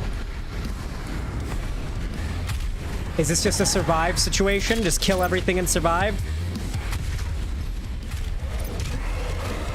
Is this just kill everything, survive, I assume?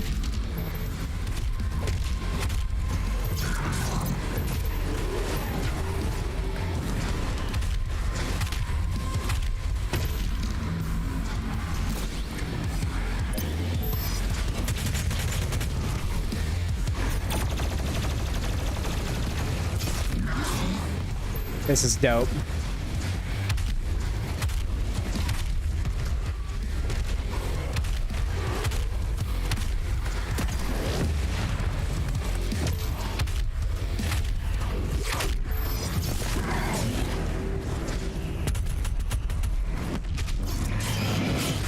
Oh, you are a big boy. How do you die? Oh. Okay.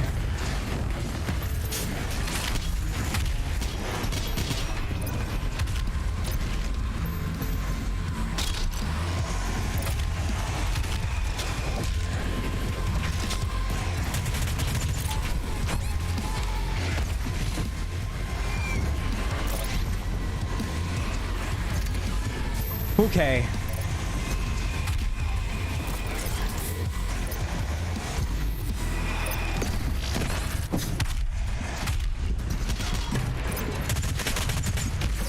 Oh, I died. Thank God for 1-ups, huh?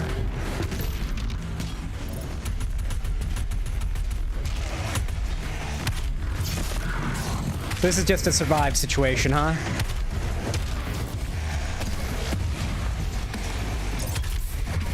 Oh God, we're getting rain fire down on us.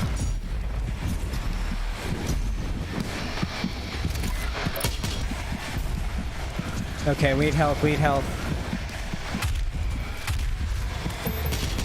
Okay. Okay, we're doing well, okay.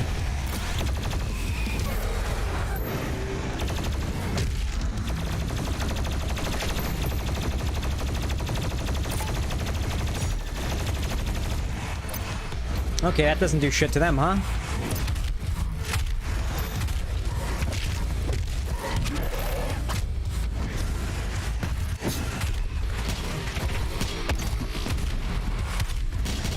Oh. This is good. Okay, this is going well. This is going well so far, I'd say.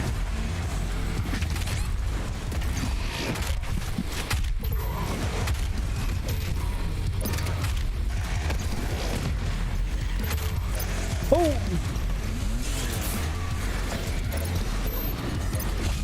Okay. 1 second, chat.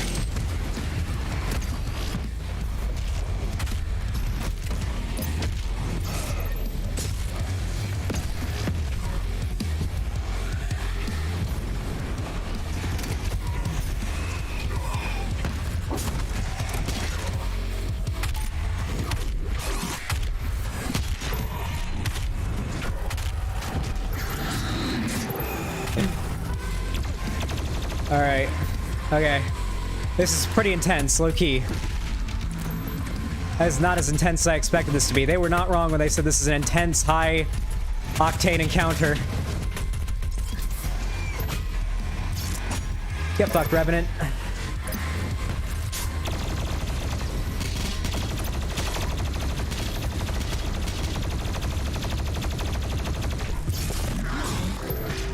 Nice.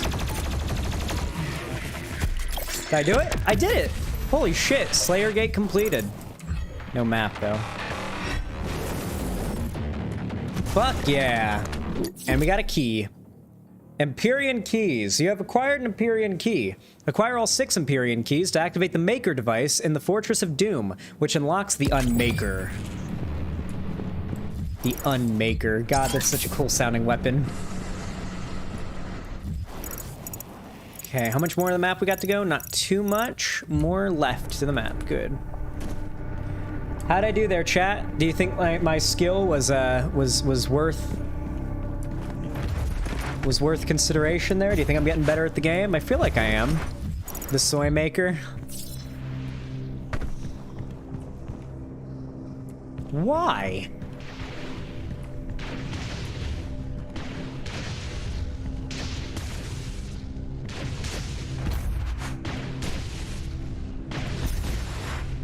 Oh! The betrayer's life signal is... The betrayer? The betrayer's life signal is nearby. Am I supposed to know who the betrayer is? Excuse me? Is that the Hell Priest?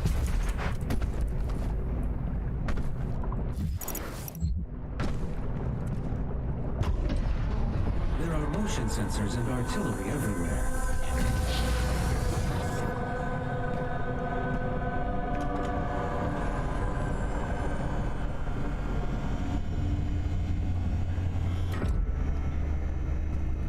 I told you all to leave me here. I am where I belong.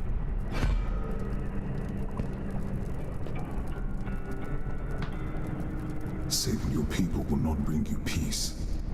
Only make the burden you carry worse.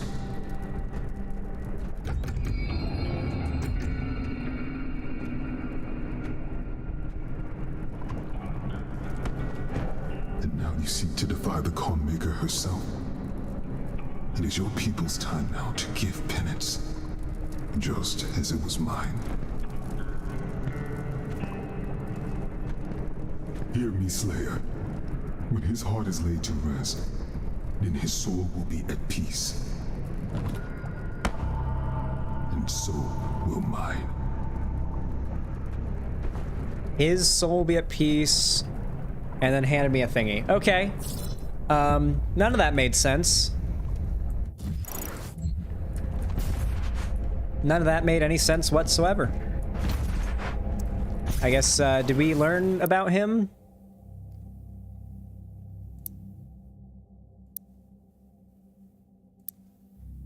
Lost soul. Plasma rifle.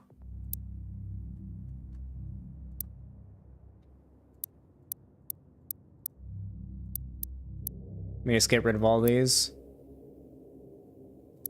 Dread Knight.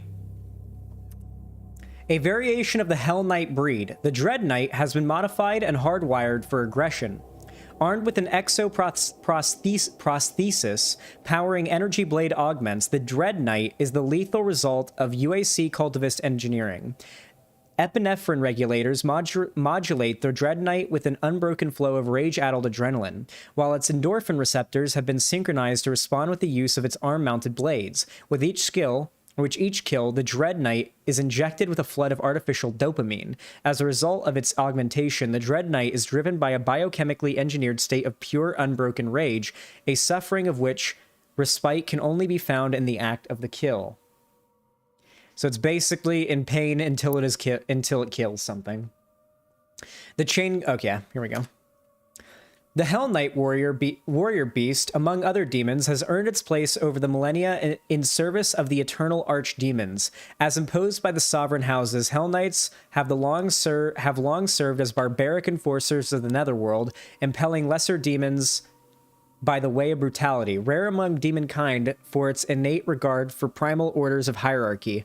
The Hell Knight exhibits adherence to the prevailing rule of its demon lord masters, requiring little compulsion on behalf of its highborn masters. Hell Knights readily serve the elder Hell Gods for the extent of their lifespans, reaping great satisfaction in the way of war and desecration. Did I not do the Slayer level? I don't know what you mean.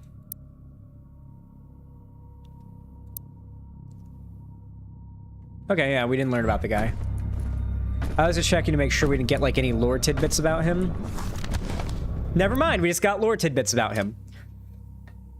After years of prolonged war against the demonic threat invading their world, Argent Denor launched an offensive strike against dimensions, sending their greatest warriors into the heart of hell itself. Despite their training and their preparedness, their honor was undone by deceit. Betrayal at the highest level of command left Argent Denor's bravest warriors cut off and scattered in the hellscape. But of these last remaining Night Sentinels, only one remained in hell by choice. Betrayer of the Argenta, it was Commander Valen who relinquished the keys to this elemental sepulcher in return for his son's resurrection. Haunted by demonic visions, the image of his son's tortured existence plagued him without relent, the whispers of demons pushing him toward madness. In a moment of weakness, he fell prey to the demon's trickery, sealing the fate of Argent Denor and dooming the kingdom to which he swore a lifelong oath to protect. Valen chose exile in the hellscape for his sacrilege. Ah... So he, the Doomslayer, and a team of Sentinels went to Hell, and they were like the best soldiers of Argent Denor, and they went into Hell, and they were fucking it up. But Valen, the Betrayer, he was known as Valen before, got tricked by the demons, manipulated by the demons into betraying his own in return for the resurrection and release of his son, who apparently is being tortured in hell. So he had a moment of weakness and betrayed the Sentinels, but now realizing how bad his actions were, has resigned himself to living forever in hell. Interesting. Very interesting character. Okay, there's a little bit of a platform dealio I can go on over there that I'd like to do.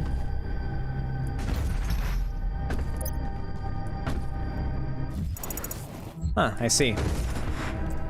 It would seem then proceeding is the only option. Can I talk to him? Nope, he wants nothing to do with me. I assume I can't... Yeah, I can't even fire my weapons in here. The purple rooms are hard levels? Interesting. Well, so far nothing's been hard for me. Except my cock. My cock's been pretty hard this whole time, low-key. On God, no cap. Okay. Why? This is erotic for me, okay? When the rock music starts and I'm ripping through demons, I'm rock solid.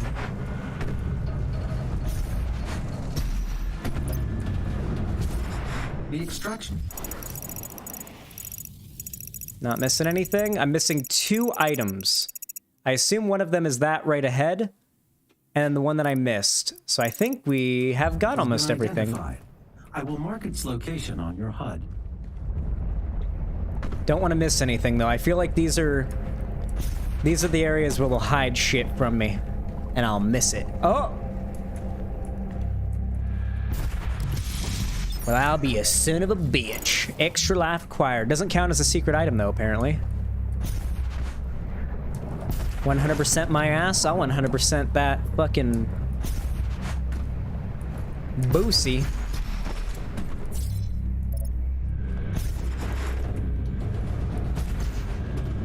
And I don't even like Bussy. I'm just gonna do it despite you.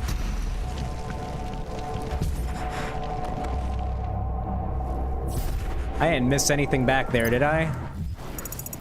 Make sure I didn't miss anything there. There were some platforms I didn't go on, but I'm gonna hope I didn't miss anything there. There was nothing on these platforms that are grayed out, were there? Nah, it doesn't seem so. Okay. This is cool. Oh boy, alright. What the fuck? Oh. I one-shot things now, apparently.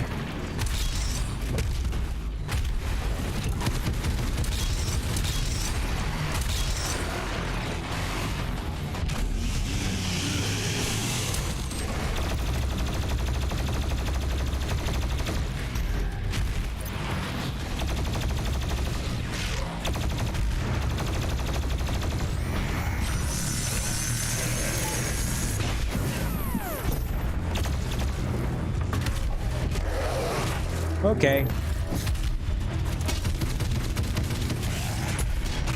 Okay. How did that give me no fucking armor? What the hell? That's weird.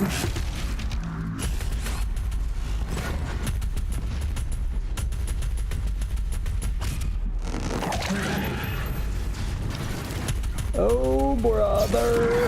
Oh, jeez. Oh, jeez. Sorry, chat. I'm focusing really hard right now on killing demons.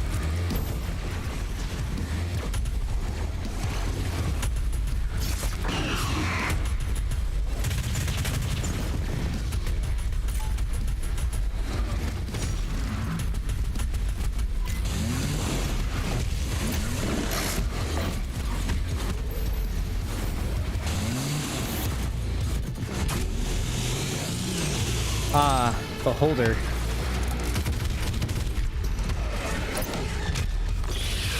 God, I love killing them with that attack, because they're like screaming like, no, my own arm! Foiled by my own body part.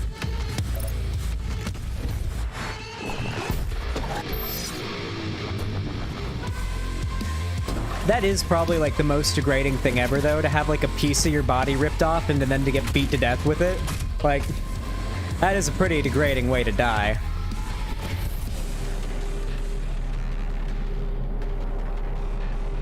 Meat Hook is like, why'd the game put me in the lava?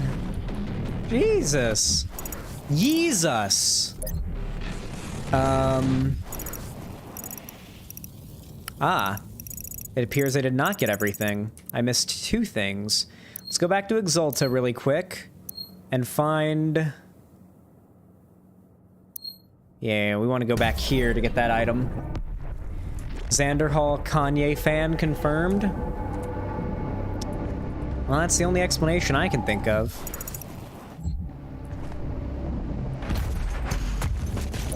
Honestly, though, who isn't a Kanye West fan? Wasn't he such a great guy?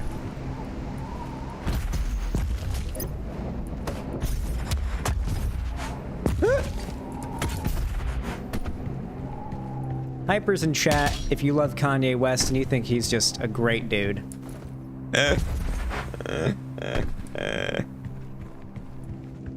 Nobody? Really? Nobody? Nobody, huh? What did Kanye West do? Dude, have you seen Kanye's, like, meltdowns on Instagram? Like, Kanye will go on about, like, how he will raise his child to be a good Christian or some, like, unhinged, deranged shit. God is with you, some bullshit like that. And then Kim Kardashian comments, please stop acting like this. You just picked up our daughter this morning.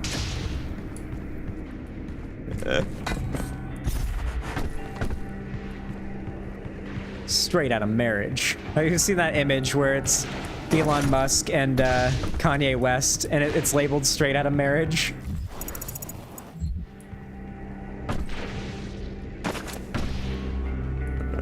Both of them are Trump supporters, that's all I'm saying. Okay, where's this hidden item that I missed? Of course, a hidden wall. Ooh, it's little spider boy.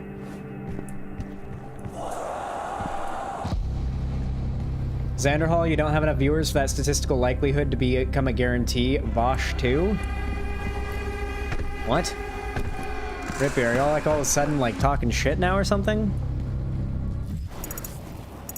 What other items do I have missing?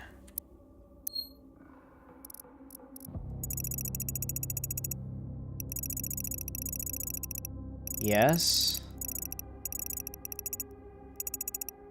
Okay. What did I miss? Is there anywhere that's gray? That's gray. That seems like it could have been an item that I missed, maybe.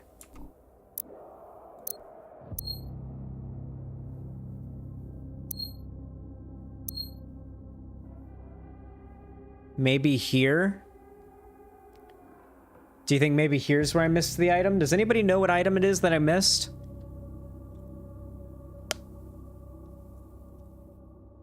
Because the game did not label the map.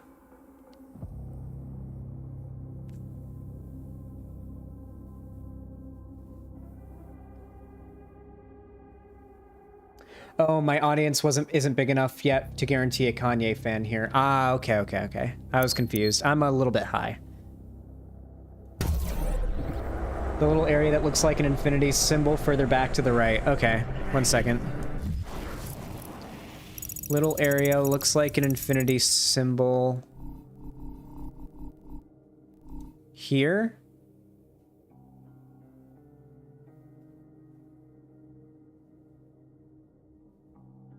Down. Here.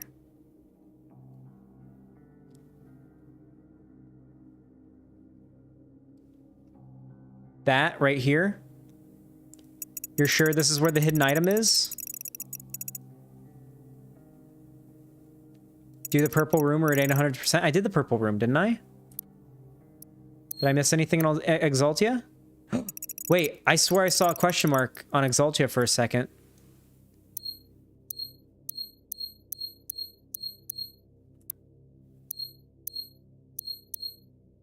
Okay, maybe it was just the question mark on the screen.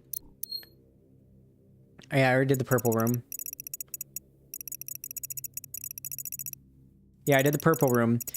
I collected the map. Oh my god. Oh god, stop. Oh, fuck.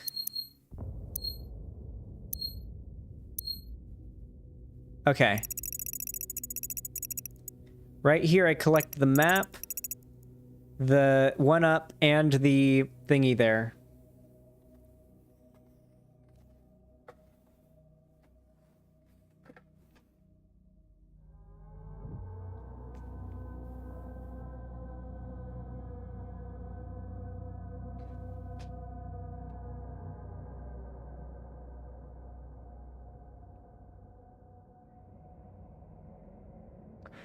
Just, waiting on any help the chat's willing to give. Rippy, I know, I did it. I just said 15 times I did the purple room. Please stop talking about the purple room. I know about the purple room. I did the purple room. This is the purple room. It's done. See, it's green. It's done. See? Stop. This is the missing thing that I have. All someone has to do is Google, second level, hell area, doomed to eternal, item, secret items, then look what's here, and then that'll help us. Yeah, wait, never mind. Who am I talking to? This is my chat. I'm just gonna end stream. Wait, I just realized, when you guys don't help me with the game, I should just end stream, because then you guys will realize, holy fuck, we need to help Xan with games when he asks for it, otherwise he's just gonna end the game stream, which is what I'm doing. Ha ha! Ha ha! Got him. That gray ledge next to the Slayer gate? Alright, I'll check. Let's see if it was fast enough. Xanderhal? Yeah, of course. If there's just no way to find the one missing item, of course I'm gonna Xanderhal and fucking leave the game. No, Lonnie, leave it alone. I'm dealing with that on my own. Just don't worry about it. That's, I don't want to repeat, again, the plan with the pillow is. Are you gonna play Tell Me Why? I don't know. I don't know if I'm gonna play Tell Me Why. What was the area? What was the area? Where was the area? Fuck. The gray ledge next to the Slayer gate. That one, you think?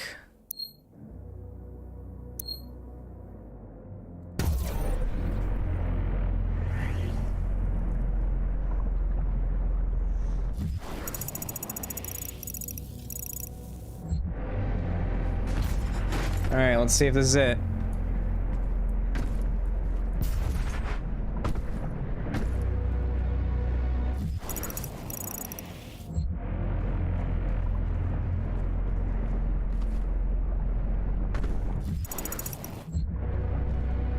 I see that spot now.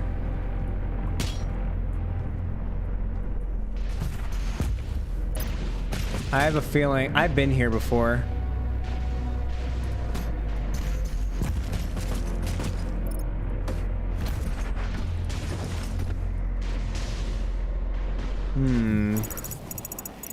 There's an item over there. Huh. Oh! No, not there.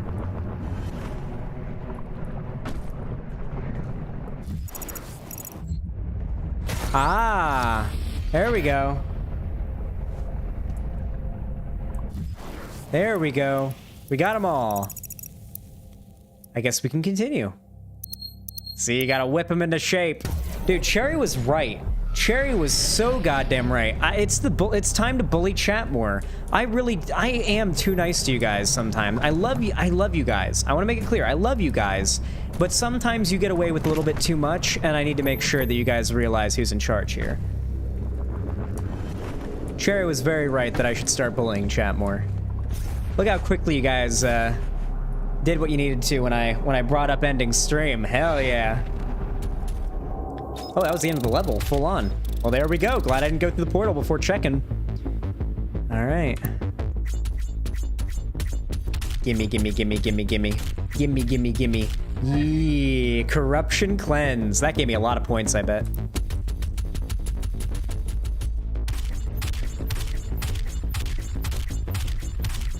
Yeah. Ooh, juicy. Nice. Nice. Let's continue.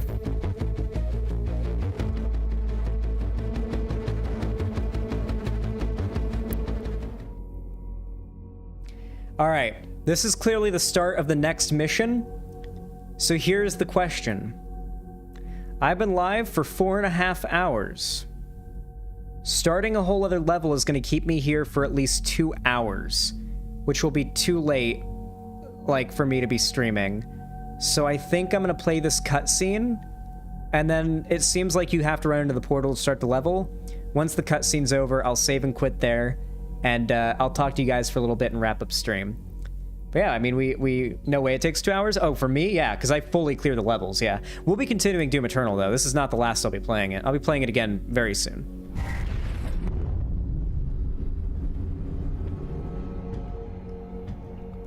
You can now find the remaining Hell Priests by activating your Celestial Locator.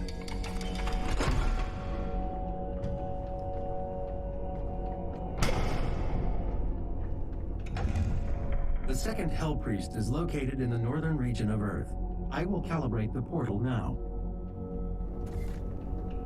The hub has several areas locked off due to power constraints. Once power has been restored, you will be able to access the entire ship. There we go. All right, I have a proposition for you guys. I have a proposition for all of you. I will continue stream on the condition that in the next 5 minutes, by 9:30, it is currently 9:24 for me, in the next 6 minutes, you guys can hit the dono goal. $130.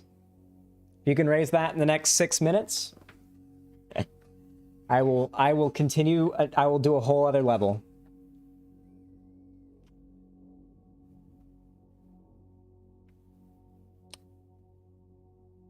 I'm giving them the opportunity. I'm giving them the opportunity.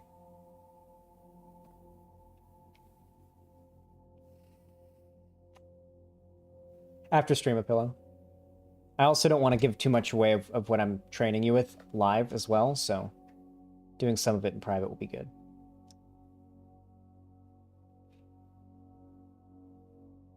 Rip stream ain't no way. Let's find out. Listen, it's not a rip stream. It's been 4.5 hours. This has been a long stream. I'm giving you guys the opportunity to possibly prolong it and get a little bit more of an extra. I will send T. I will send you a picture of the dog. I'll send you a picture of the dog. Don't worry, T. I'm working on it. I'm working on it. I've been at my babuter. Wait, what? Hey, bro, are you currently playing my Doom copy? I just want to know if I'm not... Yeah, no, you're not going to kick me off, Ethan. I'd also just finish the stream. Unless chat donates to 300 in the next 5 minutes, I'm going to end stream anyway. I've been live for 4.5 hours. I'm just giving the opportunity to extend it. I bought Doom Eternal, though. I'm not using your copy. Don't worry, Ethan. If you play Steam, you won't be kicking me or anything. It's all good. I haven't been using any of your game copies, so don't ever worry about kicking me out of a game. The only game that I was using your like Steam share to play was Walking Dead Saints and Sinners when I first got it, and then once I bought it, I immediately like I don't use your shared games because I don't want to fuck with your Steam stuff. I don't have to. Am I streaming on Saturday? Fuck, I knew there's something that I'm doing on Sunday. I'm going on to like, it's either Saturday or Sunday. I'll have to check my DMs again and mark it on my calendar. I'm going to be appearing on a charity stream that Seductive Seaweed is doing. There'll be some other people dropping in on that as well, but I'll be going on there to help them raise money for charity. As much as I would love to do charity streams myself, I learned the hard way that until you've got a pretty substantially sized audience with a good amount of income, doing a charity stream will literally bankrupt your audience for like 2 weeks and mean you make like very little afterwards, which, you know, the money goes to a good cause, but it also means that times are going to be tough for like 2 weeks afterwards, if not more. When I did the Team C's charity stream, I ended up raising $5,414 for Team C's, of which we don't, you know, for the charity stream, which we donated. But my stream income was so low after that, I had to ask Vosh to loan me a few $1,000s, or not loan me, give me a few $1,000s to pay rent that month. I ended up not being able to afford rent that much month after doing the Team C's charity stream, and I had to ask Vosh for a couple $1,000s to help me pay my rent. Which is an offer he made to me a long time ago, so I just took it up, like, when the situation arose. But yeah, charity streams as a small streamer can be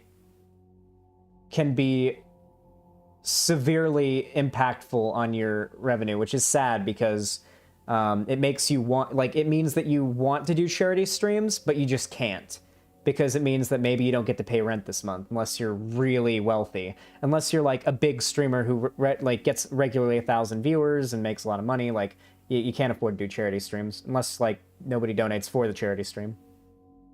What do you do for him in return for the favor? I am friends with him. That is what I do in return for the favor. I did give him advice on Lock and Load though. I sent him the link to buy Lock and Load. He said he ordered it, but it hasn't arrived yet, or he hasn't started or something. I just know he hasn't started yet.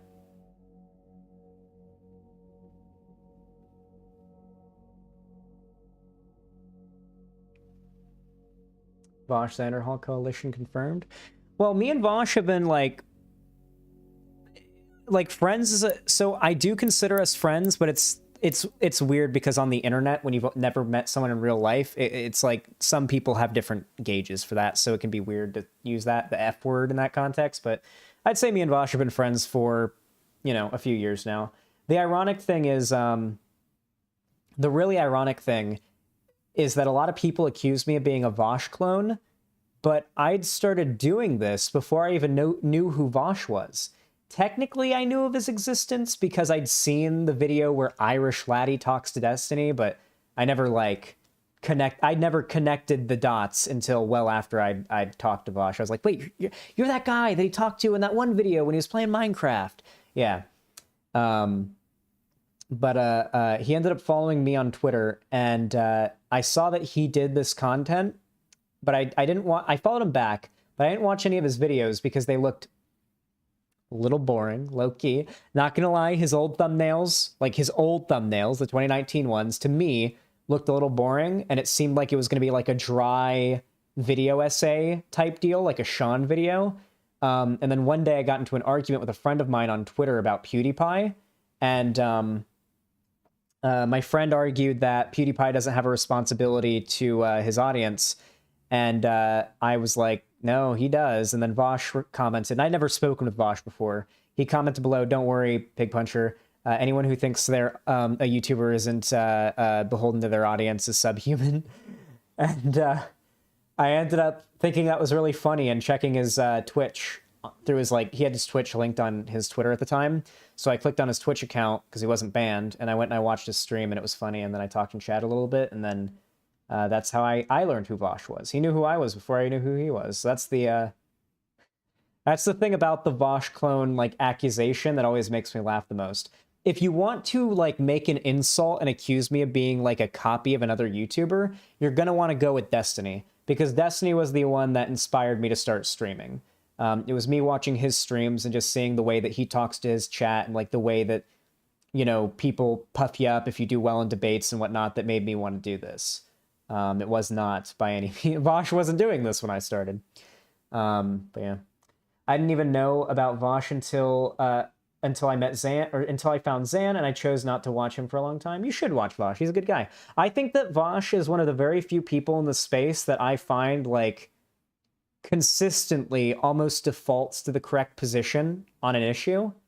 Like, I very rarely find him saying things that I, like, think, oh, I disagree with that. Like, it always seems like when I see a situation and I have a take and I'm like, okay, I have a take and I think it's pretty reasonable. I feel like when I see Vosh's take after that, it's always like, you know, I don't disagree with that. Good night, Apillo.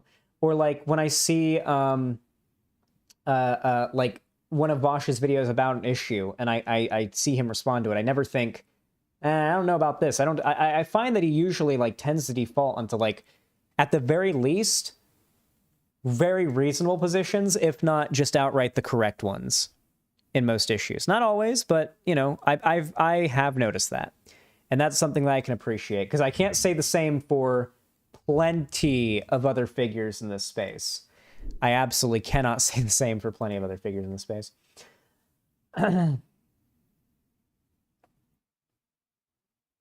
If Vosh holds a position, it's usually for a reason. Yeah, I mean, he seems like a pretty well-reasoned person. You need to go back to owning racists on Sea of Thieves, TBH.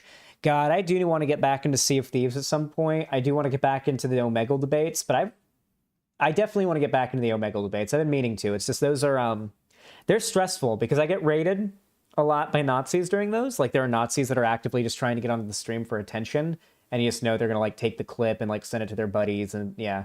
There are people that are trolls that are, like, on there trying to, like, fuck with me, which is always a concern because I got to figure out if I'm doing the trolling or if I'm getting trolled. So that's always a bit of a stressful part of doing Omegle content, but overwhelmingly it's fun. Omegle Fridays. Fridays would be a good time to do Omegle. Actually, Thursdays would be better. I don't know. Omegle tomorrow? Yeah, maybe we'll do Omegle tomorrow and then follow, like, half the stream will be Omegle and then the other half of the stream can be Doom Eternal. That was just one DGGer that was stream sniping a troll. There was one DGGer, but then there was also a couple of Groypers and a few Nazis.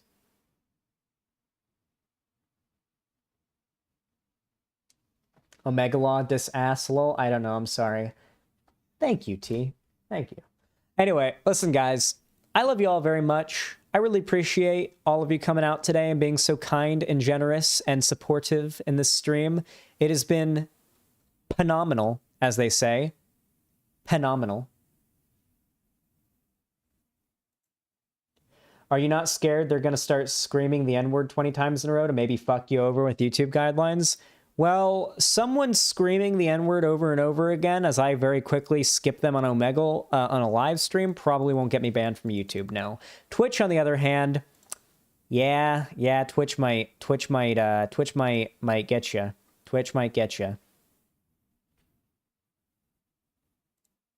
Nice new photo, T. And Lonnie.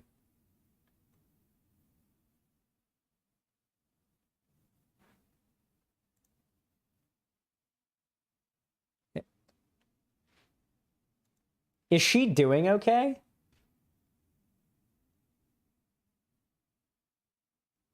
I guess people do sometimes just tweet out, like, song lyrics, but I don't know. I don't know. She's probably fine. Actually, no, she's probably not fine. Nobody who makes left-wing content on YouTube is fine. You showed me the music video recently? Oh, yeah, you did. Don't show the picture? Of course I wouldn't show the picture, T. It's on your private account.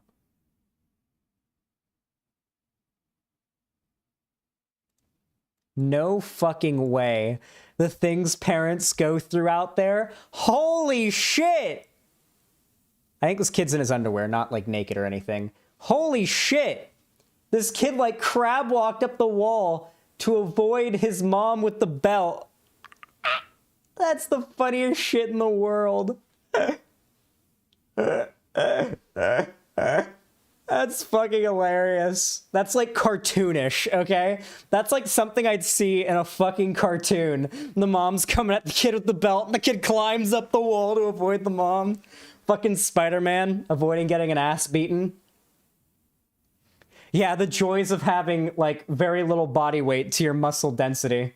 Making fun of abuse. That's actually probably a sandal, not a belt. But still.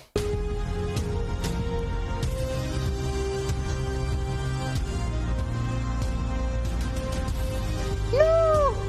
Oh God! It's gonna hit him in the dick. No. Ah! How's he holding up?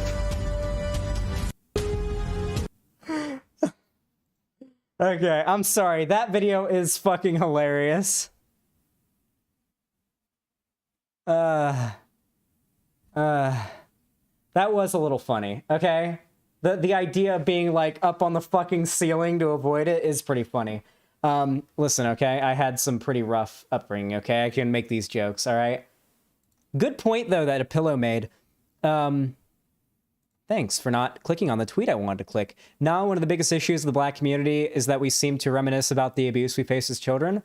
I don't know if it's like, I've seen the memes and I've seen the TikToks and the fucking the tweets and the memes that a pillow's referring to here. I don't know if it's really like reminiscence as much as it is like that's just how it is.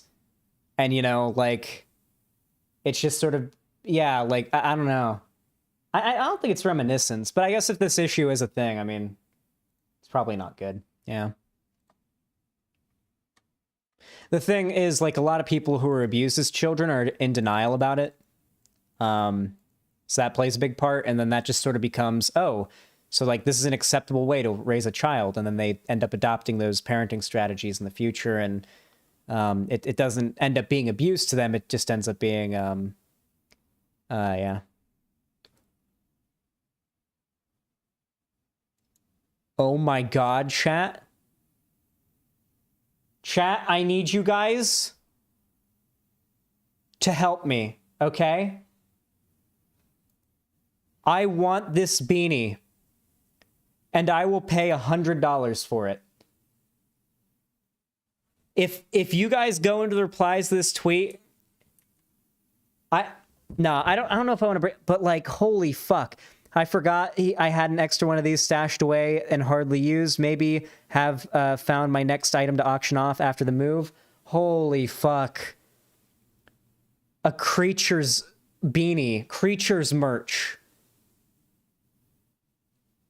God, I wasn't old enough, but I didn't have enough money to be able to buy any merch from the Creatures back when they were a thing. I was too young. The fact that it's still possible to get it could be one last way to get a piece of Creatures merch. Oh, I haven't heard that name in years. Yeah, this is Dan's news from the Creatures, yeah. No, it's definitely reminiscing. You don't talk that way about something like that. Every time I read some black people or Latinos telling of La Chancla, I think, yo, you're kind of in denial here about you being abused. Don't do this to yourself. Yeah, I guess I see where you're coming from there, Rippy. I would probably take a pillow's take on this way more seriously than mine, to be fair, because a pillow is, as they say, of the African-American descent, and would probably know about this way more than I do, as a cracker. All right, listen, guys, I love all of you very much. I love boobies, and I love thighs, and I love titties and ass and everything, but I especially love you guys. Thank you all so much for watching. And of course, as usual, I love you all very much. Thank you for the support, and I will see you all next time. Have a good one.